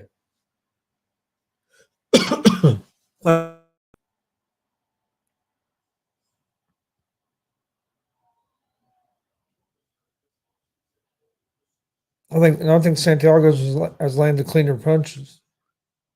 Neves come out and had a pretty good start in this round, but now he's letting Santiago start to try to take over. He's got to keep doing what he does for the first part of the round. Yeah, right now Santiago's just walking him down and hitting him. He's got to keep him off of that double jab and follow up on it. When he does that, he has success. 45 seconds left in round 7. This has been a good 10-round fight. Yeah, this has been a good one.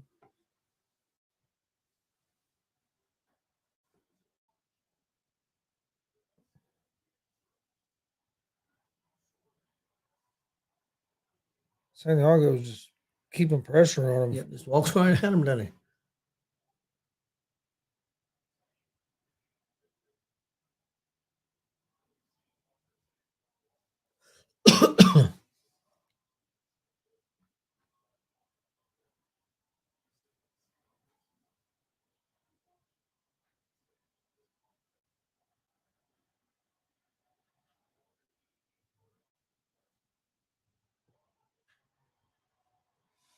I think that was a closer round than the last 2.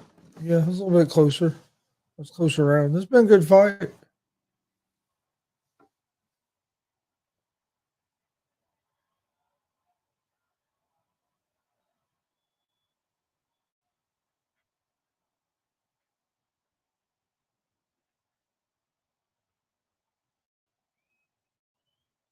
That's a nice punch. Yeah, that was a nice one.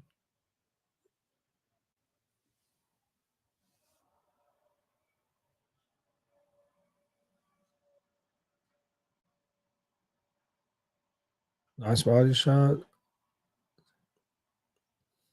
Showing the highlights of that round, I'd have to give it to Santiago. Even though I thought Neves didn't have a bad round. No. Oh, he's Oh. done. He quit. Well, I don't think he wanted to quit. I think the guy called. Why would he call it?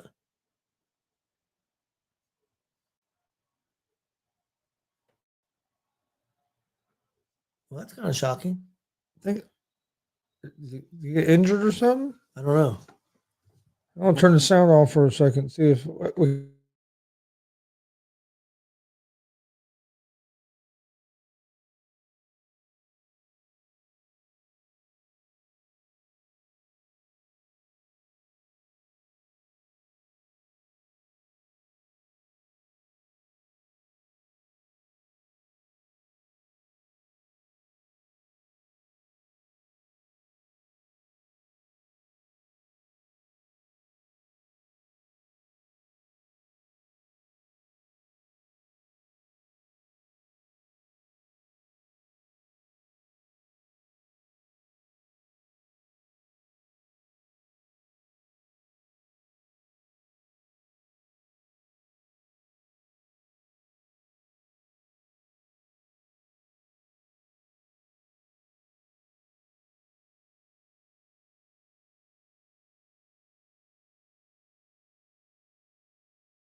I'm not sure exactly what happened. Other than he said something to his corner man that the corner man didn't like. He said something, can't something. And corner man said, "Well, the corner man was telling him, hey, if you start taking too much head trauma, I'm gonna stop it." And he said something, and then Said can't something. I couldn't make out what the other Yeah. part of it was. And Can't then something. the corner man said that's the it. fight. That's right. And then the dude acted like he was upset a little bit, but then not really that much. I think it might have been. They said when we first turned it on, they said they were starting to question his conditioning. Like I said, he's 10 years older than the other guy. Yeah, it was weird how it finished. Now he's Santiago's 27-3 with also 5 draws, which is really unusual. Yeah. But he's a banger, man. He goes at it.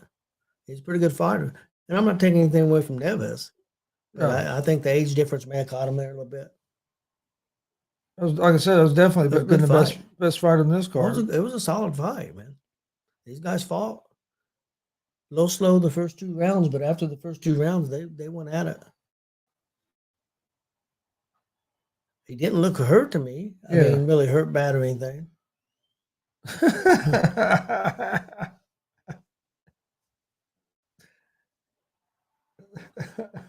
Son of a bitch. That's the one fighting tonight. Yeah. Yeah, Paul.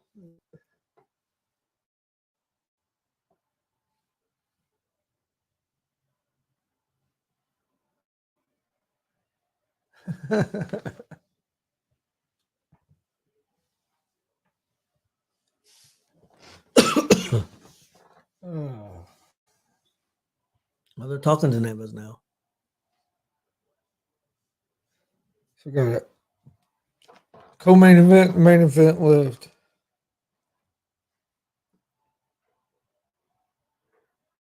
Michigan's up 29-7. A couple minutes left in the fourth quarter, so they're going to get a win. He has finally got the lead from Texas A&M. They're up 31-21 with a couple minutes left, so it looks like they got a pretty good chance to win that game.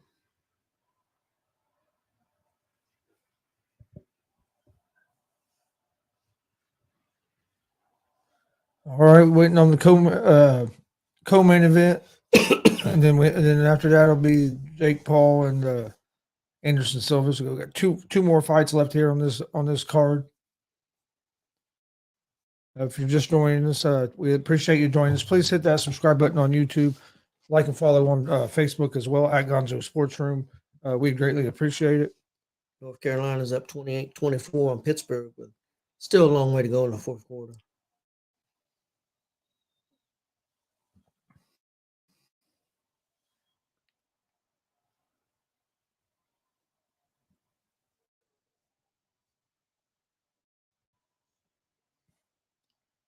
It take a long time in between fights.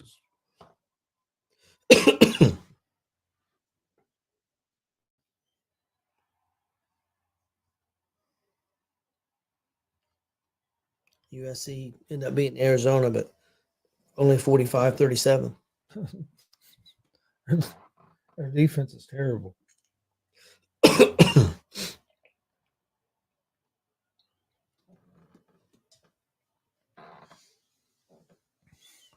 Defense is terrible. Yes, it is.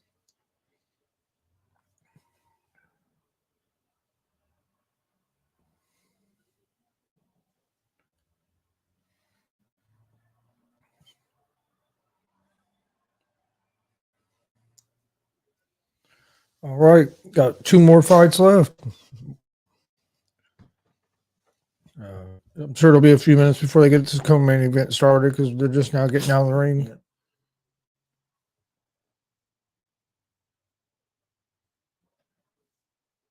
So the judges had it 68-65. Santiago, all 3 judges did at that point, and still had at least 3 rounds to go, 3 or 4 rounds, 7 Yeah, rounds to go. So I mean, it was or 3 rounds ago. 3 rounds to go, which he had lost the last 3 rounds. Well, by that guy's. But yeah, by that card, unofficial card. He now go up 67-66. They had it 68-65, so not real off.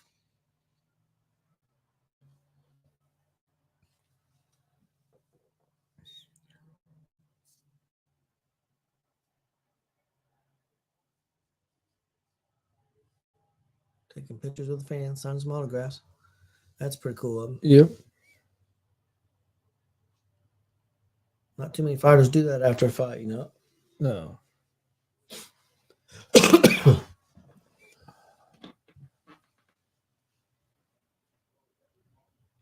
Well, you want to take a break? I mean, it looks like you're going to be Yeah. 15, 20 minutes. They're going to sit here and talk with her. And, Yep. We're going to take a short break, and we'll be back here with the co-main event here in just a few minutes. Enjoy this video while we take a short break. Would. John says 7-year, $213.5 million deal that judge rejected before season began. You think Angels trade Ohtani and could afford him? He says John says Giants and Dodgers would be top spots in his opinion. For Shohei Ohtani? No, for Judge. And yet Pujols still produced all 10 years. Does appear to be all Trey Turner and Bellinger. Yes. As stat guy. Yes. The Cubs are interested in a shortstop. Trey Turner is one of the best shortstops available on the market, along with Carlos Correa. But I think the Cubs have shown interest already in possibly signing Trey Turner. And I wouldn't be surprised if they do sign Trey Turner. I've been saying it all along. That's where he's going to end up most likely this winter is with the Cubs. I see that as a potential landing spot for him, and I think the Cubs will make a big splash for him, and I think they would pull that deal off. Dustin says Giants are not the little brothers, Jonathan. How many rings do the Giants have compared to the Dodgers last 10 years? 3-1. I mean, that is fact. That is fact, but in recent years, the Dodgers have owned the NL West. Like that really matters, though. He said, like, it didn't get you guys nowhere. Like that really matters for reals. It's like this season, right? This season they won 111 games, right? And they finished with the best run differential since 1939. and they still couldn't win a World Series title. And this was their year to do it, and they still couldn't win the title. They still fell short. They still got eliminated in the postseason, and they lost to the team that they owned during the regular season, the upstart Padres, and they lost in the first round. They lost in the division series. They couldn't even get to the championship series. Yeah, Greg. From what I'm hearing, they're bringing back Boone. Yeah, they are bringing back Boone because Boone is Yeah. a yes man. Boone is a yes man. Boone has familiarity in New York because Boone once played there.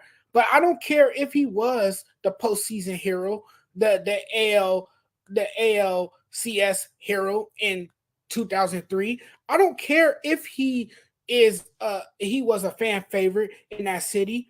I don't care if he's a yes man. You have to move on from him if you want to win baseball games. He is not the right manager for the job. I think the only way he goes if the Steinbrenners come to their senses and finally realize that it's time for a new voice in the front office. If Brian Cashman gets canned and he is relieved of his duties, then Aaron Boone obviously goes with him. I don't think Boone's going anywhere this year. He's not. Not for a couple of years. He's going to return next season. You can't blame all of it. Returning too. You can't blame all of it on him this year either. The Yankees just didn't hit the ball. They couldn't hit the ball against the Astros. I mean, you can't score runs if you don't hit the ball, and they had trouble scoring runs in that series. The Dodgers had the same problem. Jared said he's surprised Roberts not fired yet as well. I kind of thought maybe Roberts would get fired, but he has two. Yeah. He says he has 2 years left on his deal. Yeah, well, he needs to throw his damn computer in the ocean and stop relying so much on analytics. I'm over baseball's it. Turned into, man. Every team's like that anymore. I'm over it. He needs to stop flipping through his overstuffed 3-ring binder, and let your guy pitch. Keep him in a game. Let him go deep into the innings. Don't pull him out because he's facing the order for a third time. That's how all teams are anymore, man. I hate it to a point as well. I think analytics can be good and numbers are good to a point, but I think they try to make it. They put too much weight in them numbers a lot of times.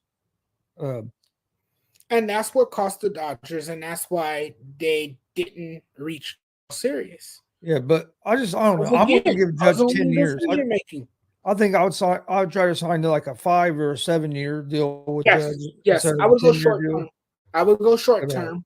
But a team is going to be desperate enough to give him a 10-year, $500 million contract. I'm just interested to see which team does it. Greg said Dave Roberts is the Brandon Staley of baseball. That's fair. That's fair to say. You can put both of those guys. You can mention both of those guys in the same sentence. Yeah, so I like that. I'm with you, Greg. That's speaking of football with the Brandon Staley. Eagles trade for defensive end Quinn from the Bears. I think that was a good move for them. Because they already have a stout defense, but I think that'd be another piece that could help their pass rush. So what do you think about the move? The undefeated Eagles have taken a page out of the LA Rams book. They are going for it all this year. They went all in to trade for pass rusher Robert Quinn. And this may be better. The only thing they lose is a 4th round pick. Yeah. Because they exchanged a 4th round pick for Robert Quinn. This is a huge upgrade to their defense. Now Philadelphia and Chicago each announced the trade pending a physical later Wednesday, I believe. They're still pending a physical. I don't know if the physical is if it's done, but the deal is done. He's an Eagle, and the Eagles are making it real clear that they want to win this year. Yeah, That's what it tells they're me. making it clear they're going all in. They're going all in. They're going I all do in. like I like the move Right. though because it just strengthens already a good defense up even a little bit more. Right. And you didn't give up much to get them. I mean, you just gave up a 4th round pick, like you mentioned. So it's not like you had to give up 2 or 3 picks or a couple players or something Right. to get them over there. So It's not like you mortgage your future. I agree. I think it's a real good move, but I worry about their offense a little bit more than I worry about their defense. But I think they're going to be right now. They're one of the favorites in the NFC. I mean, they have to be because of the record and how they've been playing. And we'll see how it all turns out. But I think it was a good move for them. Yeah, I think so too. I think it was a great move for him. I know the sorry Bears, a 3-4 team. Now he has a chance to actually contend with a 6-0 Eagles team that's clearly reinforcing the NFL's 4th-ranked defense with this pickup. No, I agree. See, John says the Marlins hire Skip Shoemaker as new manager, replacing Mattingly. He's saying maybe Mattingly for the Yankees. Yeah, a lot of Yankee fans are pushing for that. They're pushing for Mattingly to become the next manager. I Dustin think said he Eagles takes. I are the think he team to takes a beat. year off. I think he takes a year off, and if Boone doesn't work out next season, since they have decided to retain Aaron Boone, I think next season you might see Don Mattingly become the Yankees manager. Just like I've been saying with the Cowboys, I think the Cowboys are winning though, that's the thing. So they're gonna most likely keep Mike McCarthy. I think it depends on how the season ends. Right, because I was saying that Sean Payton could be knocking on the door. I think you might see Sean Payton end up with the Chargers. Really? You think he might? Well, he's here in LA now doing commentary. So, yeah, Because he could go to a team that has a pretty good defense, a young good quarterback. I could see him maybe ending up over there and then move on from Staley. Yeah. I don't think Brandon Staley's going to have a job too much longer. Dustin said Eagles are the team to beat. Quinn is going to wreak havoc on that defense. Yep. He's definitely going to wreak havoc. John's saying he's hearing Mattingly to Boston. Thoughts on what the Panthers got for CMC, Carolina's? I think they got a good deal with what they got for McCaffrey. Yeah, I think if he wouldn't have had some of the injuries he had, they might have been able to get a 1st-round pick thrown in there as well. But with the injuries that he's had, I think they did pretty good. And they're like you said, they're going to have a lot of draft picks coming up in this draft. So we'll see if they can make the right moves and get that team going in a different direction. Yeah. Whoever ends up being the new head coach. Right. The for the Carolina Panthers, the fire sale was in full swing. We know now that they are clearly in a rebuild, and so I think they could have a bright future ahead of them depending on how they draft.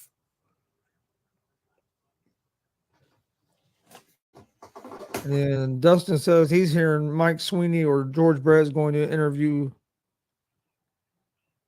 for the Royals job. I would love George Brent. I think he brings that fire.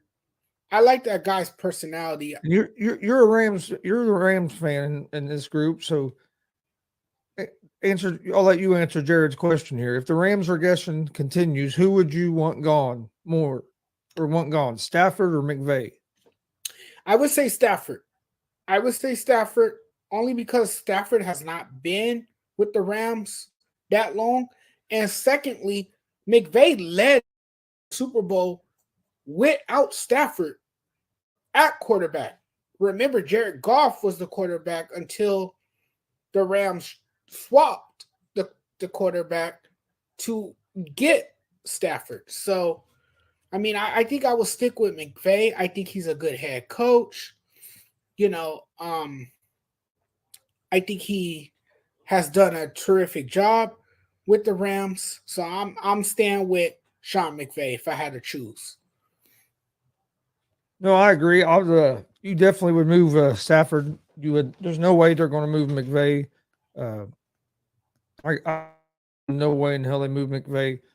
If it came down to they were going to move somebody, it would be Stafford, and they would go I'll with tell a you different this. quarterback. But I'll tell you McVay's this. done a hell of a job since he's been there. I know they don't look very good right now, but I'll tell you this though. If the Rams were that stupid, another team would hire him in a heartbeat. He won't be standing in the unemployment line for too long. McVay will have a job most likely the next day. Greg said, "Please don't let Sean Payton coach the Chargers. We love Brandon Staley as Chief fans." I know you do, Greg. I know you do. Because a McVay lot of lost people thought O'Connell the and Hill Chiefs and this the year. He Raiders were has going to have a much better start to their seasons, and it has turned out to be very inferior for both teams. McVay has lost O'Connell and Hill this year. He has entirely new offensive staff. Yeah, that's true. That's Jared, true. Jared says exactly. And he wouldn't even be unemployed for 8 hours if let go. Oh no, he'd have a job as soon as he got let go. Oh yeah, he would. He would be like Luke Walton. Like after the Lakers fired him, the Kings hired him the next day. John says, any upsets you think this week? Giants over Seahawks, Bears over Dallas. I think we'll cover more of that on Friday, huh? Yeah. Yeah, we'll touch more on that on Friday, John. Yeah, we usually give our picks for every game. Yeah, we usually give our picks on Fridays. But I do think there's a chance. Real quick, I do think there's a chance that I do kind of like the Giants over the Seahawks. I don't know. There's just something about the way Dayball has that team playing right now. Yeah, definitely Dallas over the Bears. Yeah, I don't think the Bears are going to be able to beat Dallas. I I agree, so Dustin. The Giants wouldn't be a big upset. So Giants are 6-1. I feel so bad for Justin Fields. I feel horribly bad for him because I think that defense is just going to swallow him up.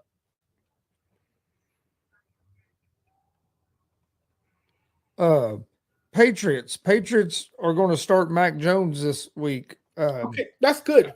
They need to. You think they need to?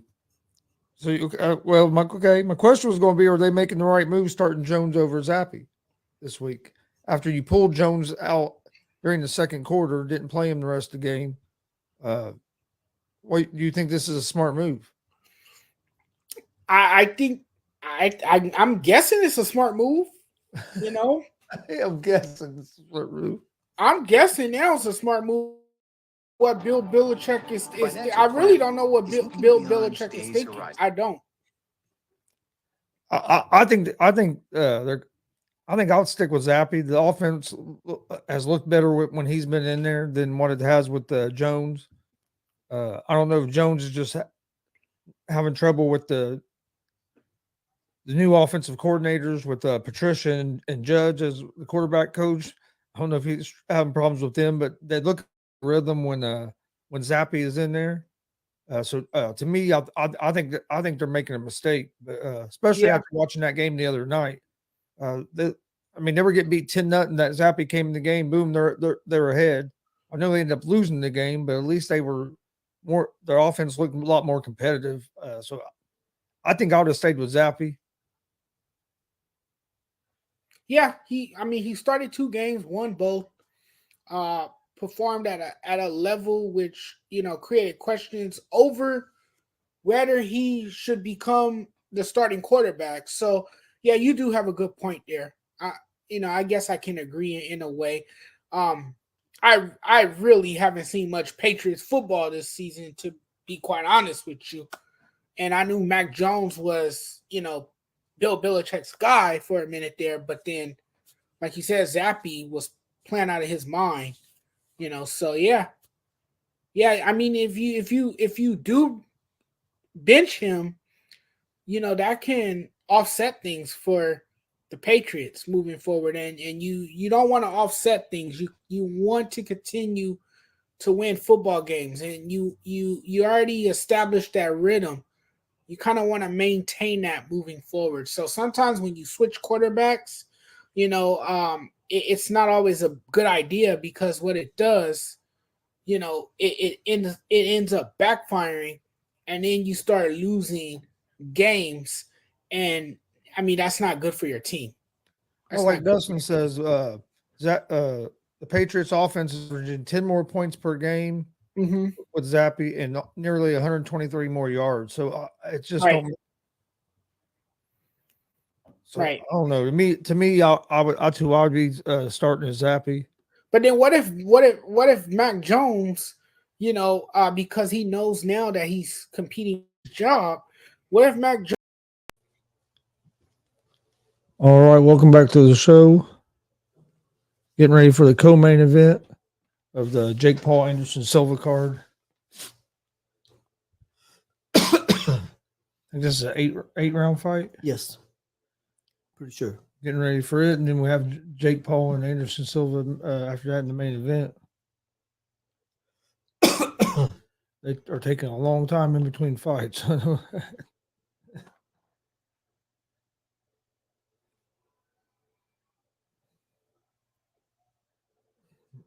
Man, the other dude has a lot more experience. This guy's 7-0 Sclive, 7-0 with 7 KOs against Rodriguez.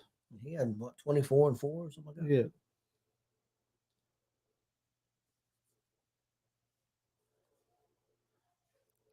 So it's definitely a big fight for this guy. They must be high on him because they interviewed him. Yep.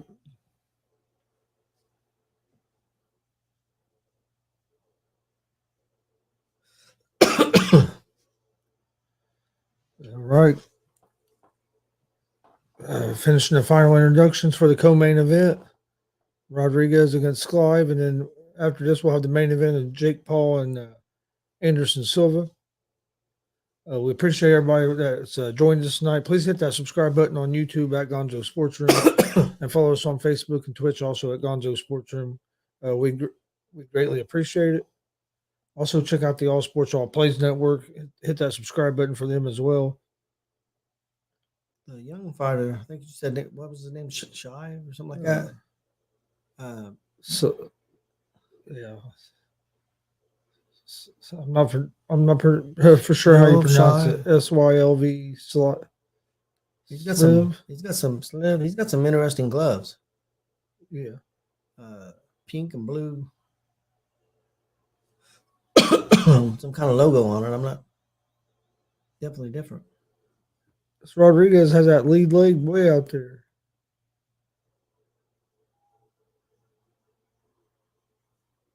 Rodriguez is one tattoo dude up, man. Yep. Rodriguez definitely has the experience advantage here because he's had 20-something fights to Sleeves 7. Ooh. Oh, but he knocks him down already. I don't know. Silva knocked him down in the already real quick. I don't know if he's gonna be able to get up, Chris. He's pretty. Yeah, he's having trouble. I think it's over. It's over. It's over. First round knockout. Yeah, dude's mad, but he was still. Yeah, he was still wobbling. The dude was still wobbling. He just fell down again.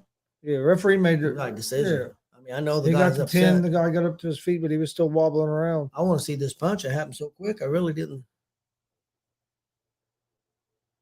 That was quick. First round knockout in the co-main event.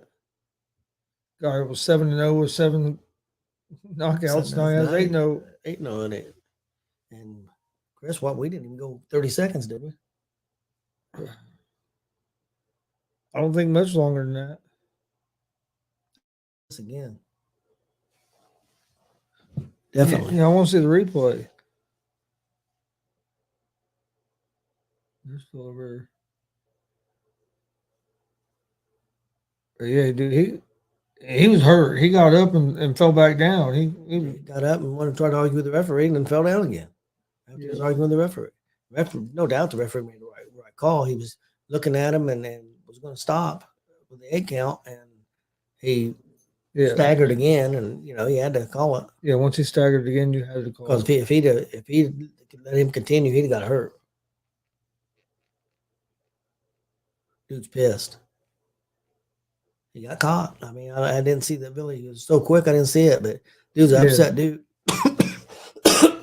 I wish they'd show a replay. Yeah, I don't understand sometimes.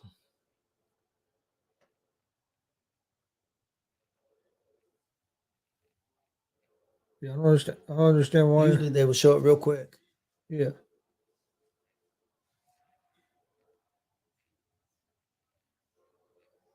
Yeah, most time they show a replay real quick. They ain't even showing it here.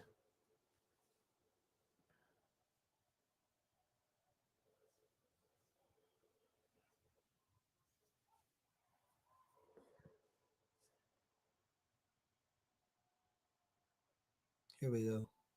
Well, it'll show the whole fight. It wasn't very long.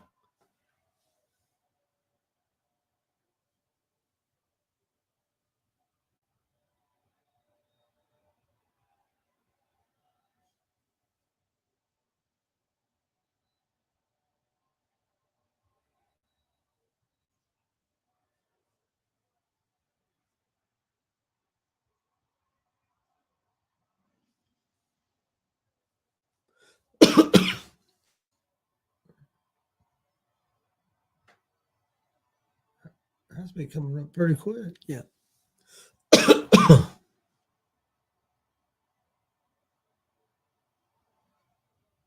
And with a left hook and then a right hook, and dropped him.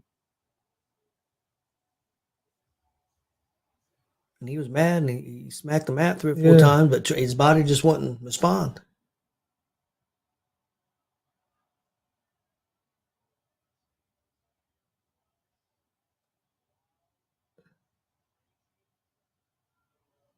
Let's see.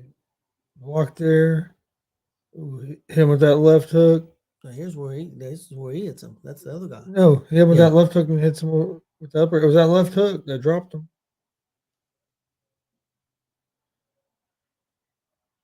He was coming in and he got caught right on the chin with that left hook. Yep. Fight lasted maybe a minute. Watch, he blocks that punch and then left hook. Boom. Ooh, yeah. That's what I heard him, and then he grazes him with the uppercut on the way down.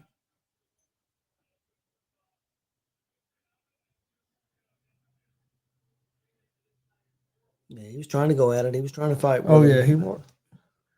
he wanted to get back up, but Oh, yeah, his he body said wasn't wasn't letting doing it. him. Nope. So quick co-main event, lost about first round knockout. Now we're just waiting on him to get ready for the main event here with Jake Paul and Anderson Silva. I'm sure that'll be another 20 minutes. Probably at least. This dude's going to have a bright future, Chris. Yeah. I've never heard of him. Neither have I.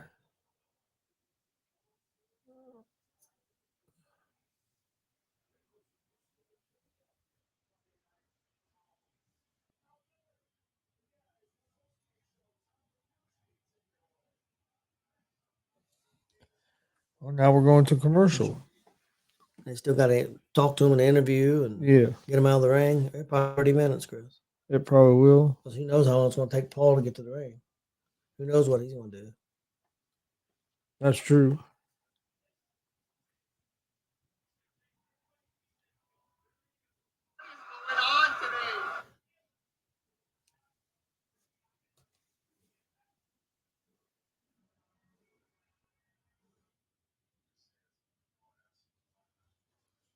Why would they make a movie where Santa Claus is the killer? I don't know. I mean, I think he's killing bad people, but still. So, say some of the stuff they make nowadays, who knows?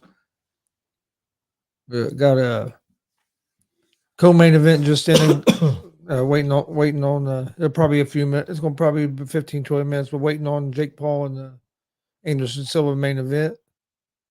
Right now, they're still doing post-fight interviews from the co-main event. It was a first-round knockout.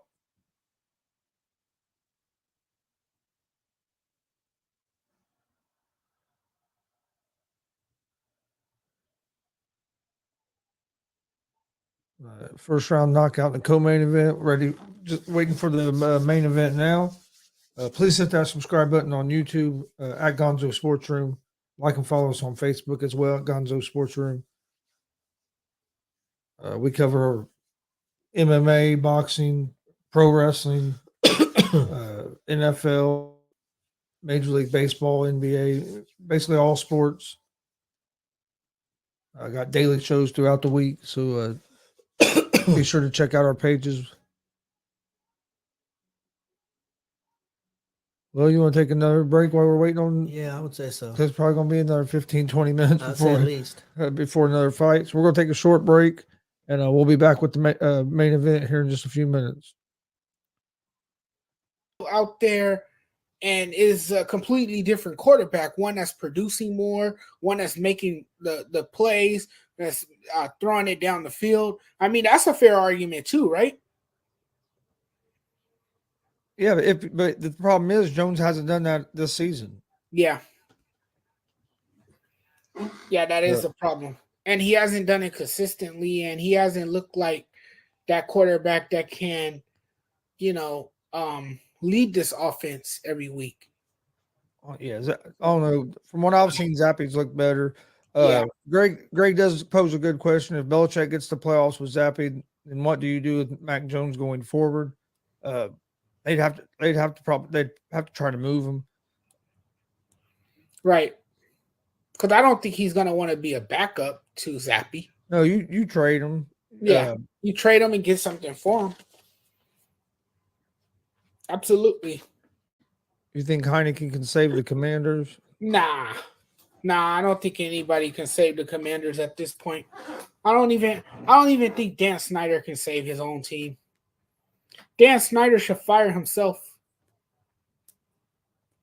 I just don't think the Commanders' defense is playing up to the way a lot of people expected. I think Heineke does fit that team for some reason better than the guys have been trying, but they could tighten that defense up. I think they'd be all right. I just don't see then them. You have the head coach pointing fingers at Carson Wentz and calling him out. Yeah. For their horrible season. Oh, the Colts bench Matt Ryan and are starting Sam Ellinger. Hey, they did shock the hell out of the Packers though. They beat the Packers. They embarrassed the Packers. So I mean, hey, in the NFL, it's any given Sunday. Yeah, and no, Dustin, that's what I was saying. Heineke has played well for the Commanders. I like the way Heineke has played, and that's what I was saying. If that defense was playing a little bit better, I think they could they'd be all right. But I just don't trust their defense. But no, I think Heineke. To me, they should have not even traded for Wentz and went with Heineke this season. But yeah. Well, I think Juan Rivera Amos says trade Mac Jones to the Colts or Texans. They can use a QB. You can trade him to the Texans, but I don't want.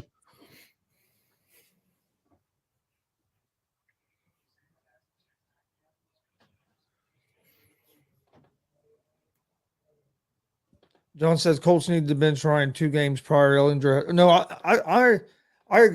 didn't think it would happen this early in the season.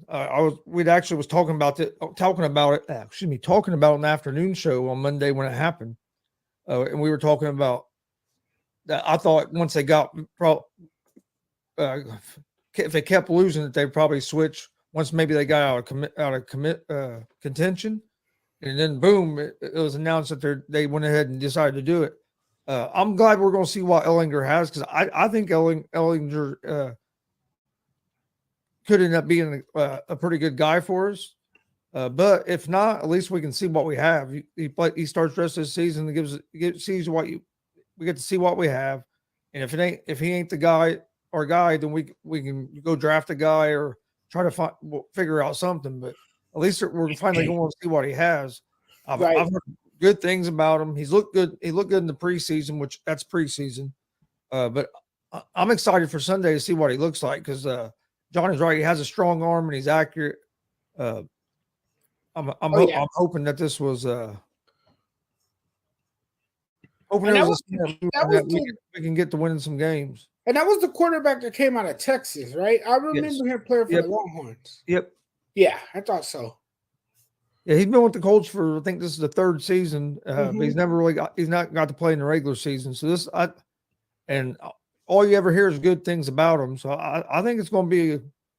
I'm hoping that maybe we'll find our guy, and if not, at least we know that he's not the guy, and we can move into whatever direction we need to move in, trying to find a quarterback. Do you think Matt Ryan ever lived up to the nickname Matty Ice?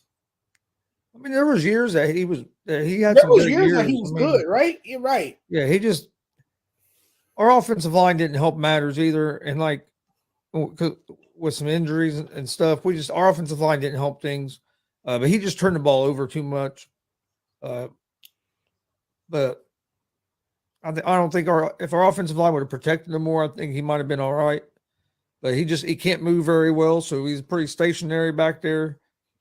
So I'm hoping that having a younger guy in there who can also run as well, I think will really help us. Yeah, we'll see, because Ellinger is a second-year quarterback who's never thrown a regular season pass. He will get that chance now as he takes the reins. And Ryan, for the first time in his career, get this, for the first time in his career, will not be the starting quarterback. And then John says after the Super Bowl meltdown, he had the Brady curse and hasn't been right ever since. And that's pretty much right. He hasn't played very well ever since that happened. Right. No, he hasn't. And I think that was his MVP season, right? It might have been. That might have been, yeah. Jared said, should Rodgers really call it a career after this season? I think if he sees some big changes being made in Green Bay, I think he's going to. Oh no, he looks done. Like he looks mentally. I've been saying this too. He looks mentally and physically drained. He is completely over football. You can tell by his body language. You can tell by his exasperating look, the frustration. He's out there rolling his eyes. It's all bad for Aaron Rodgers. Aaron Rodgers is not used to losing. I don't see him sticking around in Green Bay for much longer. I don't even think Green Bay being a publicly owned team. I don't even think they know what their future is going to look like. I heard today that they are seeking a wide receiver, that they're desperately looking to trade for a wide receiver to give Aaron Rodgers another weapon, another go-to guy. We'll see how that works out. But yeah, Aaron Rodgers, man, it's been a rough start to the season. And I just think if this continues, he's not going to stay around. He's gonna end up retiring. And I think he's kind of burnt out from football. He more than anything, he's frustrated with the losses and the fact that he has no wide receiver that he could really trust in, or a wide receiver that he can believe in, because a lot of his wide receivers, they just don't catch the football. They drop a lot of passes.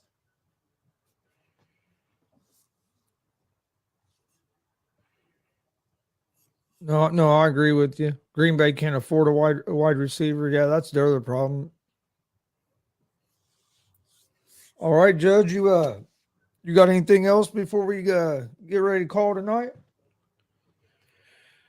I'm tired of Kanye West. I know this is not sports related, but I am sick and tired of Kanye West. And people, in this country of ours, they are entertained by utter stupidity. Whatever the man says, everyone, feeds into it. And that's what he wants you to do. He's an attention seeker. He wants your attention. Stop giving the guy so much attention. Don't give him your uninvited attention. That's the problem. That's why he does the things he does, because he knows he's going to get a reaction. Those are my final thoughts. All right. We appreciate everybody. They almost had them beaten the first game of the season, but Pacers had to play some defense. Yep. Then you have the Hornets at the Magic. Hornets are 1.5 point favorites, minus 126 on the money line. Orlando's a plus 108 home dog. Over-unders at 221. I like Charlotte in this game. Orlando, they got Banchero, the rookie, who looks tough. He's playing his ass off. He looks like the real deal. Him and the Pacers rookie right now are probably the two favorites for rookie of the year in the NBA. But I just don't think they have enough offense to keep up with Charlotte. So I like the Hornets here. I'd take them at the minus 1.5 or on the money line. Cleveland at the Celtics. Celtics are 6.5 point favorites, minus 255 on the money line. The Cavs are plus 210 on the money line. Over under for this game is at 218.5. In this game, this is probably one of the games of the night that might be a little more interesting, because the Cavs have made a big trade in the offseason, brought in Donovan Mitchell. A lot of people are expecting the Cavs to be a contender this year. We'll see if that pans out. Celtics have looked pretty good so far.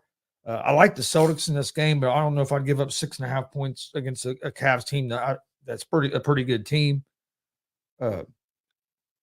Over the two, or actually under the 218.5 to me is a good play, because Celtics play good defense and the Cavs defense isn't terrible.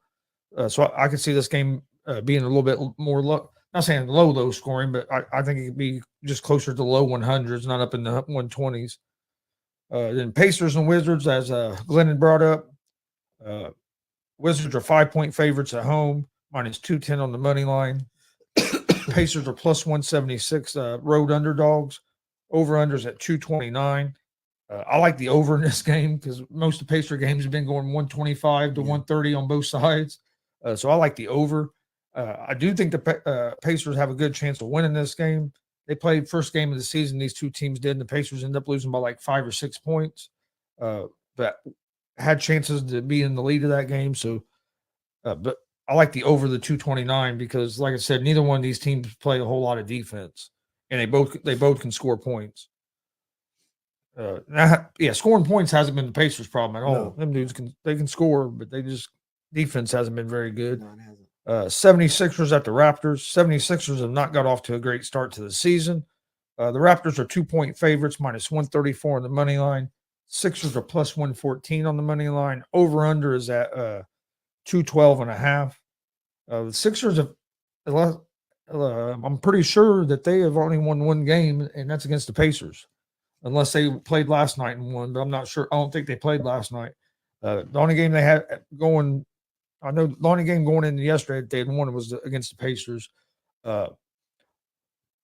The under 212.5 might be a good play, because both these teams can play decent defense, and the Raptors just don't have they don't have that big star, that big scorer on their team, but they play good they play good team ball. And they got some talented guys. Don't get me wrong; they just don't have that guy you consider like a star. I like the Raptors, actually. The Sixers just have underperformed. I mean, Embiid's played pretty well, but I think they should have moved on from Doc Rivers last year. I think some of the things Doc Rivers has done with throwing some players under the bus and stuff, I just don't think he's the right fit there in Philadelphia. I think it'd been better for them to move on and go in a different direction. And who knows, they might still do that throughout the season if they don't get going. Knicks and Bucks. This could be a decent game. The Knicks have been kind of a surprise team. They've came out playing pretty good out of the gates. Julius Randle is starting to play he's looking like the player he did 2 years ago instead of last year when he couldn't do anything. Look, last year he really struggled. I don't know if the pressure got to him or what, but he's looking more like the guy from a couple of years ago when he was starting to become a star. I don't think they're going to have enough against the Bucks, but Bucks are 6-point favorites, minus 240 on the money line. The Knicks are plus 198 on the money line. Over unders at 223. I just don't think the Knicks are going to have anything to stop Giannis. Giannis has been on fire. So is Luka Doncic. Luka Doncic had another 40-point game last night in a win. Lakers at the Timberwolves. Lakers still looking for for their first win of the season. Timberwolves are 6.5-point favorites, minus 255 on the money line. Lakers are plus 210 on the money line. Over unders at 230. I did see where Russell Westbrook's coming off the bench tonight. We'll see if this experiment works. I don't think it's going to work because he was saying that's how he hurt his hamstring, was because he was blaming his hamstring injury on Darvin Ham for bringing him off the bench, and he wasn't used to that. That's why he hurt his hamstring. So if he's already complaining about that I don't think it's going to work. But you know what?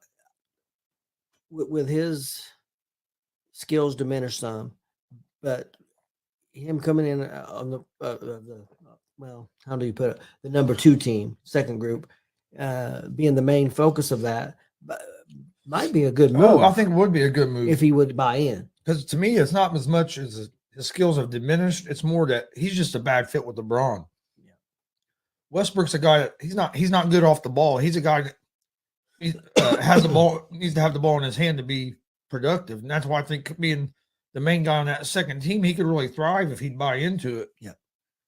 But the problem is, we've seen a lot of players that won't buy into coming off the bench. Look how long it took Carmelo Anthony to finally buy into coming off the bench. And once he bought into it, he played real well off the bench. Well.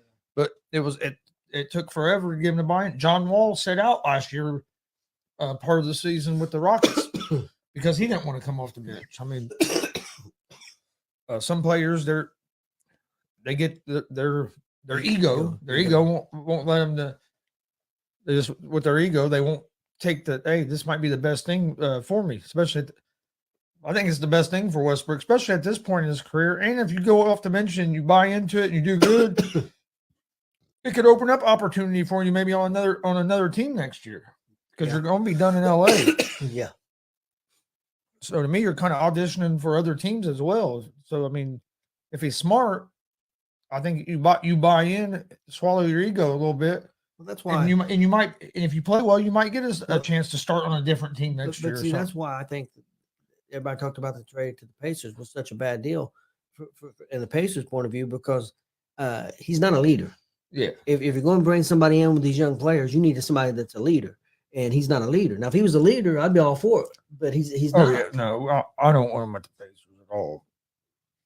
I'm afraid that's what's going to end up happening, but I don't want that to happen. To me, it don't make no sense for the Pacers. Not with the young core you have right now, with Halliburton and Mathurin, Hield, and even Duarte, your other guy. Even if they want to trade Turner and Hield or some kind of package, I think you can get a better fit. Yeah. I'm not putting Westbrook down. I just don't think he's a good fit with the Pacers. If you already had somebody there that was a great leader and you're going to bring Westbrook there to be your scorer and whatever, that would be one thing. But that's not how that is. We don't have that may be one thing we're still struggling with. Who's the leader of the Pacers? Yeah. I think is it supposed to be Turner? I think it's going to be Halliburton myself. That's what I think. At this point, who do you think they think it's Turner at this point? Well, probably because he's the one that's been there. Yeah, I agree with you about Halliburton. Him and that Mathurin, man, they're playing well together. I think them are the two guys that we need to build around. Yep, I agree. Bulls and Spurs. Bulls are 5-point favorites, minus 215 on the money line. The Spurs are plus 180 on the money line. I like the Bulls here. The Bulls have been playing pretty well. They're healthy. They got most of the players other than Lonzo Ball, who's still out with that from having knee surgery. He's not healing right. He had to have something else done to it, so he's going to be out for a little while. But Bulls have been playing well. I like the Bulls at the -5 in that game. Jazz and the Nuggets.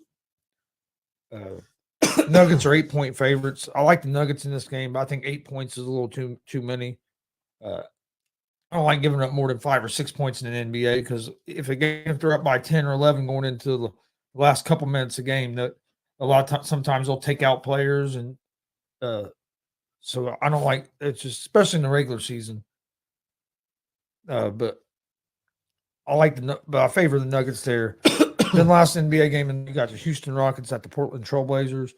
Portland are 4-point favorites, minus 172 on the money line. Houston's plus 144. Over unders 222.5. I like Portland here. They have a healthy Damian Lillard. I like some of the moves that they have made. The Rockets are kind of like the Pacers. They're a really young team that's in rebuild mode. They got Jabari Smith in the draft who's been playing well. They have some young talent there, but they're still trying to learn how to play together, kind of, and put it all together like the Pacers are. So that's all the NBA games for tonight. We'll give out our picks for the NBA here in just a few minutes. Let's see. Here we go ahead and go to college football. College football, you have a couple games tonight. One game tonight that you have BYU versus ECU. BYU's a 3.5-point favorite, minus 164 on the money line. I like BYU in this game. They're at home. BYU has a pretty good team. And then for tomorrow in college football, you have a big slate of games. We're not going to go through all the games. We'll go through some of the games I like. Let's see, in college football, you got Syracuse at Notre Dame, or Notre Dame at Syracuse. I like Syracuse in that game. Syracuse should have beat Clemson last week. I should have. And end up blowing that game. But I'll look for them to come out and play hard again. Notre Dame team they struggle offensively. They're not the same Notre Dame team that we've seen in the last few years. So I like Syracuse in that game. And that's actually went to minus 1.5, so that's even better. Also like, why didn't it give me? There we go. Let me get where it pulls up the rest of the damn games. There we go. Also like Ole Miss. And of course, I can't remember who they're playing now. Let me find it real quick.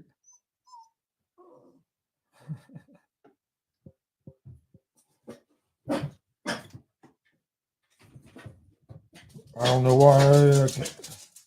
You have Kentucky. Ole Miss is playing Texas A&M. I like Ole Miss in that game at minus 1.5, or on the money line, either one. And then the other game I like is North Carolina. And North Carolina is they're ranked 21st in the country, and they're playing Pittsburgh this weekend. And they are they are 3-point favorites in that game. Remember the 3 college football games I kind of got my eye on for this weekend. I've got a college parlay, and I differ with you a little bit. But one reason is just taking a chance, trying to win some money.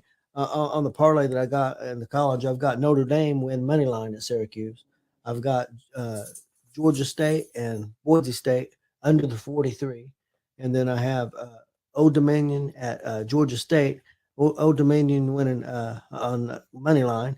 That's a $10 bet. That's worth plus 952. It's worth $105.20.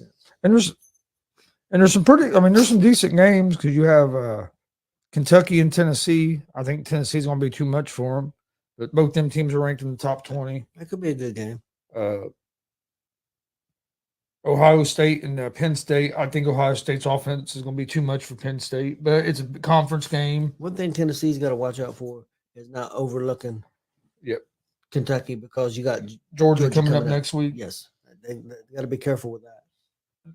And Ohio State and Penn State. You think Penn State's going to have a chance, any kind of chance slowing that offense down? I don't either. Now, that's one thing about the Notre Dame-Syracuse game, because Syracuse have a letdown after kind of losing that game to Clemson. It could be that, or it could go the other way and they play real well. But yeah, I kind of thought that before I picked Syracuse. Like, man, They did have they did kind of blow that game. You could That's the only reason. Main reason I went with Notre Dame. I think it could be a close game, and I said, hey, you know what the heck, this is the type of game Notre Dame needs to win to get back on track. And when sometimes when you bet on these parlays, you want to try to get a value. So I thought it was a value pick. Georgia's at Florida. I don't see Florida being able to. I don't think so. Stay with them, but I'm not giving up 23.5 points either. Oklahoma State and Kansas State. I think that can end up being an interesting game. That's 9 versus 22. So, like I said, there's some decent games tomorrow in college football. There's a lot of sports on this weekend because you have a UFC tomorrow night. Main card for it starts at 7. You have the Anderson Silva and Jake Paul fight, if that's or whatever you want to call it, tomorrow night. Now there was some boxing on as well.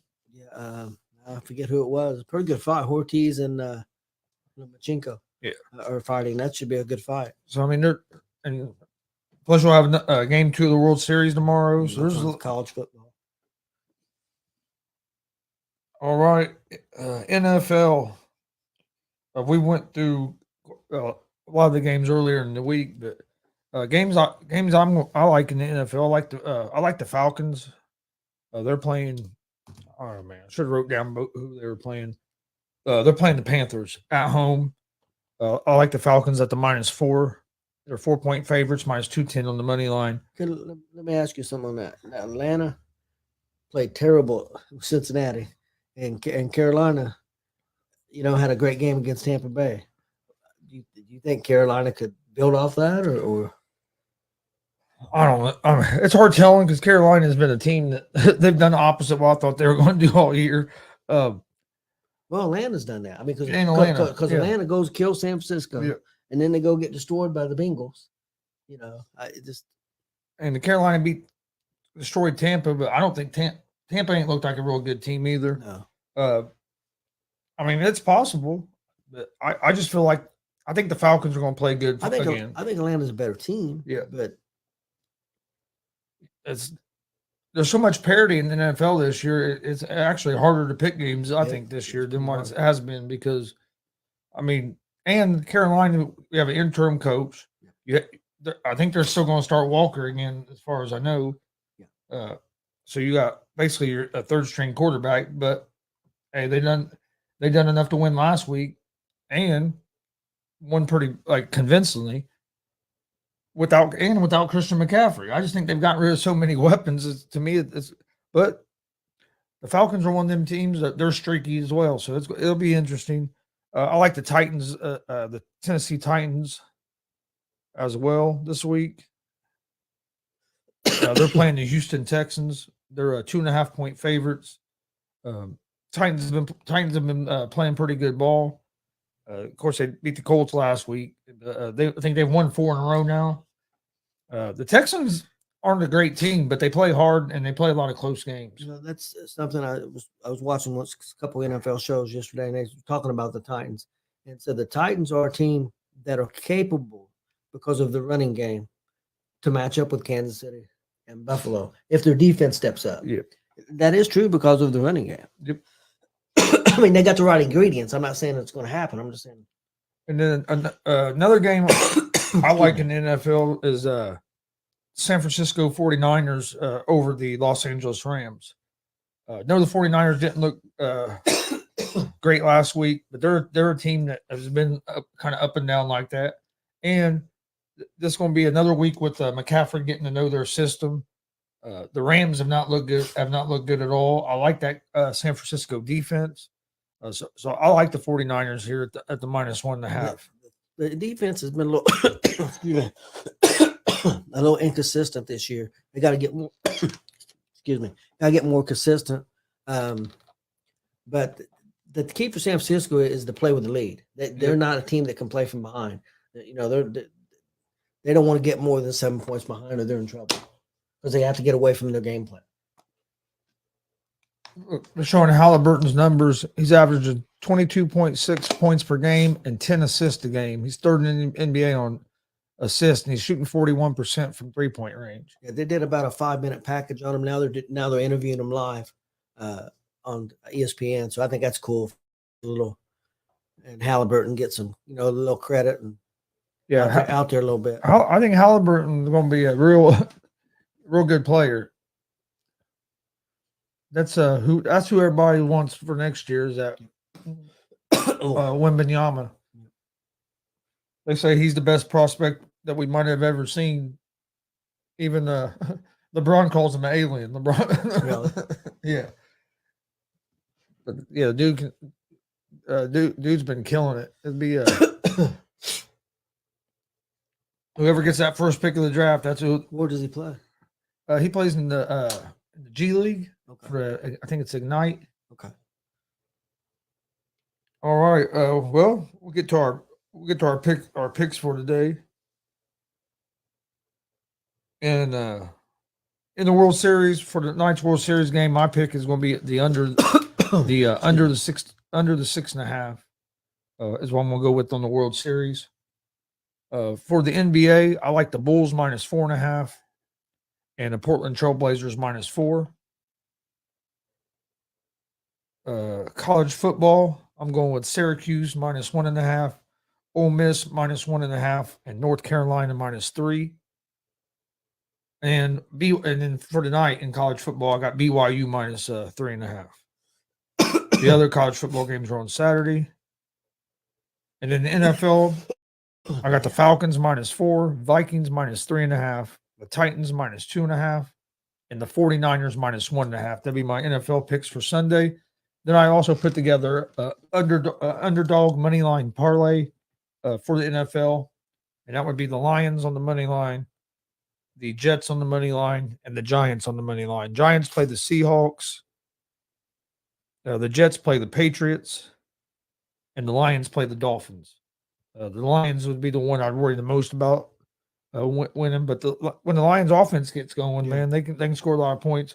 That's my underdog money line parlay. They're all underdogs. If it hits, it'd be a pretty good payout on it. Okay, I've got some parlays here. I'll give my college one again at the end, but my NHL one, Anaheim Ducks at the Vegas Golden Knights. I'm taking the Golden Knights and giving up the -1.5 goals. And I got the Colorado Avalanche and the New Jersey Devils. I've got the Avalanche money line. And then I got the Pittsburgh Penguins at the Vancouver Canucks. Money line win. $10 bet is worth or plus 544. It's worth 64.40.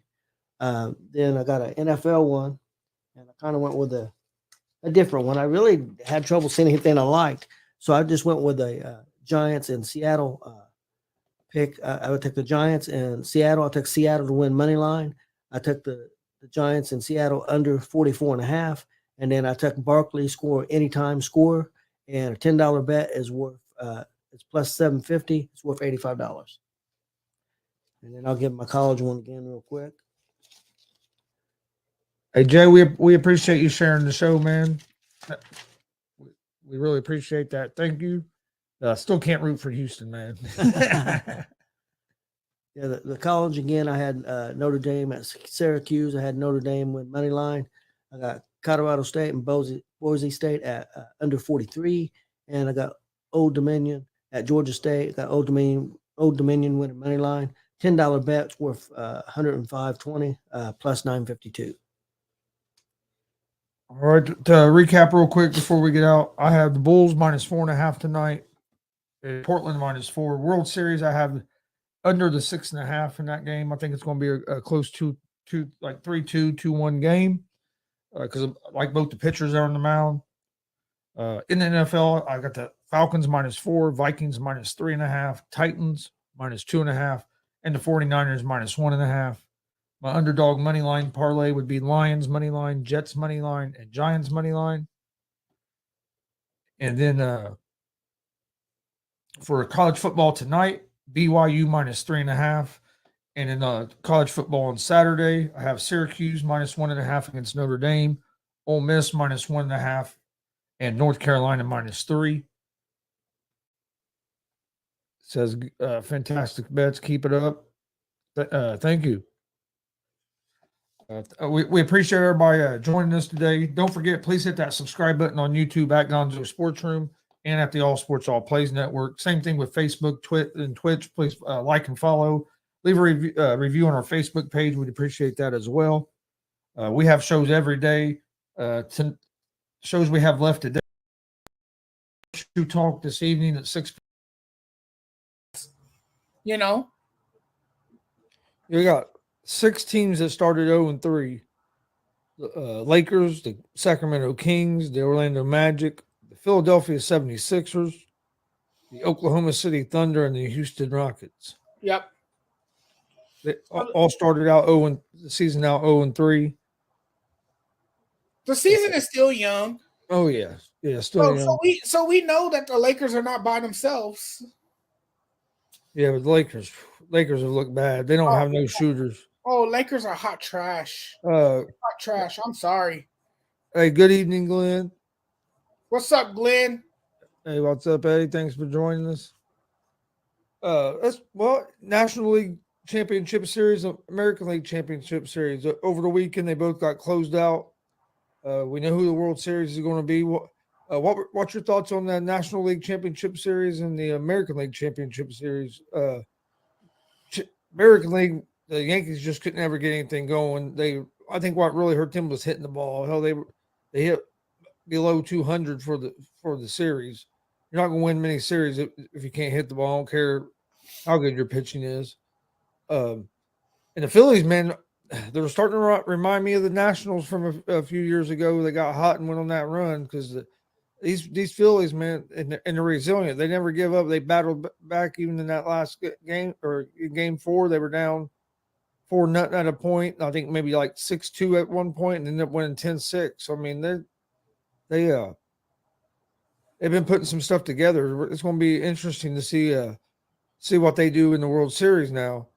But what was your thoughts on the 2 championship series? You know, I'm glad you mentioned that because in 2019, the Astros reached the World Series and they played the Nationals in that World Series. This year, they reached the World Series again and they will face another NL East team, this time the Phillies. And, you know, there's a great Philly history with these Phillies. The Phillies showed everyone that they are built for this moment. You know, they showed up, and this is a team that barely fought its way into the playoffs, Chris. This is a team that, you know, wasn't as good to start the season. This is a team that got off to a 22-29 start. They fired their manager, Joe Girardi. They made Thompson the interim manager, and this team has turned it around drastically to get to where they are now. It is incredible. It's unbelievable how this team turned it on at the right time. You know, this is a team that is not supposed to be here, but they're here. They're here, and believe it or not, they're 4 games away from winning the World Series. They clinched their 8th. I think it's their 8th pennant in franchise history. You know, and this offense, you know, when they needed to step up, they stepped up. They got production out of Nick Castellanos. You know, they got production out of Bryce Harper, the guy they made a resident for 14 years after signing him to that massive contract. It's starting to pay off, you know, and I mean, you know, it was one thing after another with this team. You know, this team looked like it was dead in the water. You know, made quite a splash, swim to get to where they are now. And they just was smashing home runs after home runs, scoring runs, piling up runs. Bryce Harper, he has owned the spotlight this October. it's as if this team is riding a red wave into the World Series. It's incredible stuff from this Phillies team. And when the pressure was on them to score, they didn't back down. This lineup continued to play. They created their own identity at the right time. And things just started going right for this Phillies team. So now the Phillies have won the pennant. They will meet the Astros in the World Series. The Astros, to a lot of people, is the most complete team in baseball. They have a deep starting rotation. They have a deep bullpen. They have arms that can, pretty much hold it down for this team, that can protect leads. They have the lineup that can flat out hit. These guys know how to score runs. They like to score runs. They're scary when they're scoring runs. You have the impressive rookie who. All right, welcome back. Getting ready for the main event. Got both Jake Paul and Anderson Silva in the ring now. Finally.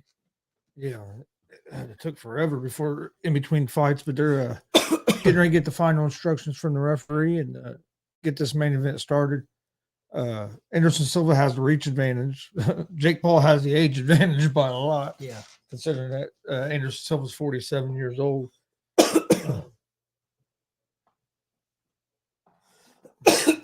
Going to be interesting if can Paul land that big right and is what can at this age can Silva still take a punch like a good punch? Silva looks quite a bit bigger to me. Yeah. Silva's bigger, but still fight a guy, a boxer that's your age. Don't. Well, I it's mean, going to be hard to find that, Chris. Yeah, because especially I can draw this kind of money. Yeah, I mean, most guys you can get, it's going to be 4-5-0, and people not,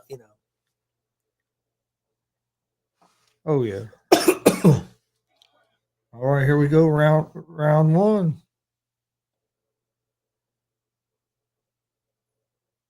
Paul just kind of throwing that, laying that jab out there, but he wasn't even close. He's not even close enough to. And that's the thing. If Silva can keep him on the outside, I think Silva can will have some success.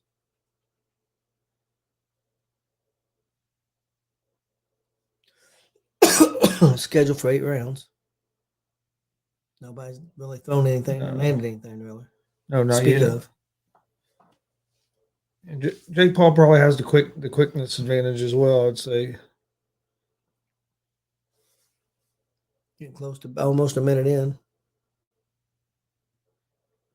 So kind of filling each other out.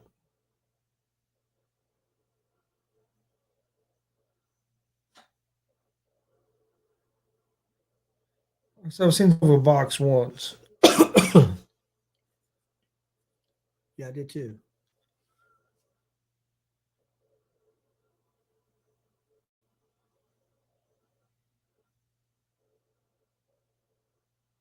Paul's landed a couple body punches. Yeah, there hasn't been a whole lot thrown yet. Got about a minute and a half left in round one of an 8-round fight. Paul tries a big right there. Looked like Silva blocked most of it.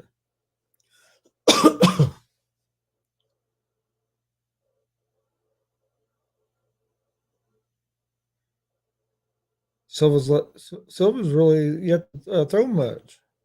I think he threw one punch. That's been about it.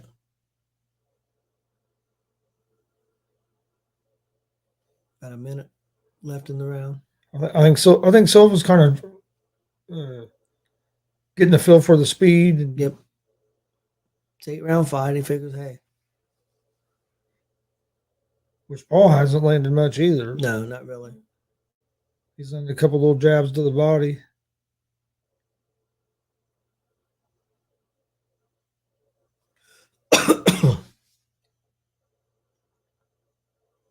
There's nice left by Silva. He's kind of throwing that right jab out there and then came over the top of the left.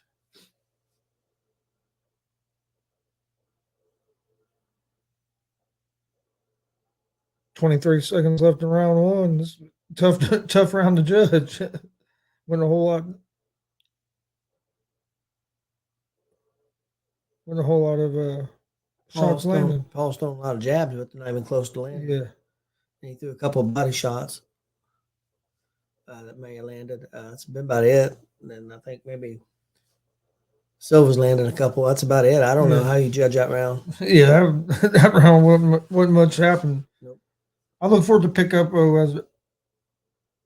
especially Silva. I think Silva's volume will pick up a little bit the second and third round. I think he was just kind of, like I said, filling it out, getting his timing a little bit.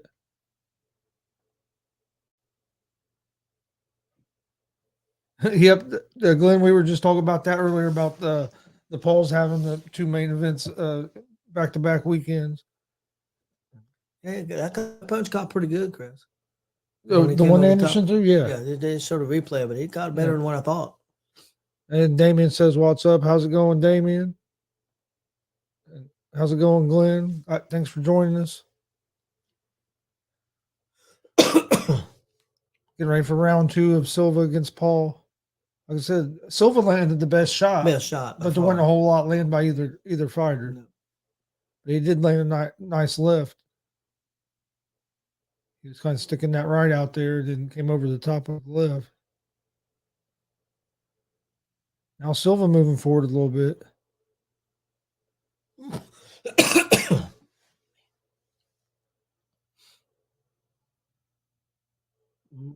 Went for that big left over the top again. It was a little short on that one. But Silva's came out here in the second round and been the guy moving forward. Yeah. Well, this is really the first, in my opinion, the first guy that I think could hit him and hurt him. The other guys wasn't great. Silva's got some boxing skills. Silva's letting loose a little bit this round. Of the UFC guys he's so far. Definitely.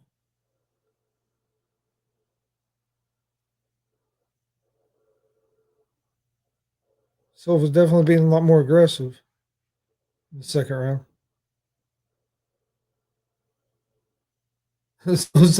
Told no, I want to hug. Let's fight.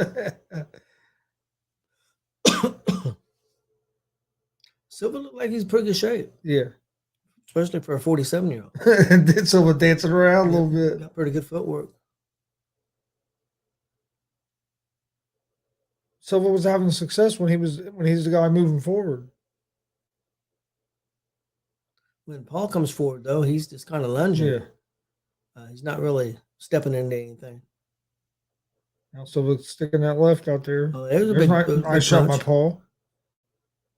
Didn't act like it bothered him much. I don't know how bad it connected, but he did connect some. Here in round two of an 8-round fight. I'd give Silva the advantage in this round so far because he started off. I thought Silva had a chance there. He could have went ahead and went at it.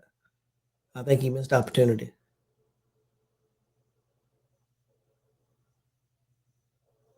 He's backing Paul up against some ropes, kind of using that strategy we saw earlier. Yep. Gets him in the corner. So Paul ties him up. Ooh, that's a little. Yeah. So kind of gave him a little jab, push or whatever. Silva has his hands down. Silva's starting to feel a little good. Don't get too cocky. I think Paul trains hard. I think he tries. I mean, I'm not saying he's great. Yeah. I think he takes it serious to a certain extent. Definitely. Yeah, I think he takes it seriously. He puts in work. Silva's getting mad that he keeps trying to tie up. Yep. Silva wants to fight. I gave Silva that round. First round was hard to judge, but I think Silva. I think he landed the best shot. Nice uppercut there. Yeah, I think he landed the better shots there in the second round. After the first round, neither guy landed much. Got him there. You know, when Silva was pushing forward, he was having some success.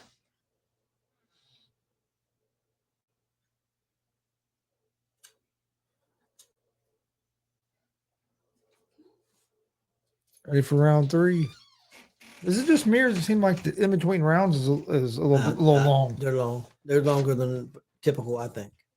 Because it's usually like 30 seconds. 30 I think, seconds at the most. I think this is 45 to a minute. I Yeah. really do. All right, round 3.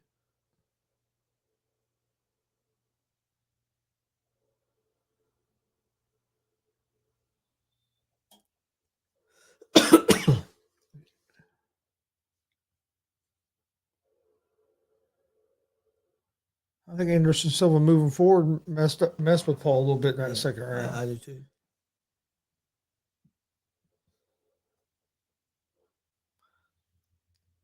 I think Paul's good strategy would be try to go to the body.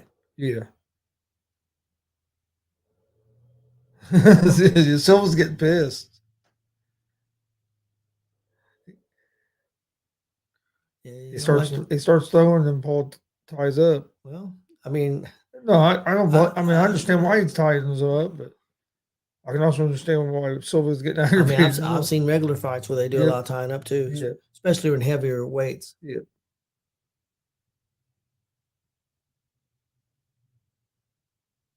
Oh, I think Silva could have fought professionally boxing and had a pretty good career. I'm not saying been a champion or anything. I don't know about all that, but maybe if that's all he ever did was box, maybe. But you can tell he's got footwork and he's got boxing skills. And at 47 years old, just think when he was younger. That's what I'm saying. If he would never fought UFC and stuff and just focused on boxing, how good he might have been. Silva's been the one pushing forward in this round. He's landed the better shots.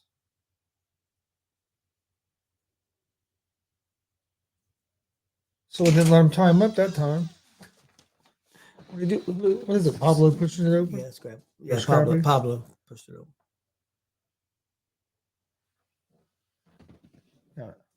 Yeah, I think one thing Paul's making a mistake is he's not really covering up good. No. Yeah, I think Silva's winning this round so far. That could be a mental thing. He could be getting tired. I mean, who knows? Yeah.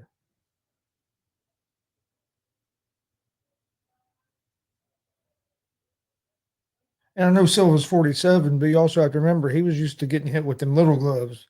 These gloves are a little bit bigger, so a little different. Yeah. If you can take a hit with them 4-ounce gloves using the UFC, Silva's starting to let loose again a little bit. Yeah, Paul grabbed a hold of his arm right around. Yeah, Paul's definitely got to stay out of the corners and off the ropes. You don't want to be in that position. Damn, Silva got pushed the referee out of the way. Silva's, I mean, one thing I give Paul credit, he's trying to throw some big punches, trying to connect. Not saying they're connecting, but he's trying. Oh, yeah. He just hasn't been able to land a whole lot. You got to give the Paul credit. You know, these pay-per-views are getting buy rates. Oh, this arena, I don't know how big it is. I assume they're in Vegas somewhere. Probably pretty full. I mean, like I said, they know how to make money. How many guys can do? How many people can do that? I mean, that's what I said. Love them or hate them, you got to respect what they can do. I mean, my only thing I've ever said about him is I wish he'd fight a boxer. And this is the closest thing that he has. And like I said, it's not. I understand. You know what if he can make money. Yeah. Make tons of money doing this. Make a lot more money this way. Why does he want to go fight some young 7-0 fighter that nobody's going to pay to go see? Yep. And get beat, possibly. Could get beat.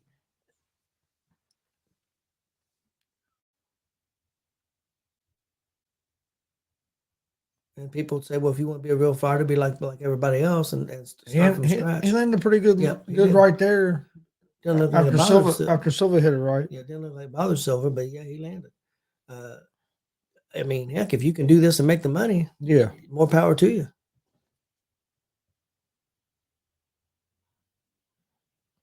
They had a couple words to each other there. I don't know what they were talking about.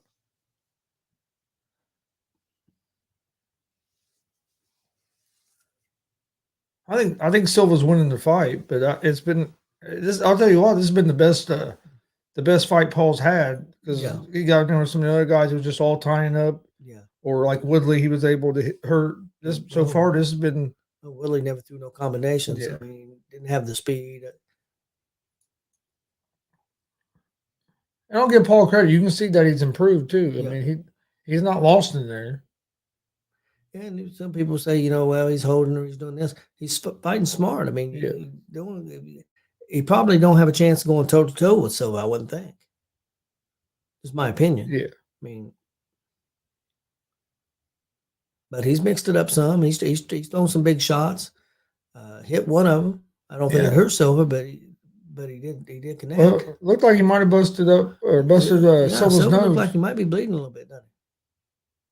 But I mean, Silva didn't react like the punch affected him a whole lot. But yeah, it looked like he busted his nose up a little bit. Do you think that has effect on judges when they see a busted nose or a black eye? Do you think it probably could? Silva with a couple big shots here. Yeah. Paul with a jab. Not a lot on it, but he connected. The body shots did not have nothing on it. When Silva presses forward, that's when he starts having success. Yes. It's hard for Paul to get hardly anything off.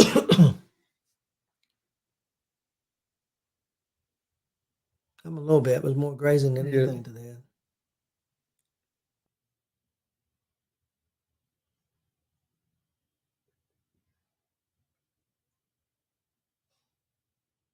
Round 4 of 8, got just under a minute left in round 4. What do you think? About halfway through. This might have been Paul's best round. What do you think? Yeah.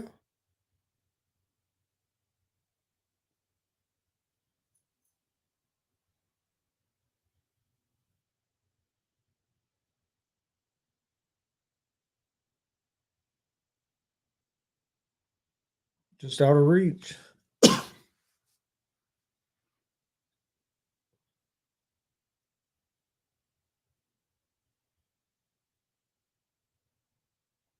Nice counter there by Paul to duck that hook. Yeah, he's definitely getting better. Silva with some big shots to close out the round. That was a better round for him. Yep. I still believe Silva's winning the fight, but it's been, like I said, this has been a pretty better than what I expected it to be.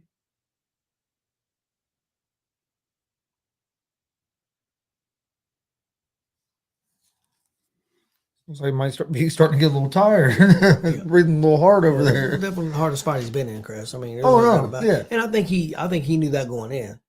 Surely he did. Austin's on here. He said Anderson winning so far. He said Anderson just toying with him. I don't know if he's toying with him or not. Do you think he's toying with him, Chris? I think he was a little bit in that earlier round. Yeah, this round he wasn't as much. I think Paul's been doing a good. Paul had a little bit better round this time. Yeah, I think Paul had a good round that round. I'm not saying he won the round because I thought Silva did pretty good stuff too, but I thought that's probably the best round that Paul's had. Yep, round 5 of 8. I wish they would put up what they think.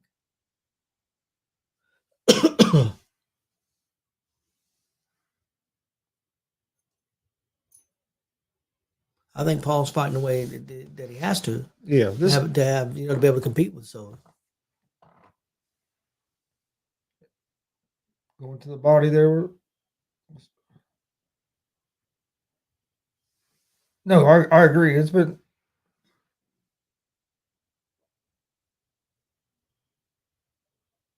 I think Silva's kind of they're letting him throw some punches at him. Okay, what they got? Paul. They got Paul winning the fight 3-1. 3-1. There's no way. There's no way Paul has won 3 rounds and Silva's only won 1. What fight are they watching? I don't know. I think at the best, Paul would be 2-2. Silva's starting to put together a decent round here. I'm not sure Silva didn't win the 4th round, but I definitely thought he won the 3rd round. The first round I thought was really hard to tell. Yeah. I am not going to argue that they give Paul the first round because I didn't think. Yeah, but wanted there's to no give way him he's up 3 rounds to I 1 don't believe that either. after 4. I don't believe that. So far here in the 5th round, I have Silva win. Silva's landed pretty good here early in this round, but he's back to pushing forward, getting him. I got him there in the chin there. He's back to pushing forward and getting him up against the ropes.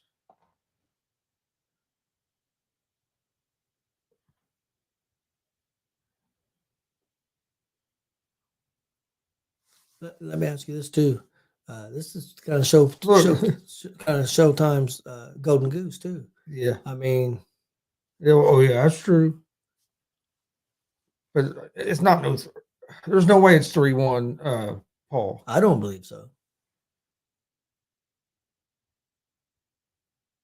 He also said, "Don't forget it's rigged if it goes to full fight." Paul, no way Paul loses.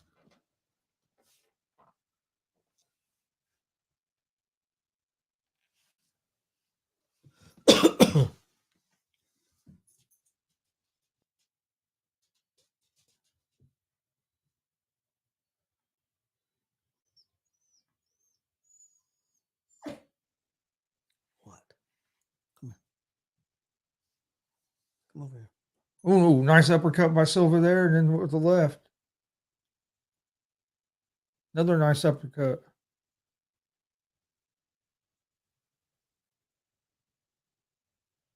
Yeah, Paul don't want to be on the ropes or in the corner. Stop, Pablo. Silva won that round. Definitely. I don't know how the judges had it no 3-3, or it wasn't the judges. My bad. The guy from Showtime Yeah. had it 3-1 because Silva's landed the better shots. Oh, no doubt. He's landed better overall shots in this fight. That's why I kind of question. It's a nice uppercut here. I would say at the worst right now, Anderson should be up 3-2. At the worst, in my opinion. At the worst, I'm not sure it shouldn't be even better than that. But at the worst, in my opinion, I would have it 4-1. That's what Austin says too. Is 4-1.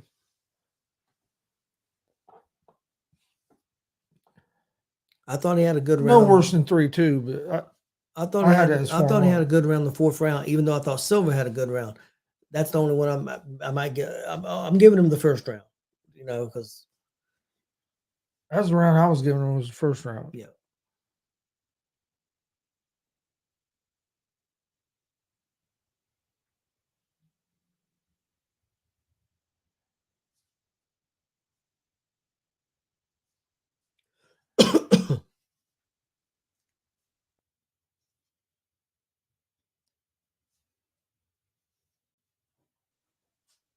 No, hey, this 6th round, Paul still looks, he don't look gassed. No. So I mean,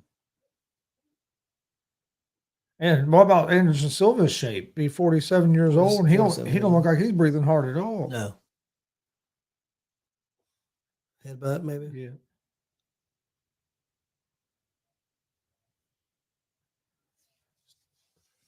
Yeah, Silva's telling him, remember, tell him keep that head up.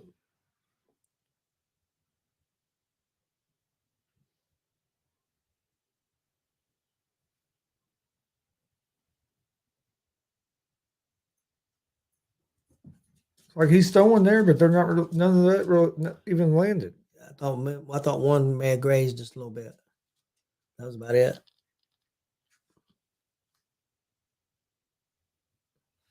Silva needs to get back to moving forward. I mean, so they have it 3-2. Paul. Yeah, there's no way.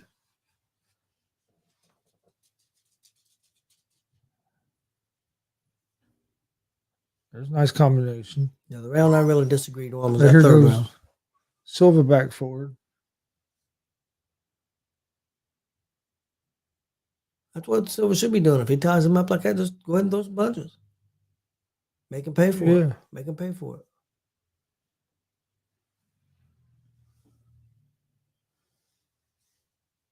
.49 seconds left in round 6. I have Silva winning this fight. so far. How about this round? This round's been closer. Yeah, I don't think. I don't think. No, we'll see what Silva does here in his last 29 seconds. But I didn't think he was aggressive as much as he had been Yeah. the last couple of rounds.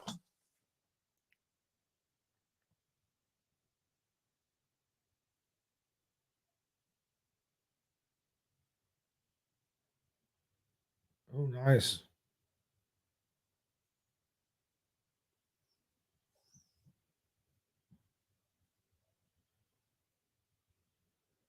Ooh, big uppercut. I wonder how much closer, but I'd give that round to Silva because I thought he stole it at the end. Kind of. He was real good the last I agree, 45 but minutes. how much you want to bet that Showtime, if they put it up, gives it to Paul? Well, it was ahead. They did. Yeah. But to me, Silva landed the better shots. Well, I agree. I think he's landed the best shot, cleanest shots the whole fight. Hey, Andrea, thanks for joining us.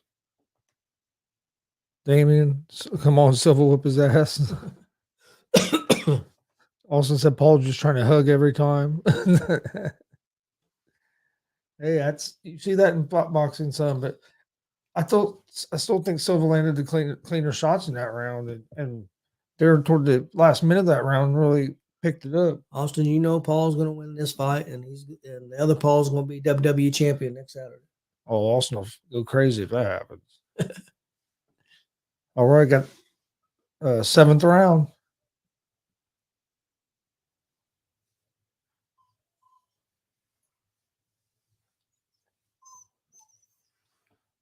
I'd like to see how they scored. That guy scored that last round. The guy from Showtime. You want to go out? Come on. Go out. Standing in the middle of the ring here. No, either one of them really throwing anything right now. He gave. I told you they give it to Paul. That's crazy.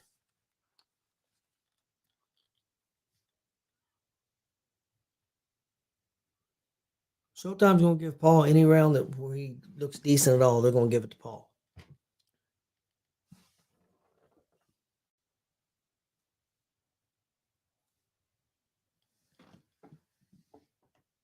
Austin said he kind of hopes Logan beats Roman just to make everyone mad.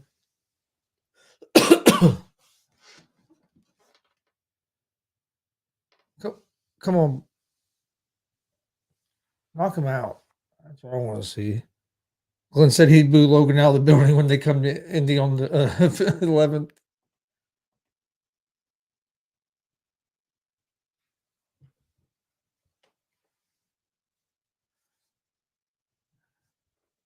Not sure how I came. Yeah, I remember you. Thanks for joining us.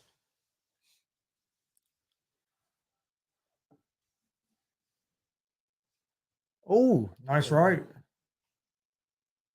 There's no doubt that Silva's landed a lot better, cleaner, harder punches. Yeah. If people don't see that, then they're blind.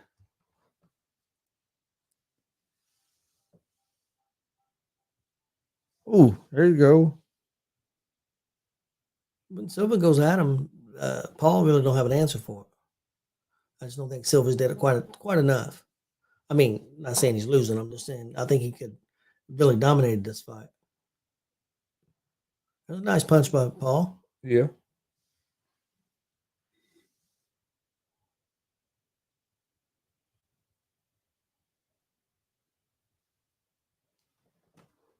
Silva backing him up into the corner. Now, there's no doubt in my mind. I think Silva's won this round.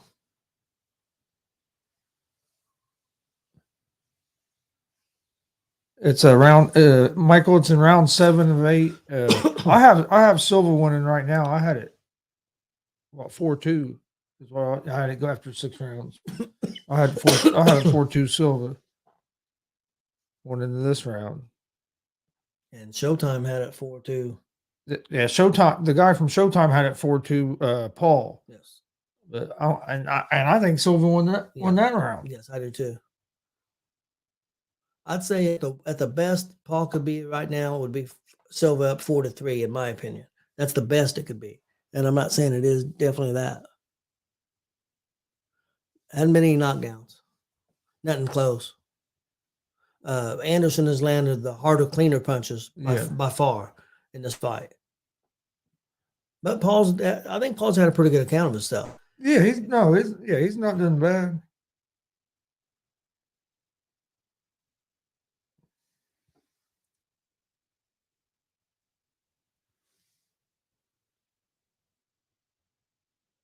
Well, this is the last round here. Yep, going into round 8. Austin's got 5-2 Anderson. He's got about the same you do. I don't really disagree with that. I wouldn't argue if somebody said it was 4-3. Silva.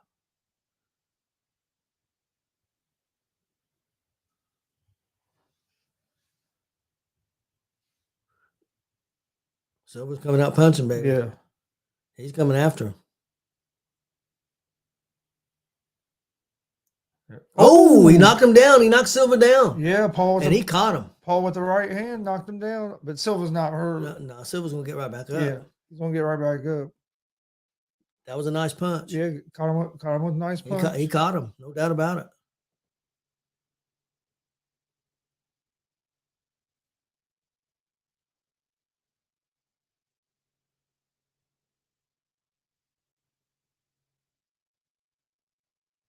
Let's see if Silva can recover. Paul's kind of coming after him.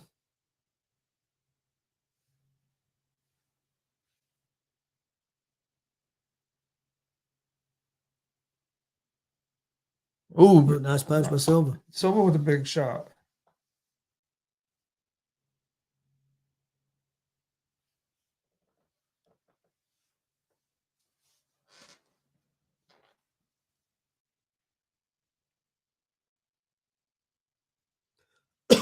Now Silva pushing forward. I think Silva got a little too aggressive there and at the beginning of that round and got caught. Yeah, he got caught. Oh, big right hand by Silva. But is a knockdown enough to give Paul the round, even if Silva pours it on this next minute? Oh, another big one. I don't know. We've seen some crazy judging tonight. Right now, Silva's landed 5, 6, 7, 8 shots to nothing from Paul. Yeah. So to me, another one. Yeah. Got 45 seconds left.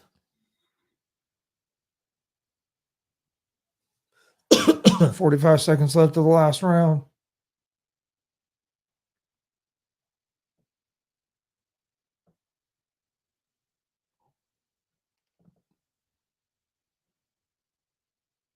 Chris, you think he might call this a draw?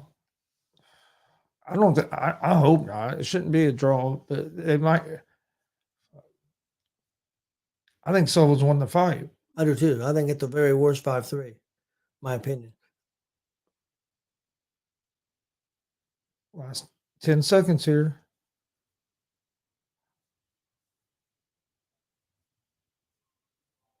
See, I think Silva won this round. I know Paul knocked him down, so I don't know. He did knock him down. Yeah. But I still don't think he. Silva landed 20 punches to his 2 that round, in my opinion. Yeah.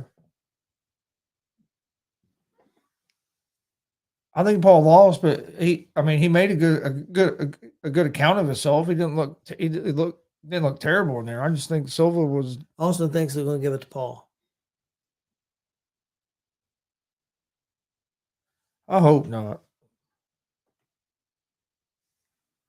I will say one thing. I thought Paul gave a good account. Yeah, he gave a good account of himself. I think Anderson Silva won the fight, but we'll see what these judges have to say here.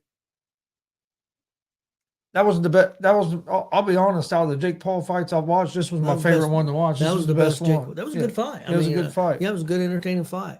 There was 2 good fights on this show. Did get to see the one good young dude who looked. Yeah. Actually 3. There was actually 3 because that one fight, Santiago and Reeves, was pretty good. That's what I was counting that. Oh, okay. I was counting that, this then one, it's- and then the knockout. I was counting that quick knockout. okay, yeah, I was counting the quick knockout too. So 3 Yeah. is what I was counting. Yeah, I thought the Santiago fight was Yeah. was pretty good. The first 2 fights were Yeah, but well, they were going to kind of be that way. Oh yeah, he's turning into a pretty good fighter. I think he That's works why- hard. I think he tries hard and he's smart, man. Yeah. Why go out here and be, I don't know how old the guy is. How old is Paul? 25, 26 years Something old? like that. And go on the circuit, boxing circuit, may never get, he's making all kinds of money. Yeah. Hand over fist. And Caught him with a nice right there. oh yeah, he did. I think Anderson got a little too aggressive there. Got out. Well, and he got caught. He got caught and he also got caught flat footed. Yeah.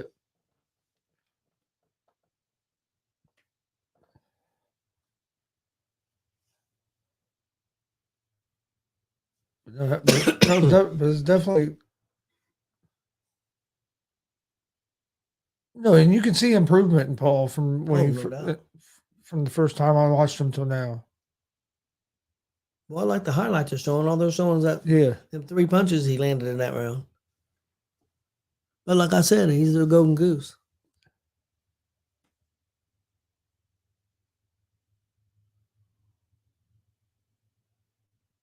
how many times you gonna show that one punch? They've showed it 7 times now.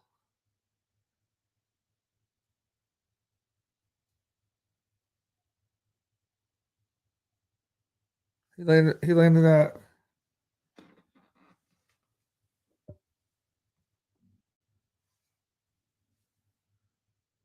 After the fight, they got together and prayed. Yeah, if Anderson was younger, I would probably say maybe it was embarrassing. But being 47 years old, 47 years old, he's getting a payday. He'd probably making more money in this fight than he ever made in a fight for the UFC. but I don't. But yeah, Dana will be if he loses, Dana will be mad because Dana can't stand the polls. Well, who cares about Dana? Dana's made enough money off these fighters. Off Oh, them yeah. fighters. Look how much money he's a rich man off these fighters who should get paid more than what they get paid. That's a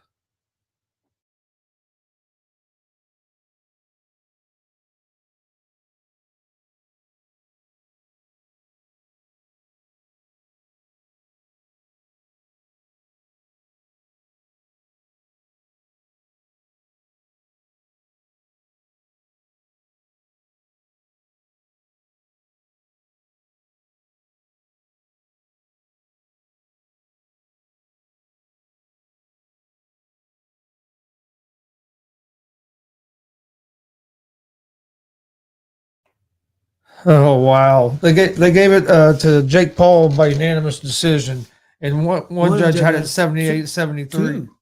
Was it? And then one had it 78-74. 2 judges had Or 78, 77, 73. 74. Yes.